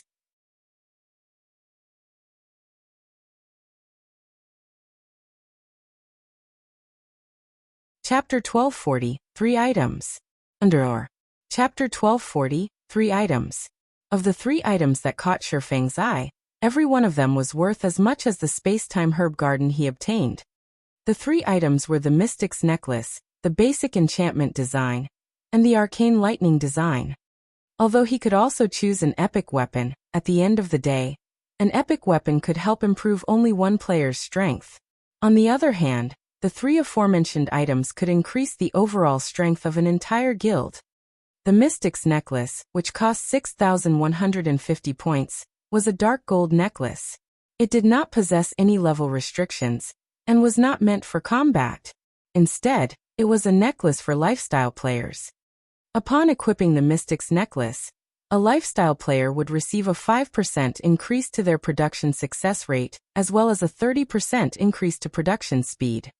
Setting aside the 5% higher success rate, the 30% increase to production speed could enable Burning Abyss to produce advanced transport carriages at a much faster pace. In turn, this would allow Stone Forest Town to develop much more quickly. Moreover, the Mystic's Necklace would come in handy when manufacturing advanced speedboats in the future. Meanwhile, the basic enchantment design, which cost 6,000 points, allowed enchanters to learn how to produce runestones. Similar to armor kits produced by forgers, runestones strengthened weapons and equipment. However, unlike armor kits, they were consumable items. Like potions, they had effectivity periods. Moreover, players could only strengthen one item at a time with them. Even so, runestones were still highly sought-after items, and had been one of the must-have items when raiding dungeons in his past life. Back then, a basic runestone sold for 20 silver. Nevertheless, players had still fought to purchase them. After all, a basic runestone could strengthen an item by 10% for 10 hours.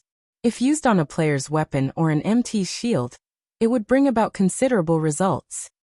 As for the arcane lightning design, it was similarly extraordinary. It cost 6,300 points, and was an extremely rare item that required an alchemist and an engineer. Arcane lightning possessed extreme destructive power that was superior to even ordinary Tier 2 magic scrolls, and had an effective range of 15 by 15 yards. In the past, wealthy players that entered God's domain after the game had been launched for quite some time would frequently use arcane lightning to grind for levels. However, while their levels indeed skyrocketed, the amount of money they spent was also ridiculous, as a single arcane lightning was even more expensive than an advanced frost grenade. Each one sold for roughly 6 gold. Moreover, even if one made the arcane lightning themselves, the expenditure remained considerably high. Just the materials needed to produce one cost 1 gold. Depending on the people producing them, each arcane lightning could cost anywhere from 2 to 4 gold. All 3 items could make guilds drool over them. Even Shattering found it difficult to choose between them. If I have to pick one, it will have to be something that can help the guild in the near future. While the arcane lightning is a nice item to grind monsters and do PvP with, it's a pity that it takes too much time and money to make. Moreover, Producing it would require a master engineer and a master alchemist for it to be cost-efficient. Shifeng shook his head as he looked at the arcane lightning design. After deciding to give up on it, he shifted his gaze to the Mystic's necklace and basic enchantment design. The Mystic's necklace will be of great help to only one lifestyle player, and within the short term, its usefulness would be limited to accelerating the production of the advanced transport carriage. In the end, it seems the basic enchantment design is the better choice. The basic runestone would be a boon to both ordinary and elite players. It was a very beneficial item for large guilds. Currently, the various large guilds in God's domain should not have obtained the basic enchantment design yet. If he could mass-produce basic runestones, they would definitely sell like hotcakes. Moreover, the cost of making the basic runestone was not very high, only around 7 silver.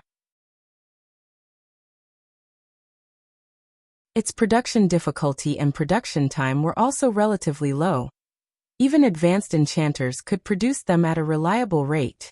This was a good opportunity to extend the candlelight trading firm's fame further. Moreover, the basic enchantment design was different from regular production designs, where each design normally allowed only one player to learn it. Up to 5 enchanters could learn the basic enchantment design. Hence, there was no need to worry about the production volume being too low. Following which, Shifeng chose to exchange for the basic enchantment design. His remaining points immediately fell to just 400. Now that I've already obtained everything that I should get, it's about time I leave this place. Shifeng stored the basic enchantment design with satisfaction before turning around and walking to the teleportation magic array. At the rest area of the Sea God's Legacy, Passing Monarch and the other members of Third Fleet were currently lingering on the island. Although they had not cleared the second-floor trial of the Tower of Falling Stars, they had gained a considerable harvest from the secret footwork technique taught on the first floor. Even though they hadn't managed to master the footwork, they could still use it for reference. Unlike players on land, players at the seas and focused mainly on naval battles. Players had never attempted to incorporate personal combat techniques into naval battles. However, after learning the secret footwork technique, they realized that such a thing was possible. Commander, look at Identical Summer's side. They don't seem to be showing signs of leaving at all. Do you think they're planning to steal the legacy? Blue Joy asked worriedly as she looked at Identical Summer's group, who were currently resting at a distance. In the previous naval battle, Identical Summer and Heavenly Spider had both suffered grievous losses. Particularly, Identical Summer had forfeited his small sailboat to Shifeng. Only a gullible fool would believe that he did not have any ulterior motives right now. Ignore him. If they couldn't take advantage of us before, it is even more impossible for them to do so now. Rather than camping here, it would be much better for them to simply search for legacies in the other caverns, Passing Monarch said, chuckling. He did not mind Identical Summer and Heavenly Spider's actions at all. Once Yifeng returns, we'll immediately head for another cavern. Previously, their battle against the magic whale had lost them over half their members. The survivors had also been in a battered state. Even then, they had still managed to win against Identical Summer's and Heavenly Spider's fleets. Now that everyone from Third Fleet had regrouped and recovered back to their peak state, with the inclusion of an expert like Shifeng, what could Identical Summer and the others possibly hope to achieve? On the other side, Identical Summer was currently glaring at Passing Monarch and his crew. Enjoy it while you can. You all will get to feel complacent for only a little bit longer, Identical Summer sneered. Brother Summer, are you really going to sever all pretenses with Passing Monarch? Heavenly Spider asked worriedly. You've already seen that person's strength for yourself. Even Mad Beast and the other House of Seas experts were no match for him. If we continue fighting against him, we might end up not getting a single legacy at all this time. What are you worried about? I have naturally taken this point into consideration. While Mad Beast and the others aren't a match for them, even if Passing Monarch and the others are more powerful, do you think they can overpower every fleet in the Freedom Alliance? Identical Summer asked, a crazed look in his eyes. You couldn't have. Heavenly Spider suddenly thought of a possibility, and he couldn't help but shudder. That's right. The nail that sticks out gets hammered down. I notified the other fleets regarding passing Monarch obtaining the greatest legacy as well as 2 small sailboats. Identical Summer said, laughing. The other fleet commanders have already agreed to cooperate with us for the sole purpose of preventing passing Monarch from ruling over the Freedom Alliance with an iron fist in the future. Whether it is the 2 small sailboats or the strongest legacy of the Sea Dragon's secret land, passing Monarch should not even think of keeping either one. Out at sea, we might not be able to do anything against passing Monarch now that he has 2 small sailboats. However, on land, only death awaits them. The experts of the other fleets have long since hidden themselves on the island. Once that person comes out, it will be doomsday for passing Monarch and his crew, Identical Summer said, laughing maniacally. The operation this time involved not only the 2nd and 4th fleets, but also every other fleet aside from 3rd Fleet. Even Silent Entropy and 100 Leaves had dispatched some of their subordinates to help out. Even if passing Monarch doubled his fleet's member count, he would have no chance of victory at all. At this moment, an assassin, who was sneaking around the Resurrection Temple, suddenly reported, "Commander, that person just came out from the Resurrection Temple."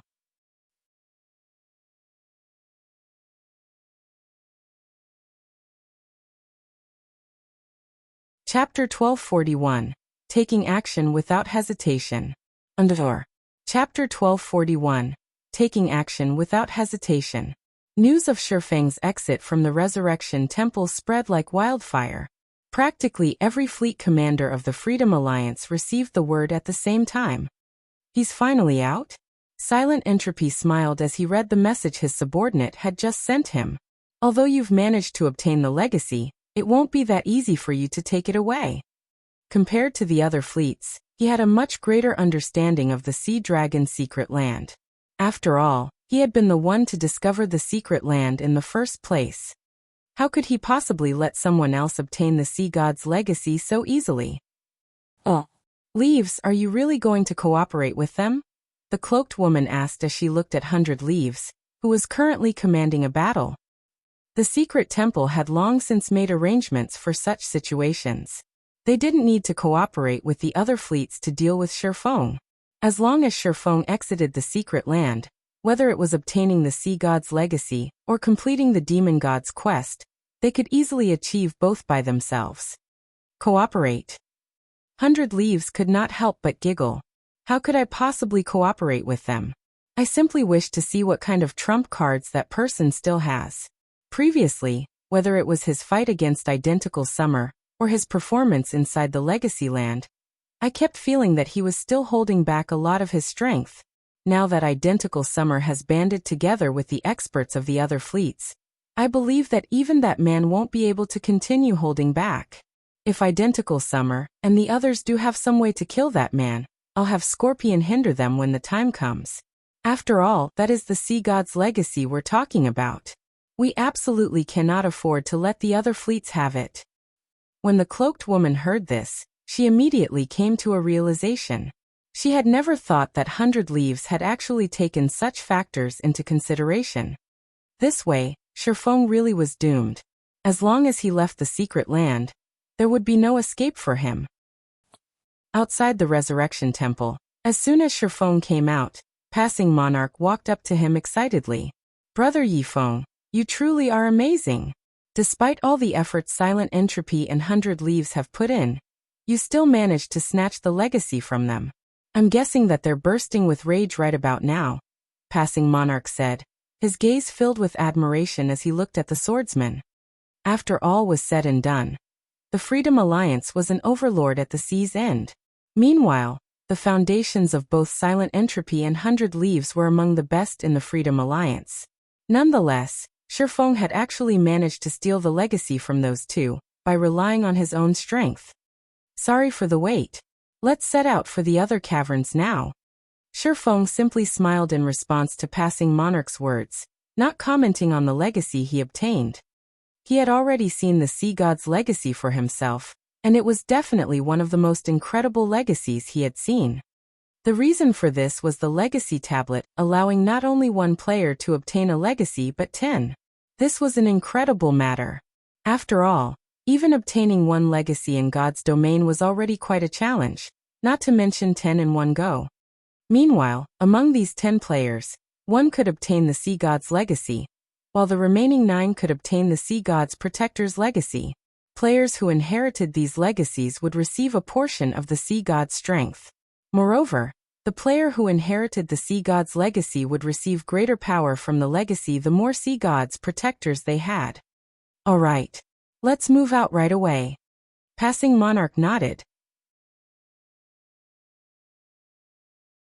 However, as soon as Passing Monarch said so, Identical Summer suddenly appeared, wearing a smile on his face as he looked at Passing Monarch and Sherfong.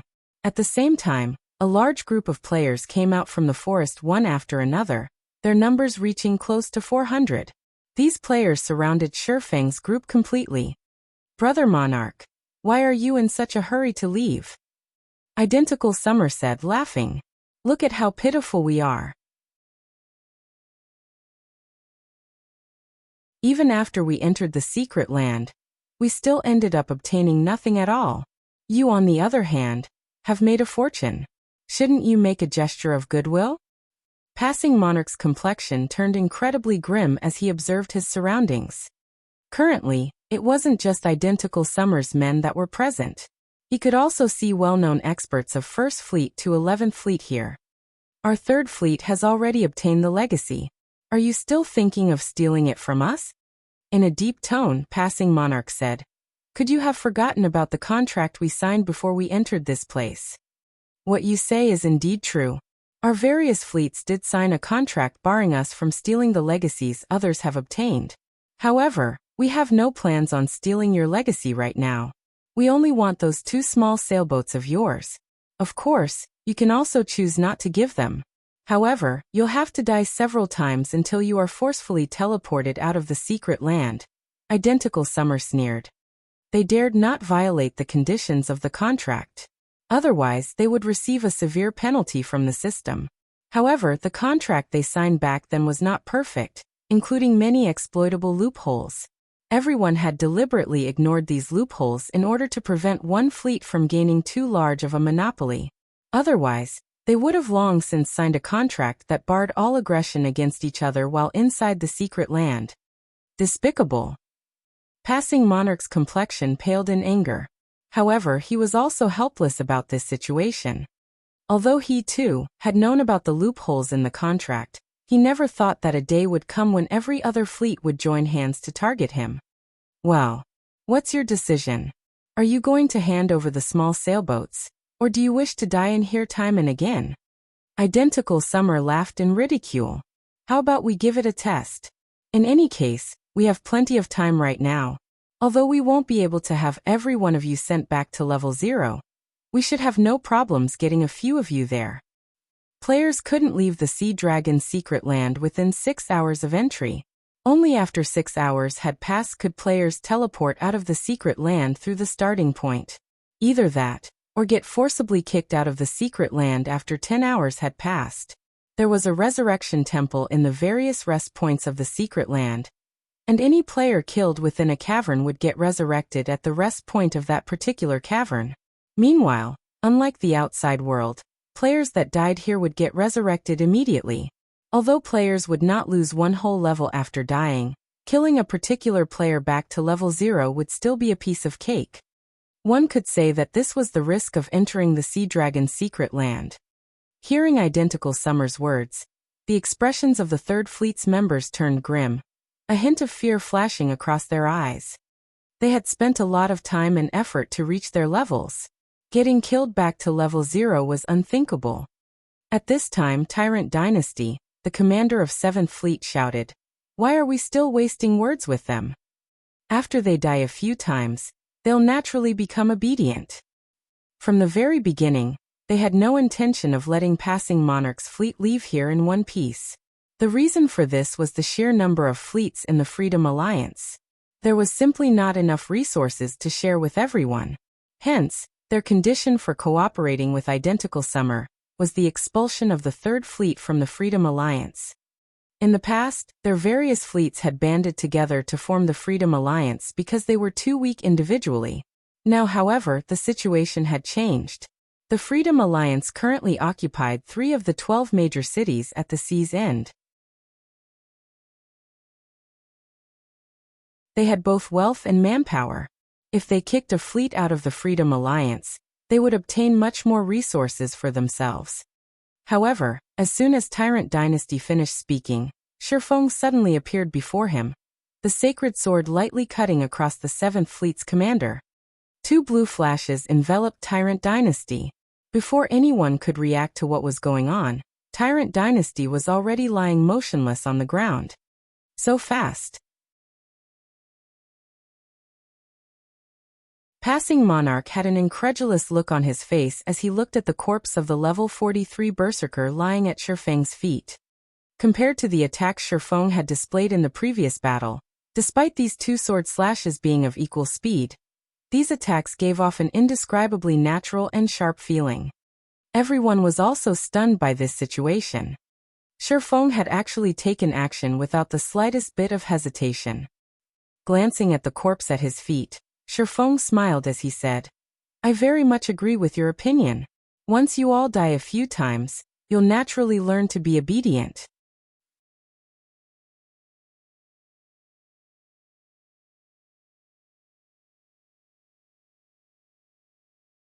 Chapter 1242, Strategic Skill. Underfer. Chapter 1242, Strategic Skill. You. Identical Summer had an astonished look on his face as he stared at Shifeng. He simply could not figure out what was going through Shifeng's mind. He had clearly placed Shifeng at an absolute disadvantage. Normally, the swordsman should have tried to delay for as much time as possible. Yet, before their side had even made a move, Shifeng had already taken action. What an interesting person. He actually dares to take the initiative to attack even in such a situation. Scorpion, who was watching from afar, was slightly surprised by this situation. The people Identical Summer had on his side this time were completely different from before. Among the 400 or so players, over half were experts dispatched from the other fleets, and even the weakest among them could reach the 5th floor of the trial tower. Scorpion himself would have no choice but to flee if he faced so many experts. Even if he really had to fight, he would have chosen to do so in favorable terrain, and conduct a battle of attrition to whittle down his opponents one by one. Despite that, Shifeng had chosen to start a fight in a wide open area. If a battle occurred in such an open area, the side with numbers would naturally possess a greater advantage. After all, every player on the battlefield could launch an attack, allowing a team to exert its strength fully. At this moment, Passing Monarch felt like weeping. Now that Shifeng had made a move, peace was off the table. Attack! Slaughter them! Identical Summer shouted, pointing at Shifeng. Immediately, the team of nearly 400 players swarmed towards Shifeng and Passing Monarch's crew. Guardian Knights and Shield Warriors charged at the forefront, followed by the other melee and ranged classes. The healers promptly cast Truth Shield or Protection on the Guardian Knights and Shield Warriors. With these buffs, coupled with the HP these MTs possessed, they could easily endure over -40,000 damage. Those, in combination with their innate damage reduction and the fact that they were experts, would guarantee that they would not be killed instantly, even under a bombardment of numerous fireballs from powerful elementalists. What a powerful defense! Passing Monarch felt his scalp tingle as he looked at the approaching MTs.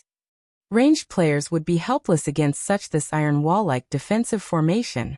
Even when Blue Joy, one of the strongest ranged DPS in the 3rd Fleet, worked together with several other ranged players, she could not reduce the frontmost Guardian Knight's HP below 50% before said Guardian Knight got healed back to full HP.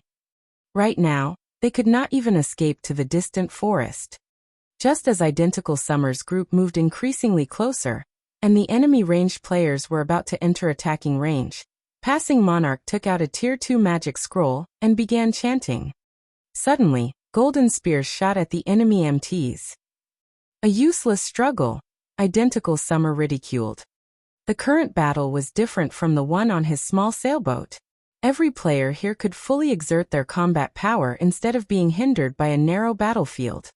In the next moment, the various MTs all activated their life-saving skills one after another, having the damage they received.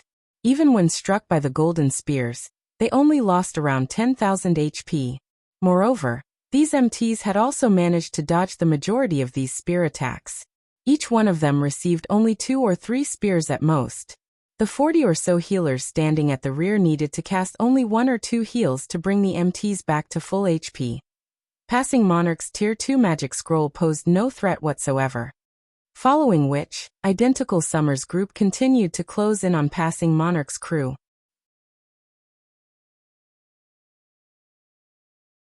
Meanwhile, elsewhere on the battlefield, the 30-plus experts from the House of Seas had immediately surrounded Shifeng as soon as the fight began. "You are very strong. This time, however, we will no longer be careless," Mad Beast said, his gaze fixed on Shifeng. Previously, the House of Seas experts had fought Shifeng without knowing his true strength. They also had no clue regarding his skills.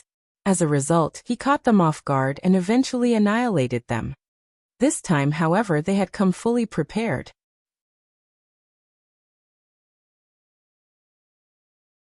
In the next moment, 3 level 43 summoners each took out a Tier 2 summoning scroll and promptly activated the scrolls. Tier 2 summoned creatures were equivalent to Lord-ranked monsters. Whether it was in terms of speed or strength, these creatures were much stronger than the current Tier 1 assassins and berserkers. Moreover, the Tier 2 summoned creatures were all above level 50, which made their basic attributes far superior to those of current players. At the same time as the 3 summoners were activating their Tier 2 summoning scrolls, 5 elementalists standing at a distance each took out a Tier 2 magic scroll and activated an AoE attack spell that cast anywhere from 1 to 2 dozen attacks. These elementalists then controlled the attacks to bombard Shifeng simultaneously. They acknowledged that they were no match against Shifeng in a one-on-one fight. However, even if Shifeng was more powerful, faced with numerous attacks coming from all sides, how many could he possibly dodge? Even if the swordsman were struck only once or twice in each attack wave, without the support of a healer, he would eventually succumb to death.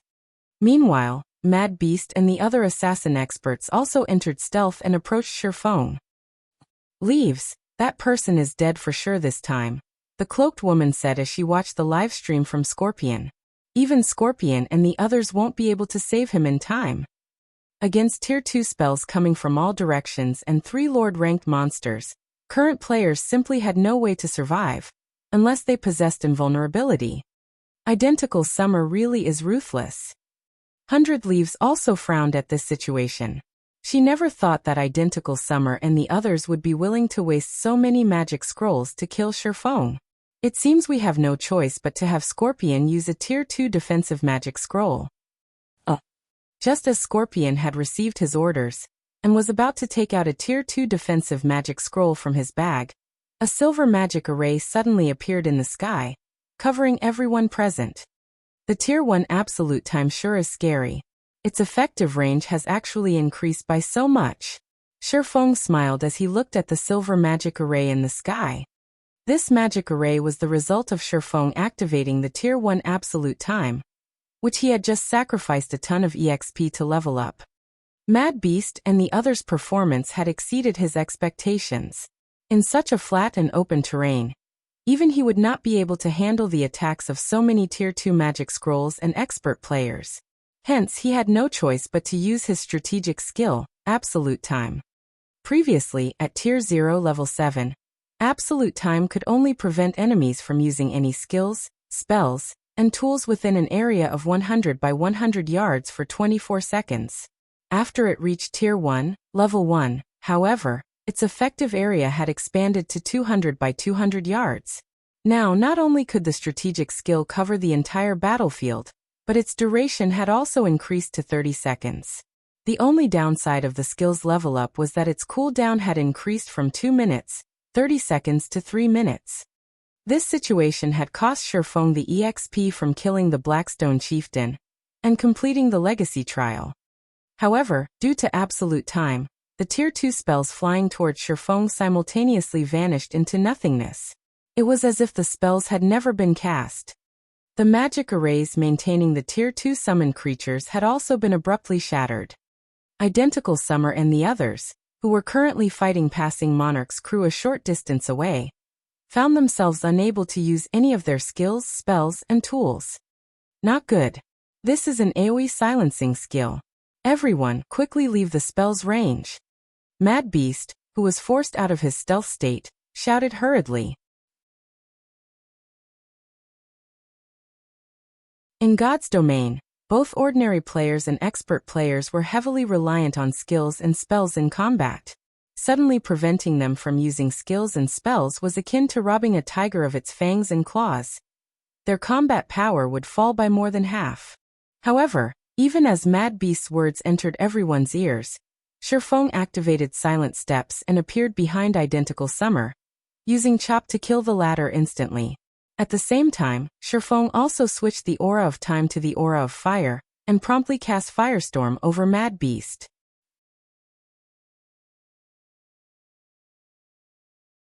Scorching flames rose from the ground, killing more than 30 experts on the spot.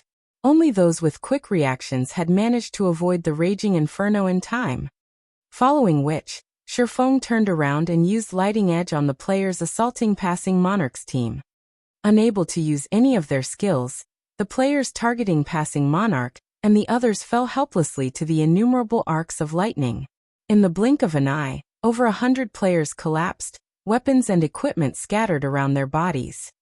Shifeng turned the tables on Identical Summer's group in an instant. Faced against expert players barred from using their skills, passing Monarch and the Third Fleet members possessed an overwhelming advantage.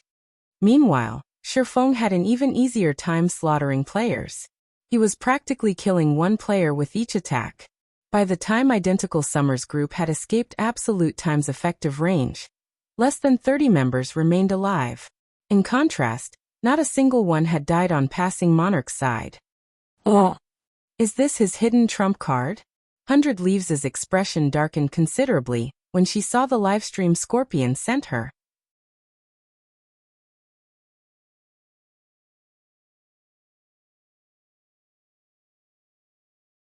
Chapter 1243. Harvesting Equipment. Underor. Chapter 1243. Harvesting Equipment. After escaping absolute time's effective area, the other fleets had less than 30 members alive. If they continued fighting passing Monarch's team of 90 players, there was no doubt that they would be annihilated. Right now, their only option was to flee. However, for Shifeng, who greatly surpassed them in basic attributes, hunting them down was a piece of cake. While the sturdy Guardian Knights and Shield Warriors could endure a few hits, the other classes couldn't even last a moment against Shifeng's swords. Almost every time Shifeng swung his blades, a player died. What fast swordsmanship! Scorpion unconsciously gulped as he observed the battle from his distant hiding spot. Every one of Identical Summer's survivors was incredibly powerful. They would definitely be considered top-class experts in any large guild. Yet not one of these experts had managed to block Shifeng's attacks. Watching from afar, it seemed as if these players' reactions were slightly delayed, only lifting their weapons to block after Shifeng's swords had bit into them. As a peak assassin, Scorpion knew very well that this result wasn't due to these players being slow. Rather, Shifeng's attacks were simply too fast. However, the speed Shifeng displayed was different from his previous fight against Mad Beast on Identical Summer's small sailboat. Back then, Shifeng's speed had been the result of his high attack speed. His current speed, however, was due to his amazing reaction speed. It is fortunate that we didn't try to ambush him before. The consequences would have been unimaginable. Scorpion was relieved when he thought back to how his party had prepared to ambush Shifeng. Shifeng's extraordinary basic attributes made it impossible to fight him in a melee battle. One had to fight him from a distance. Mad Beast and the others' decision to use Tier 2 summoning scrolls and Tier 2 magic scrolls was wise. Unfortunately, nobody could have expected that Shifeng had saved an AoE silencing skill. This skill instantly increased the difficulty of killing the swordsman. Unless these players could surpass Shifeng's basic attributes and techniques, or surround him with a large group of peak experts with similar basic attributes, Killing Shifeng was practically impossible. Scorpion, did you get a lock on him? 100 Leaves asked. I've locked onto his soul. No matter where he goes, I'll find him, Scorpion reported confidently after checking the tracking system. Good. Continue keeping an eye on him, and make sure you do not arouse any suspicion. Keep updating Uncle Lee about his situation. 100 Leaves smiled in satisfaction. Thanks to Identical Summer and the other fleets working together to deal with Shifeng, Uncle Lee and his team had a greater chance of killing him. An AoE silence was indeed a troublesome skill. However, if one knew about it beforehand, they could find a way to cope. Commander, relax. He won't discover me, Scorpion said, grinning. The Soul Lock Scroll kept a record of the aura released by the target's soul, and it would not display any status effects on the targeted player. There was no way for the targeted player to find out that they were being tracked. While Scorpion had given his report, Shifeng had finished with the reaming fleet experts. Corpses and items littered the sandy beach. Big Brother Yifeng, you are simply too amazing. Now that Identical Summer and the others have been annihilated, I want to see they try to stand in our way. Reverence lit Blue Joy's eyes as she looked at Shifeng. Whether it was the previous battle against Identical Summer's fleet on the water, or the current battle against the combined expert team the fleets had formed, Shifeng had easily turned the tide of battle by himself. If this tale were retold, nobody would believe it. Shifeng was practically a living myth.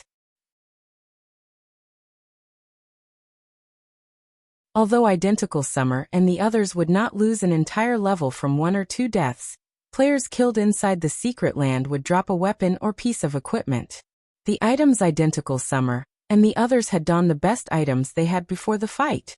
It would be nearly impossible to find suitable replacements in a short time. They could only use their backup items.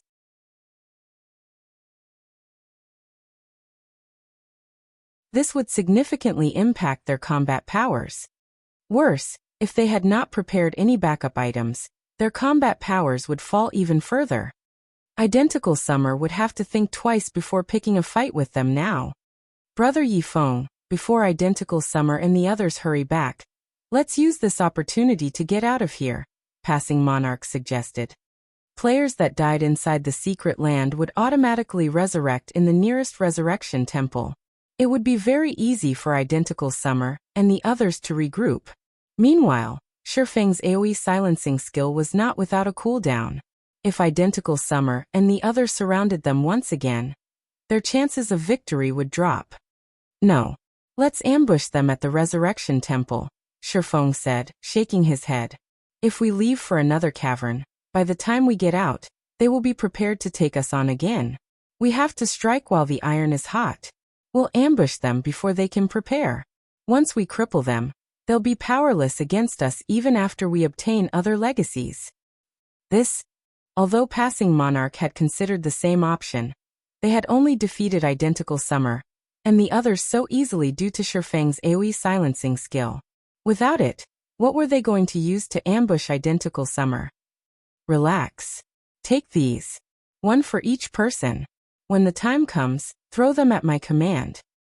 Shifeng understood Passing Monarch's concerns. Immediately, he retrieved the last 22 basic mana pulse bombs he had from his bag and handed them to Passing Monarch and his team. When Passing Monarch saw the basic mana pulse bomb, an excited expression appeared on his face. With so many of these bombs, they could even annihilate a 1,000-man team, much less Identical Summer and the others.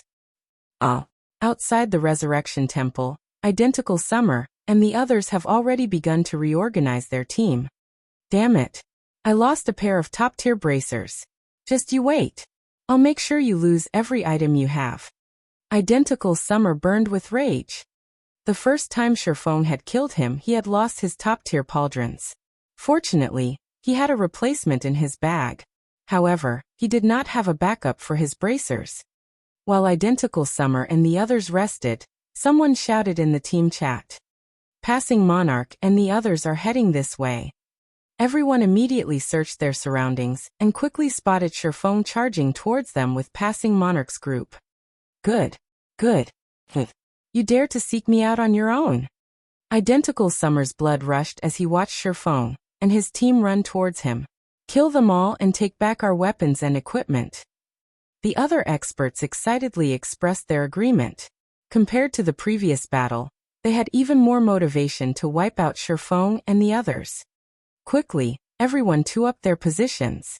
The Guardian Knights and Shield Warriors moved forward, and the ranged players prepared for combat. As soon as Shifeng and the others were within range, the opposing experts bombarded them with attacks. Unsatisfied with the situation, Identical Summer even activated a Tier 2 large-scale destruction magic scroll. Boom, boom, boom. A series of explosions shook the grotto, throwing dirt and dust into the air. Identical Summer really is ruthless. He's even used a large-scale destruction magic scroll that should have mostly wiped out Passing Monarch and his men. Scorpion, who observed the battle from a distance, muttered. However, as soon as Scorpion had said so, a group of people burst forth from the dust clouds. These people were none other than Shifeng and the Third Fleet. Every player was unharmed as Shifeng's absolute defense had absorbed all of the damage. With sufficient distance between the combatants, Shifeng shouted, "Kill them!" Immediately, 7 players tossed out the basic mana pulse bombs, the bomb's radius enveloping Identical Summer's joint team. Boom, boom, boom. After a series of explosions, only weapons and equipment remained. Second wave, get ready. Everyone else, deal with the survivors. Make sure you collect all of the dropped weapons and equipment. Shifeng commanded when he saw a few dozen people still alive. With Shifeng's command, Passing Monarch's people set out to hunt down the survivors. For players carrying basic mana pulse bombs charged into the Resurrection Temple, executing another round against the recently resurrected.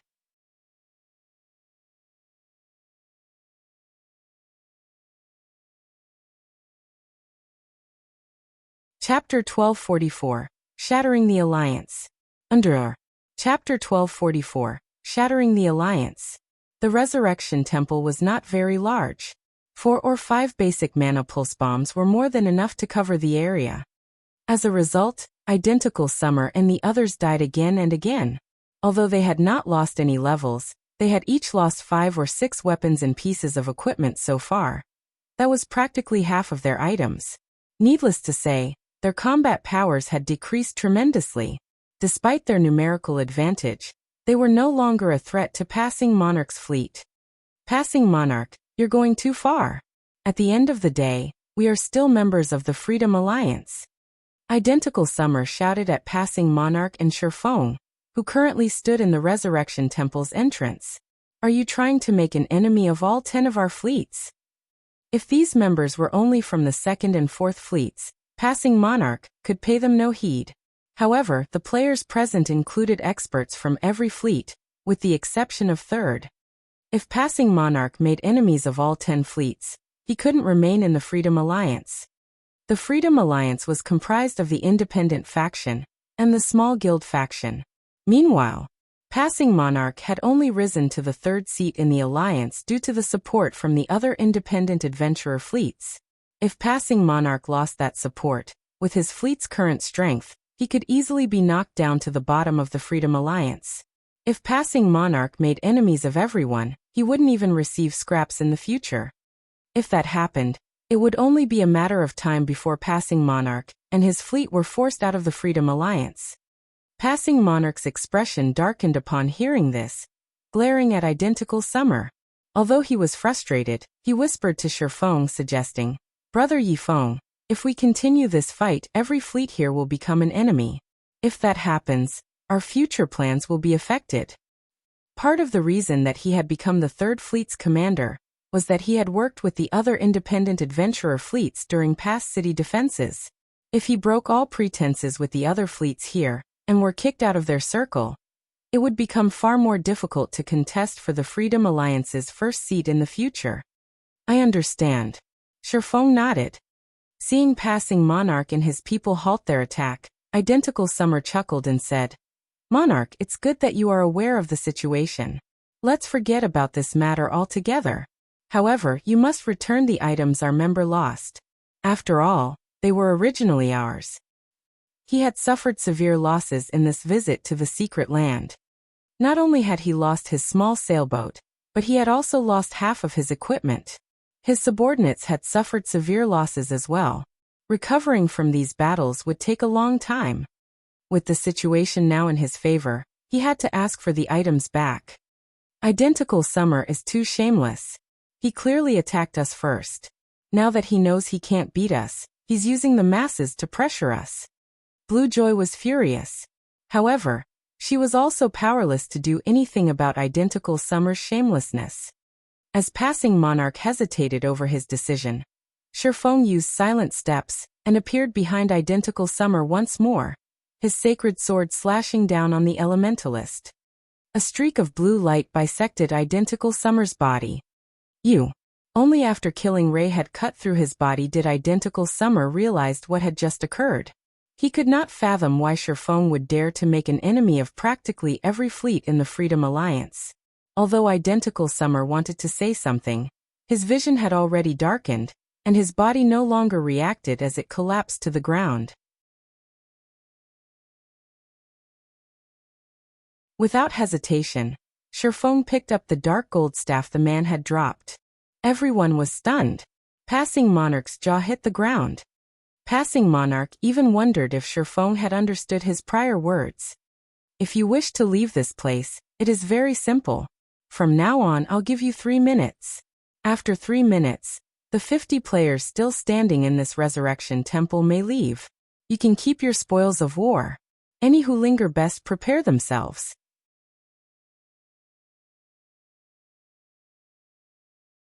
Sherfong warned, smiling as he glanced at every enemy expert. He then walked towards the temple's entrance, checking the system clock. Identical Summer might know how to use the masses to his advantage, but the Elementalist was 10 years too early if he thought that he could use an unstable alliance like this against Sherfong. You're looking to die. Don't listen to him. He wouldn't dare move against us. Identical Summer, who just resurrected, shouted. However, as soon as Identical Summer finished speaking, another chaotic battle raged in the Resurrection Temple. There was no longer an alliance to speak of. Nobody present wished to lose the weapons and equipment they had struggled to obtain. Moreover, when they thought about Sherfeng's demonic prowess, they stopped caring about what was right or wrong. Finishing off the members of the other fleets was far more important right now. Watching everyone kill each other, Mad Beast turned to the slim elementalist beside him and asked, "Saint, what should we do?" "Kill. We can't bet our fate on that lunatic, hoping he's not so bold as to provoke the other fleets," Frost Saint said, sighing. "Moreover, we can more or less make up for some of our losses in this slaughter." "All right." Mad Beast licked his lips. Immediately he joined the fray. As for making a break for the temple's entrance, that was definitely not an option.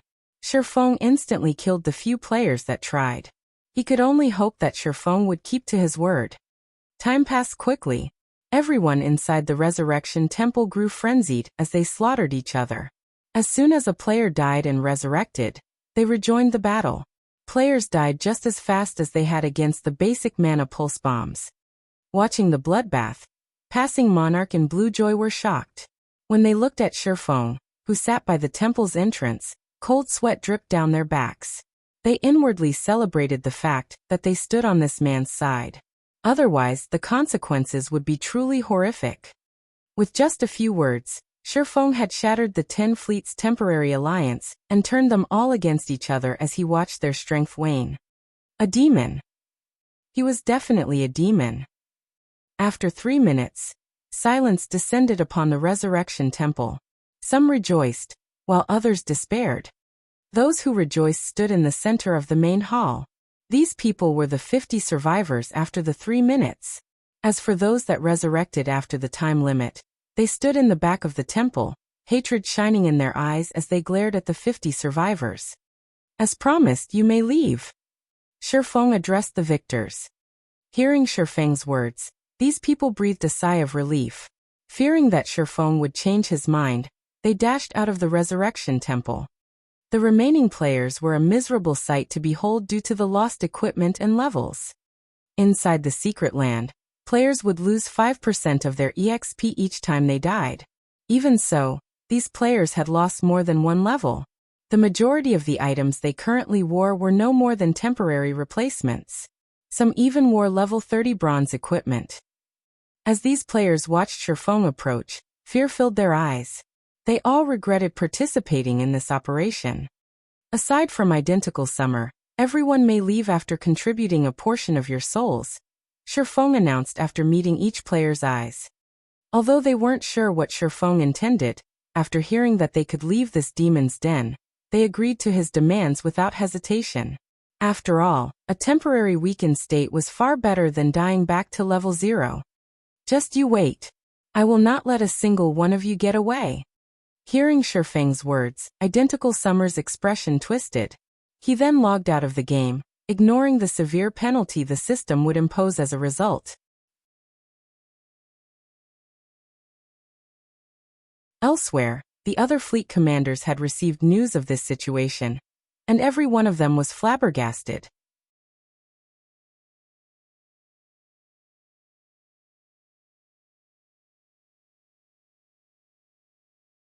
Chapter 1245. Making everyone an enemy.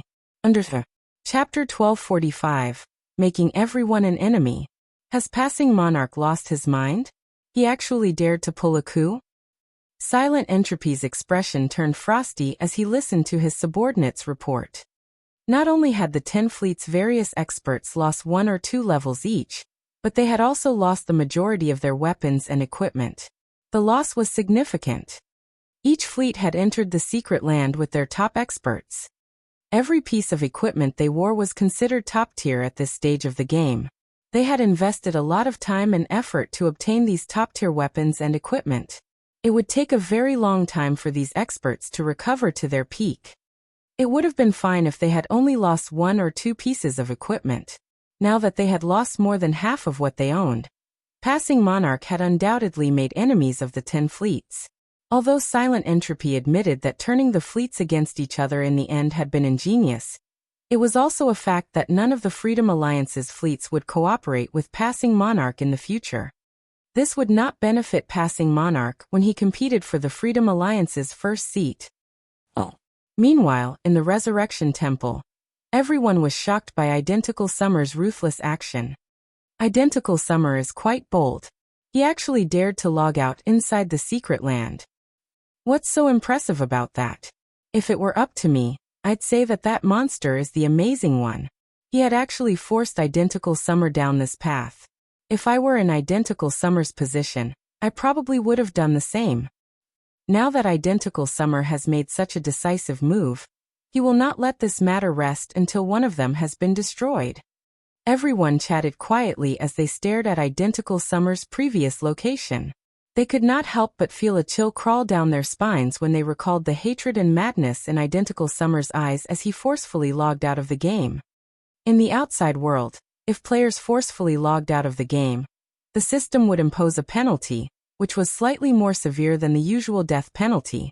If one did the same thing inside the secret land, the penalty would multiply by several times. Players would also be barred from logging into God's domain for a considerable amount of time. At this stage, even losing 1 level would drive a player mad. If they forcefully logged out inside the secret land, not only would they lose multiple levels, but they would also lose several items. That was on top of being barred from logging in for some time. No one would be so bold as to accept such a penalty willingly. However, Identical Summer had no other choice. After all, the system's penalty was slightly less damaging than staying. On the top floor of the Ferris skyscraper, the cover of a virtual gaming cabin slowly opened. Once the cabin opened fully, a man climbed out. The man wore a grim expression, his chilling gaze forcing a shudder from anyone it fell upon. This man was Xia Tianqi. He was also known as Identical Summer, the commander of the Freedom Alliance's Second Fleet. Nobody would have ever imagined that the commander of Second Fleet was actually the young master of the Xia Corporation. Although the Xia Group was not a powerful international corporation, it was one of the country's first-rate corporations. Passing monarch. And that damnable brat as well. I won't let either of them off the hook. Xia Tianqi slammed his palm on the wooden desk before him in rage, shattering the desk. The strength he displayed was not one bit inferior to a professional fighter's. Immediately, he tapped the quantum watch on his wrist and called a particular number. Hello? Viper? Look into 2 people for me. Both are God's domain players. I'll send the information I have on them to you in a moment. If you help me discover their true identities, there will be no lack of benefits. Young Master Xia, what a rare occurrence. Since you've made the request, I'll get it done right away. Rest assured, no one can hide from me. The person called Viper responded, laughing. Nodding, Xia Tianqi disconnected the call. He revealed a sinister grin. Just you wait. Anyone who dares to oppose me will not find a pleasant ending. Xia Tianqi laughed.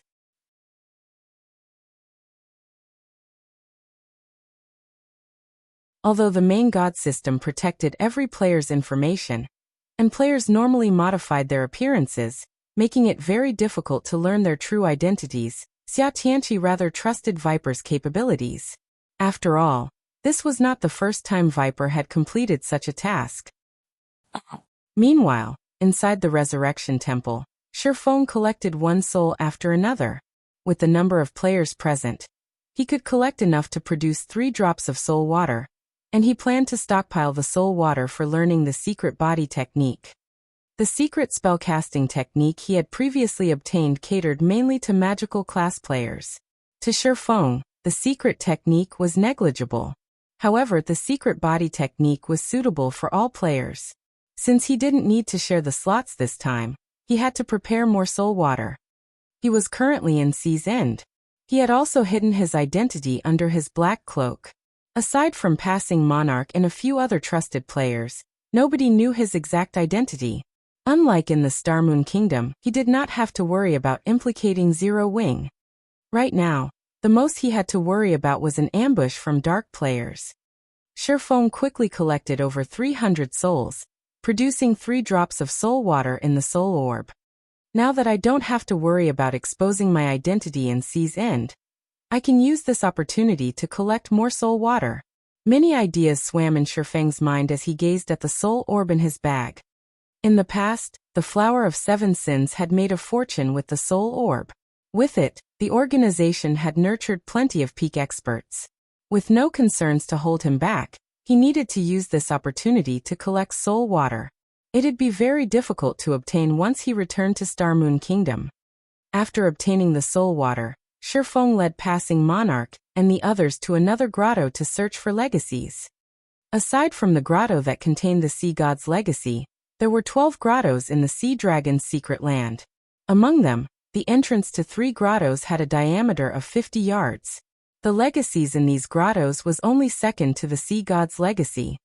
With 2 small sailboats, it would be a piece of cake for Shifeng's group to obtain a legacy from one of the 50-yard grottos. Without suspense, Shifeng helped Passing Monarch obtain a legacy in their 9th hour in the Sea Dragon's secret land.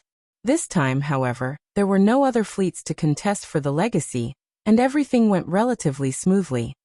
Commander, Passing Monarch's fleet has returned to the starting point. By the looks of it, they seem to have obtained another legacy and are preparing to leave, Scorpion, who hid at the starting point, reported when he saw Shifeng's group approach. Good. Uncle Li and the others are already outside. You should take off too, 100 Leaves said, nodding. She had waited for this moment for a long time. Although the legacy items weren't guaranteed to drop upon death, Uncle Li was a dark player. He had tools and methods of increasing the drop rate for players he killed. As long as Shifeng did not store the sea god's legacy in his warehouse, it would only take a few extra kills before they obtained the legacy. For now, she needed to regroup with Uncle Li's team. Once Uncle Li killed Shifeng, since she was on the same team, she would complete the Demon God's quest. As long as she obtained both the Sea God's legacy and the Demon God's reward, the Freedom Alliance's first seat was hers for the taking. After that, she would gradually take control of the Freedom Alliance and rule over the 3 major NPC cities. Every one of Sea's End's 12 major NPC cities had a larger population than any Land Kingdom's capital city. The player population of Heavenly Ocean City, in particular, could rival an empire's imperial capital.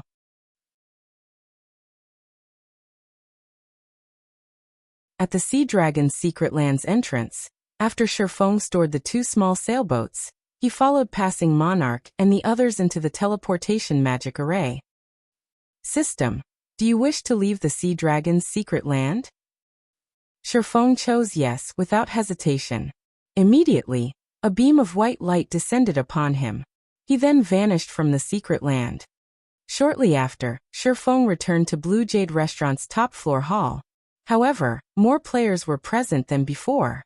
Every player was a member of one of the Freedom Alliance's fleets. They all stared at Sherfong and Passing Monarch with looks that could kill. You're tuning in to the Lime's Wuxia Whispers YouTube channel. We're so grateful for your support, and don't forget to subscribe to join us on this incredible journey through captivating stories. Your generosity through donations truly makes a world of difference, as it's the primary source of revenue that allows me to expand and enhance this channel for you. Thank you from the bottom of my heart for being a part of this adventure.